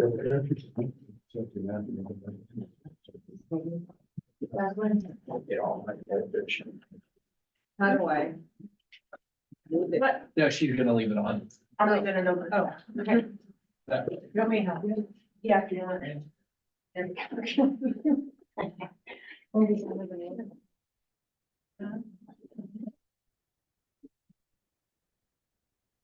You're just doing it as you go?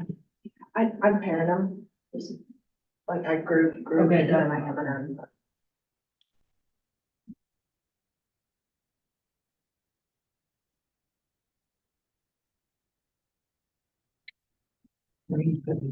Happening, or one if there is one.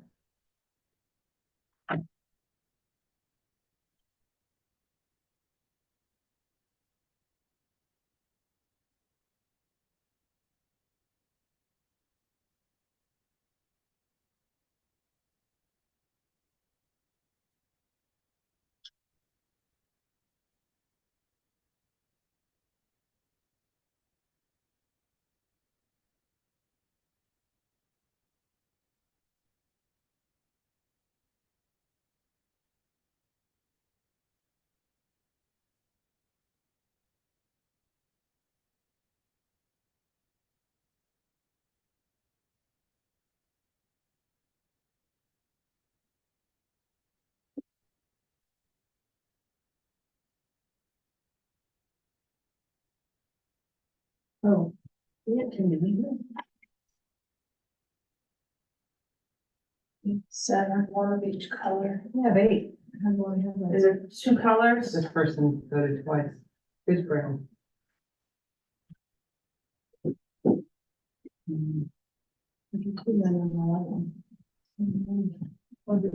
it was the, they got a 2 and 11. I think Jason is done. So where did he not go?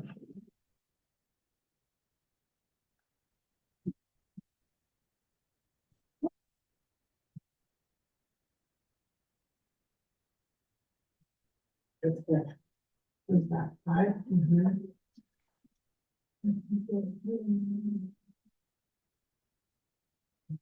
You got 2, 7, 4,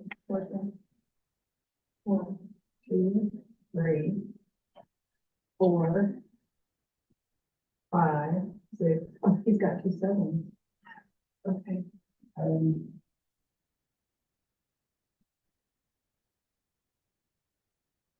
then there's 2, 7, 8, then a 9, round 9, 10, 11, 12, 13,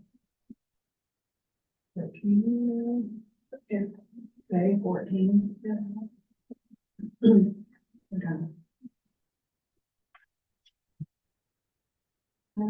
15, 16, 17, 18. So, 2. Is there a brown one missing on one? He doesn't have another, okay. There's not one on the recruitment. Yeah, there's a 1. So there's 2 7s. Yeah, one of them should be.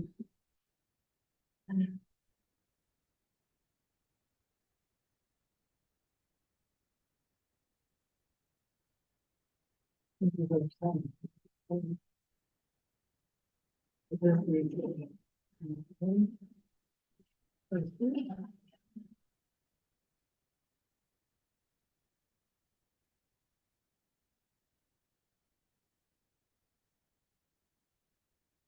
I think we go and add them up with everything that's here and we come in and say, you've got 2 7. Do I add this one up because they're double? And we'll subtract. We'll subtract which one takes that. Okay, so this, I'm gonna put a star over here because we should have a number here. Yep.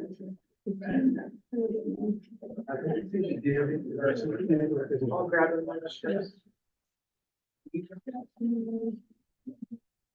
Hey, Jason, Anita has a question. And then maybe that's what we'll do. I'll visit with you later.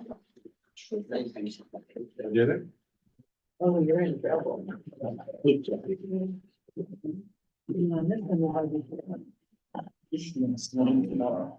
Yeah, 7 and 7 here. One of the 7 is to change one. Which one? Next. And if it's so, then we need to put 11 or 2 here. And we got the Friday notes and the. Personnel, isn't it? Yeah, no, I did. The video's going, is that? Oh, yeah. Okay. So back to regular meeting. I move we go to executive session to discuss the private personal matters pursuant to the non-elected personnel exemption under KOMA.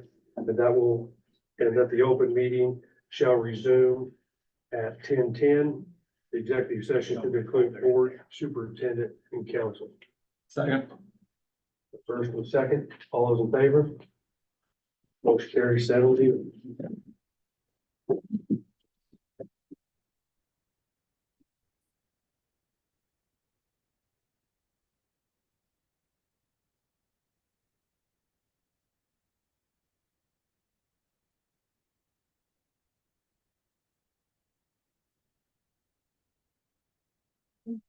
I'm total in here on this paper, but we might want to take a picture of each of them and then I'm gonna type it out. I want to see that type out like in this spreadsheet. Okay, it's 51, not. We had to change that. This one done? Well, mine aren't with dark. That's a picture. That's okay. I can zoom. Okay. For the topics that aren't at night, they'll want to see it. Doing it, yeah.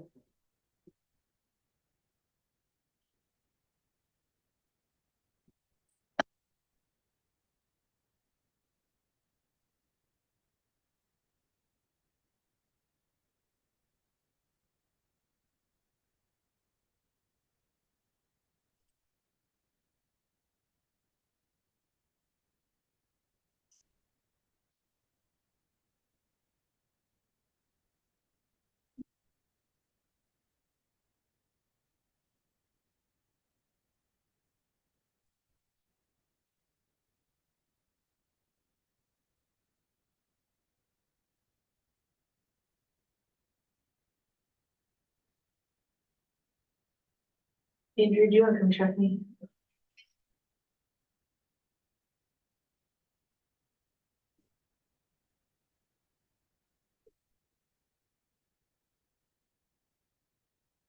Lois first, Lois Bob.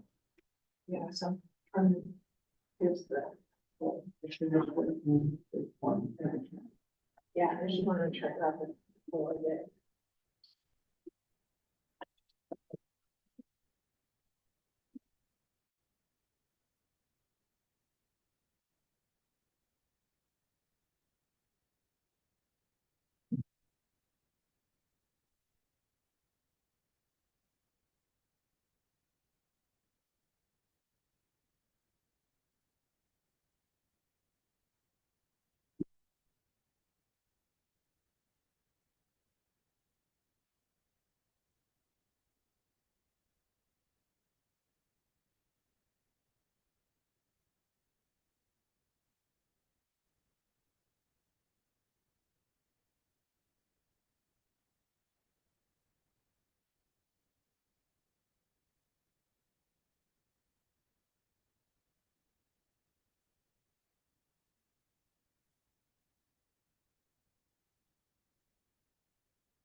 Was gonna grab the name tag, but I don't really want to be under there.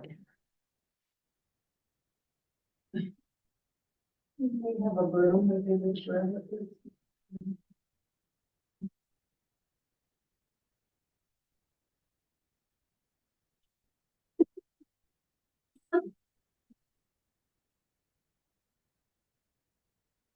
We don't have any business calling in, but they're throw it.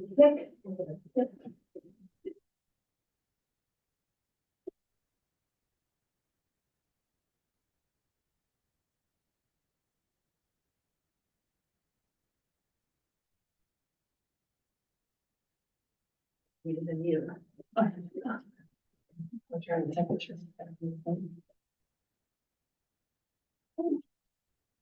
Thanks.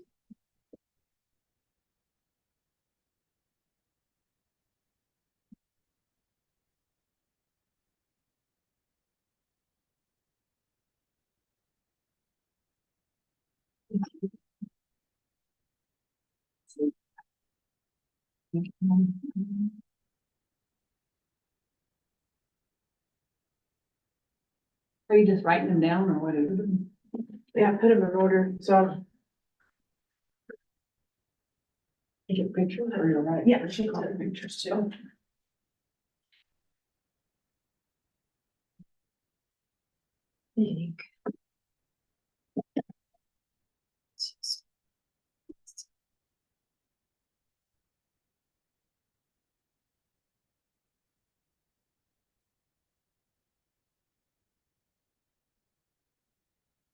I need to do this. Let me see a second.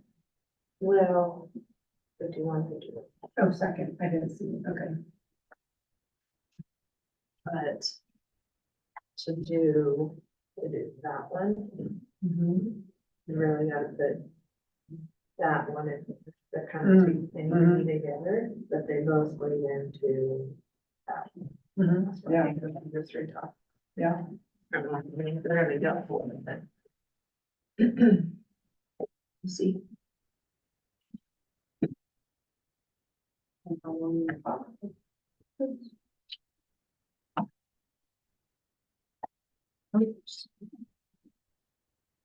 Where did my clothes that was over here?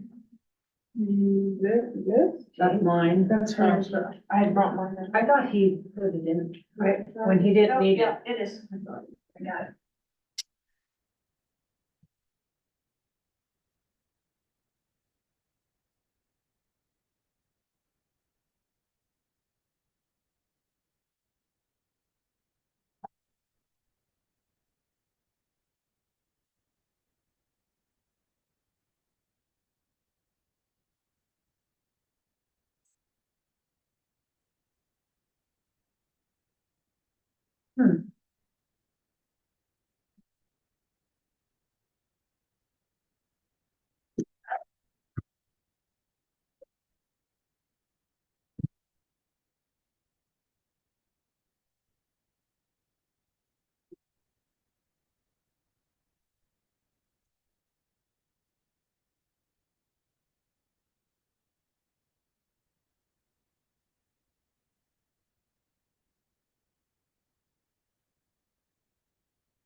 Okay, do you want me to share this with you and you'll put it up or?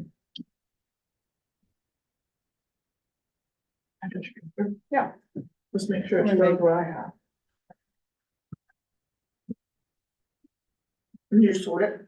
Yes.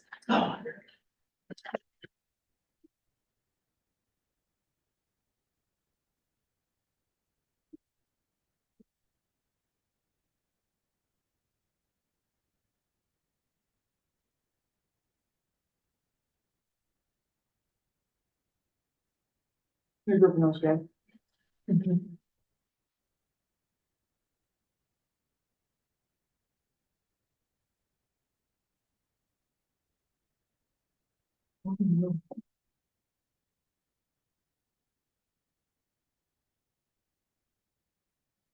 have 2, 3 of them.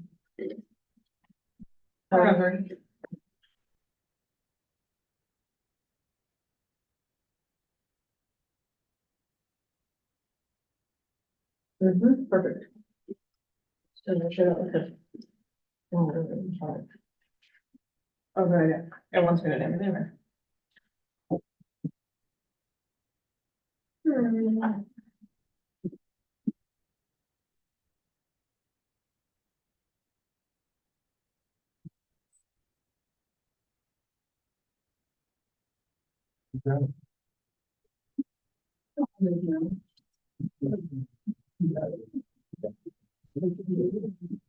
We already got him on retainer. Yeah, start driving buses. That's the case. Put your bug boots on.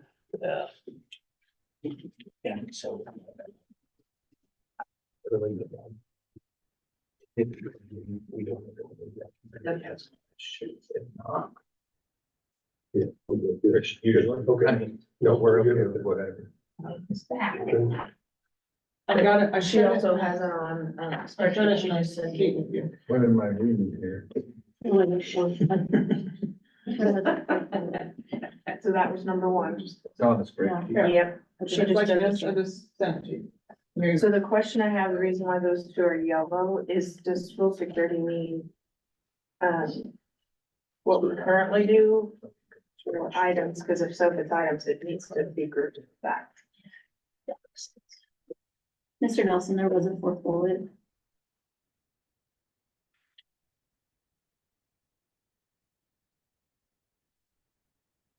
You want me to add something? yes, please. Thank you.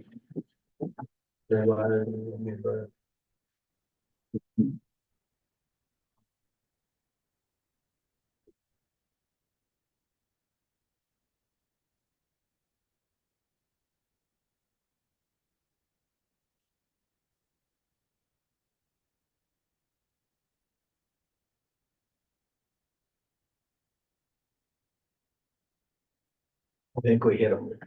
I think we're good. Thank you. On the, anybody have any questions on the early graduation requirements? For those students? I thought we were supposed to get letters from the students or the parents. They're all attached. Well, I didn't see them. I saw all the principal ones. That's Didn't see cool. They're nothing all from. one doc. They're always good. If you open it up, it's like 5 pages per kid. Okay. Guess I didn't scroll down. So if not, then we'll go on to personnel. Approving the personnel. Are you approving the Yes, graduation? so I move, going back to the Yes, student okay, members, okay. I move to approve the early graduation request as long as each student has successfully completed 25 credit hours. Second. First and second, all those in favor? Motion carries 7-0. We're going to approval of the personnel. I move to approve the personnel report as presented. Second. Motion and second, all those in favor? Motion carries 7-0. We will have the approval of the certified staff.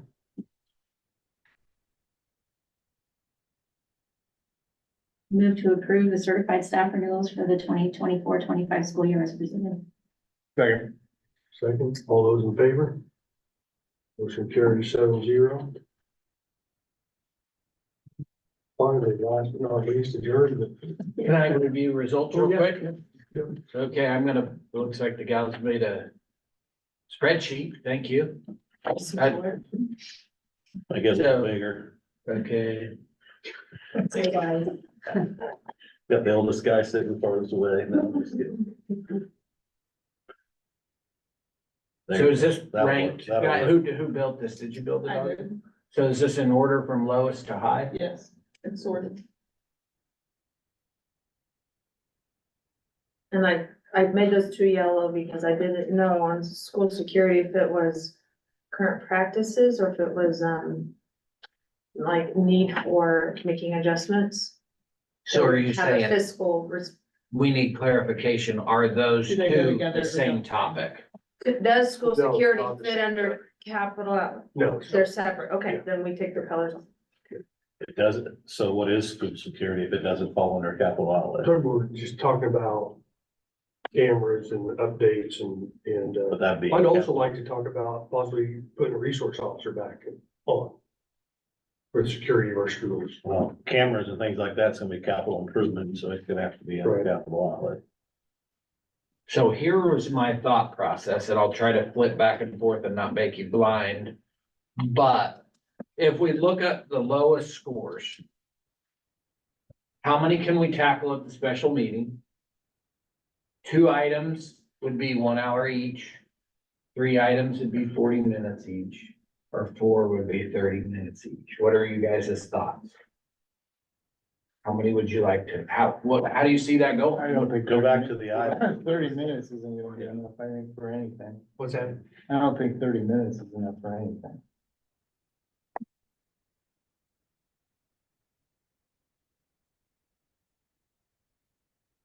So the top 4 are the ones you're gonna talk about at the meeting, if you go 30 minutes.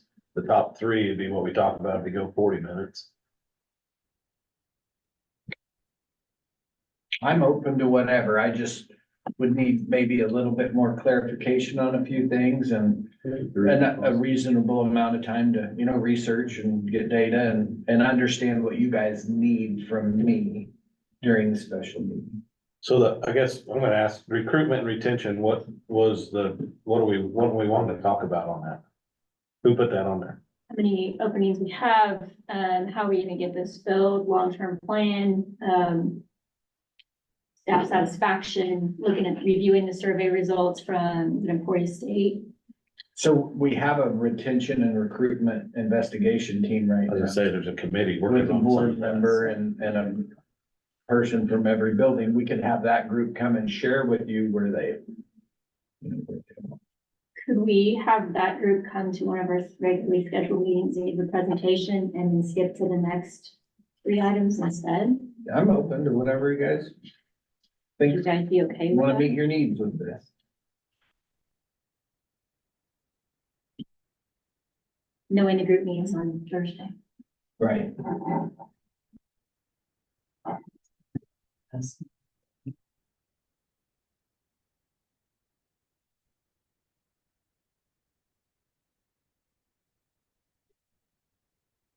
So if we were school security is one, what kind of information would you need from me to talk about that topic?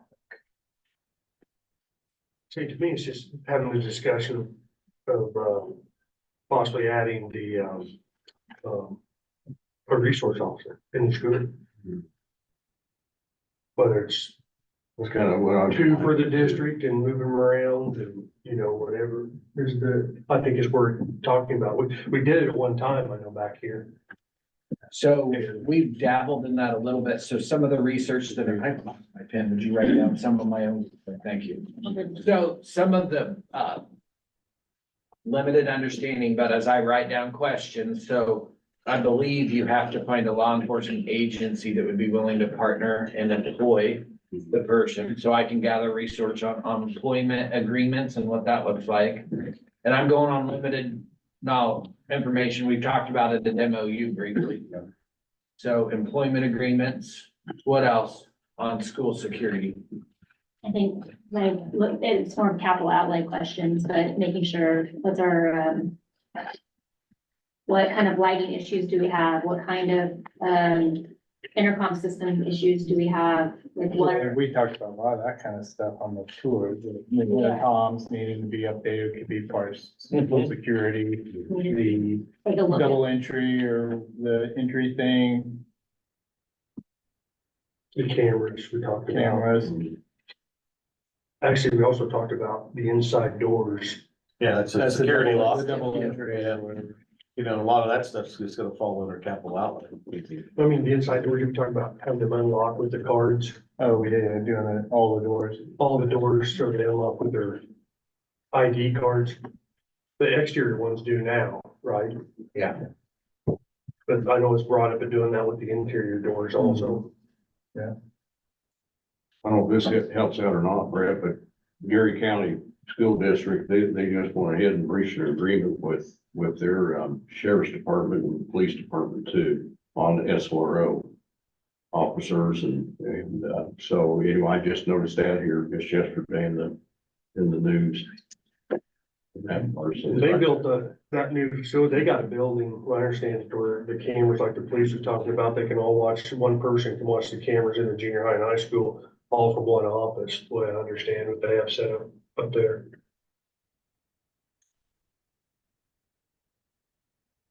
How much time would you guys like to spend on school security?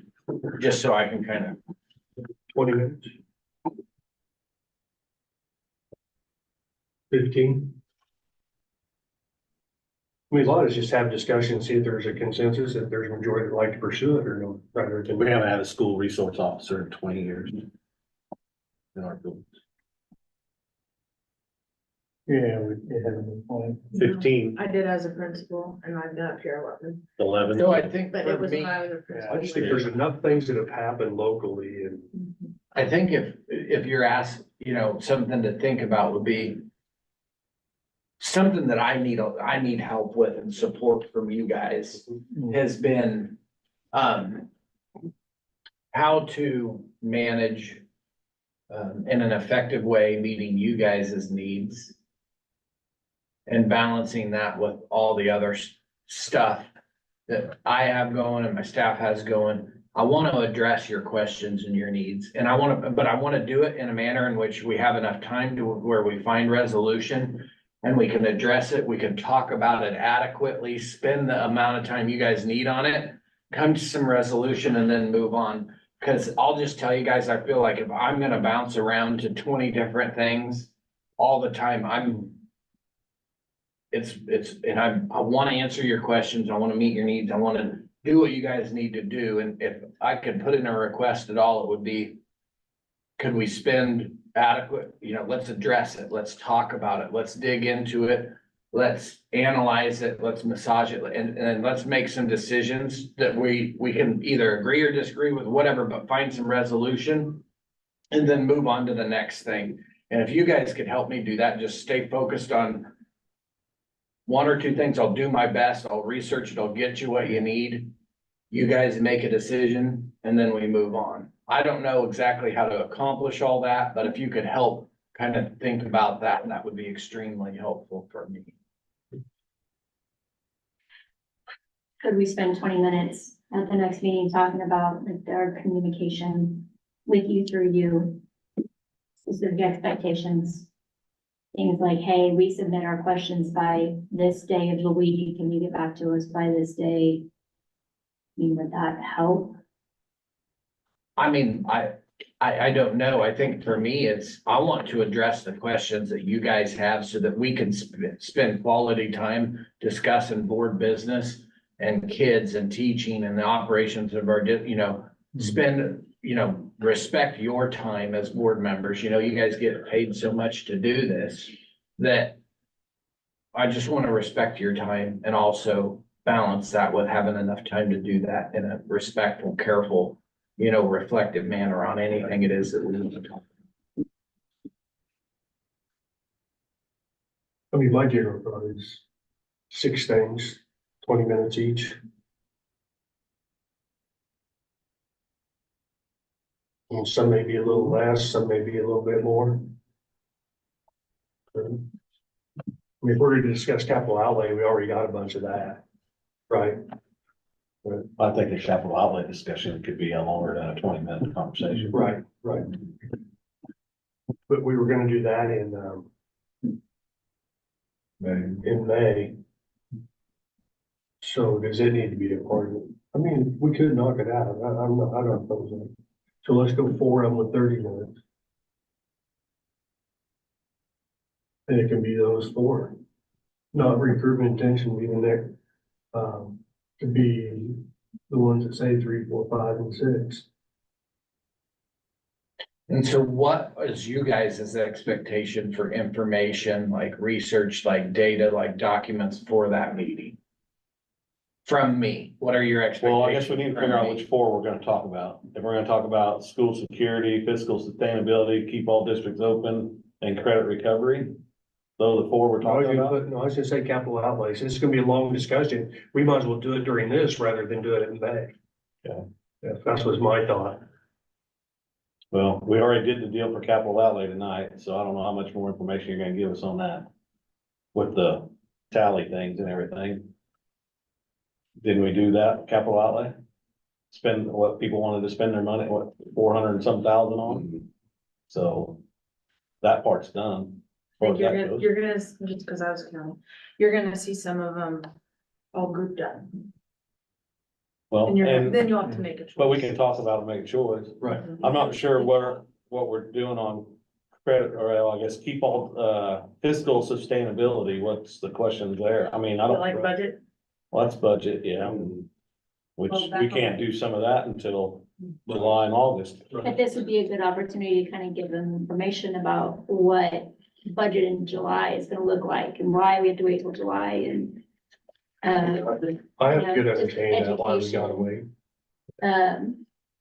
How the billing goes at the end of the fiscal year Actually, versus the you're year. in process in the budgeting timeline and like what the state's kind of put into play for it really does drive what happens as far as with the levy on if you exceed revenue neutral. I mean, there's different directions that it can go depending on what the first action.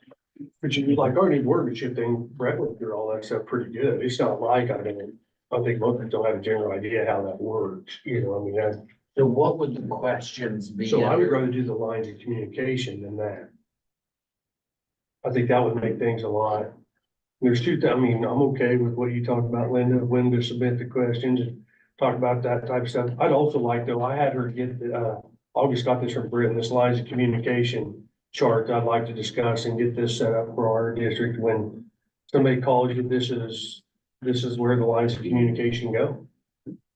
And establishes that type of deal.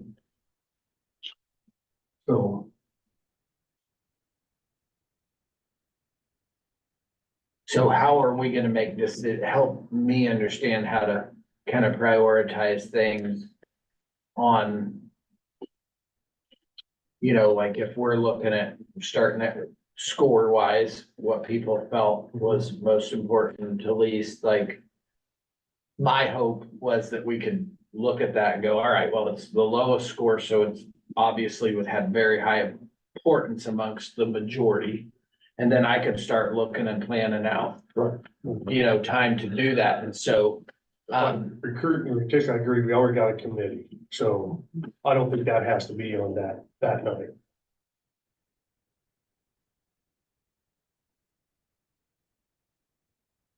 I think the security things we do need to talk about. Like to.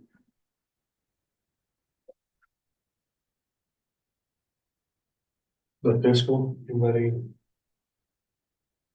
I don't think we need to, right now, I mean, say with what Brett's, the pre-board meetings and all that we have, I think I've got most of us have a good understanding or idea, and so. why do you think it came out so high?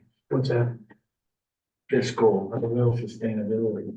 I mean, if you're talking budget, I'm not sure, because a lot of that we can't even, till the legislators are done, we know how much money's coming and we know some of the things that are going on. There's a lot of that you can't even do.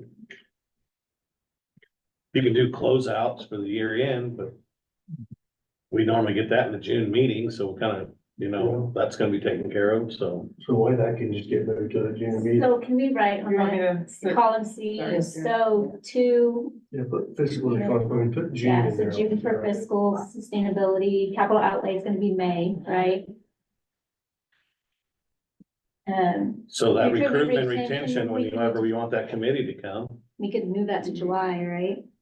Or ask them. if they whenever can that present by committee wants July, to, when's that committee meet again? Thursday. So This week. guys might wanna talk and give you a time to get together and put together a presentation. Because right now, that's more thinking towards next year, recruiting and retention, it's really not. Long-term, that's developing goals underneath their strategic. Right, so we could do that. So can we do school security, facilities open, credit recovery and line of communication for this month? So we can wrap this meeting up for tonight. Yes. Yes. And yes.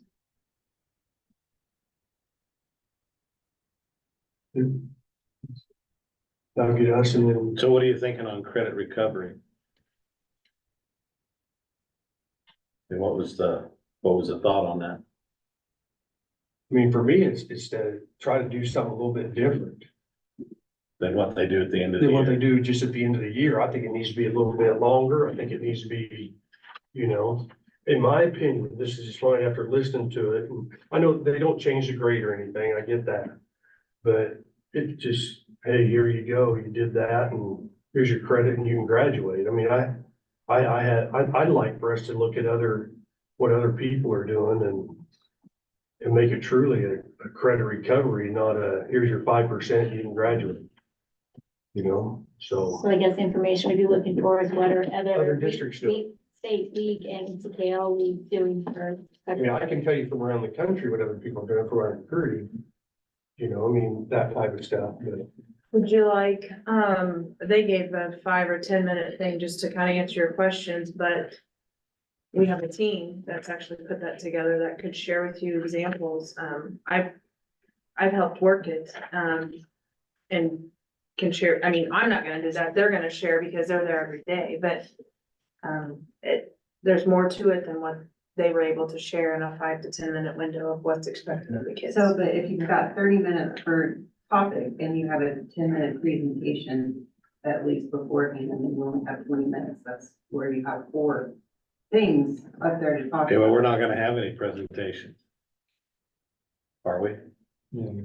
So we're just asking, is it, do Oh, we if want they to want present? presentations, but I, Or if they can share the information in a written format for us to review. Well, that's what I was saying, part of what's presented to you could be examples even on the credit What's- recovery. of what it looks like. I would prefer it be as much written and stuff like that, and so we have time to discuss it, Deadlines for that written side. Yeah, we'll have to do May, the cell phone thing for sure, Are we at a done? May meeting, Yeah. so they can print handbooks. Yeah, we'll do that today. Daycare discussion, do we need to have that discussed at April? I don't think so. Could be May again. I think that kind of culminates with 12 myself, but maybe everybody else is thinking different. 10 and 12 are gonna be the same thing as far as. But here's my thing on, and I said the utilization of space at is that, again, it's be right away, but you walk through there and those 2 big rooms and we say we don't have space and all that is it feasible to move the 5th grade to the middle school? The 3rd grade goes to Garfield and now we free up a bunch of space at Lincoln School. I mean, is that all? So just because I need to leave for work at 5:30 in the Yeah, morning, is this a place where we've got what we need for April 17th and we can start wrapping? So up? if I know what April 17th is, then we could take our rest of our board agenda planner and start plugging stuff in and just bring that back in. Yeah. Special meeting. We do agenda together and pay. Yep, I'm good with that. I'm good with that. We got those ones. All right. Yeah. I'll go to adjourn the meeting. Second. A second, all those in favor?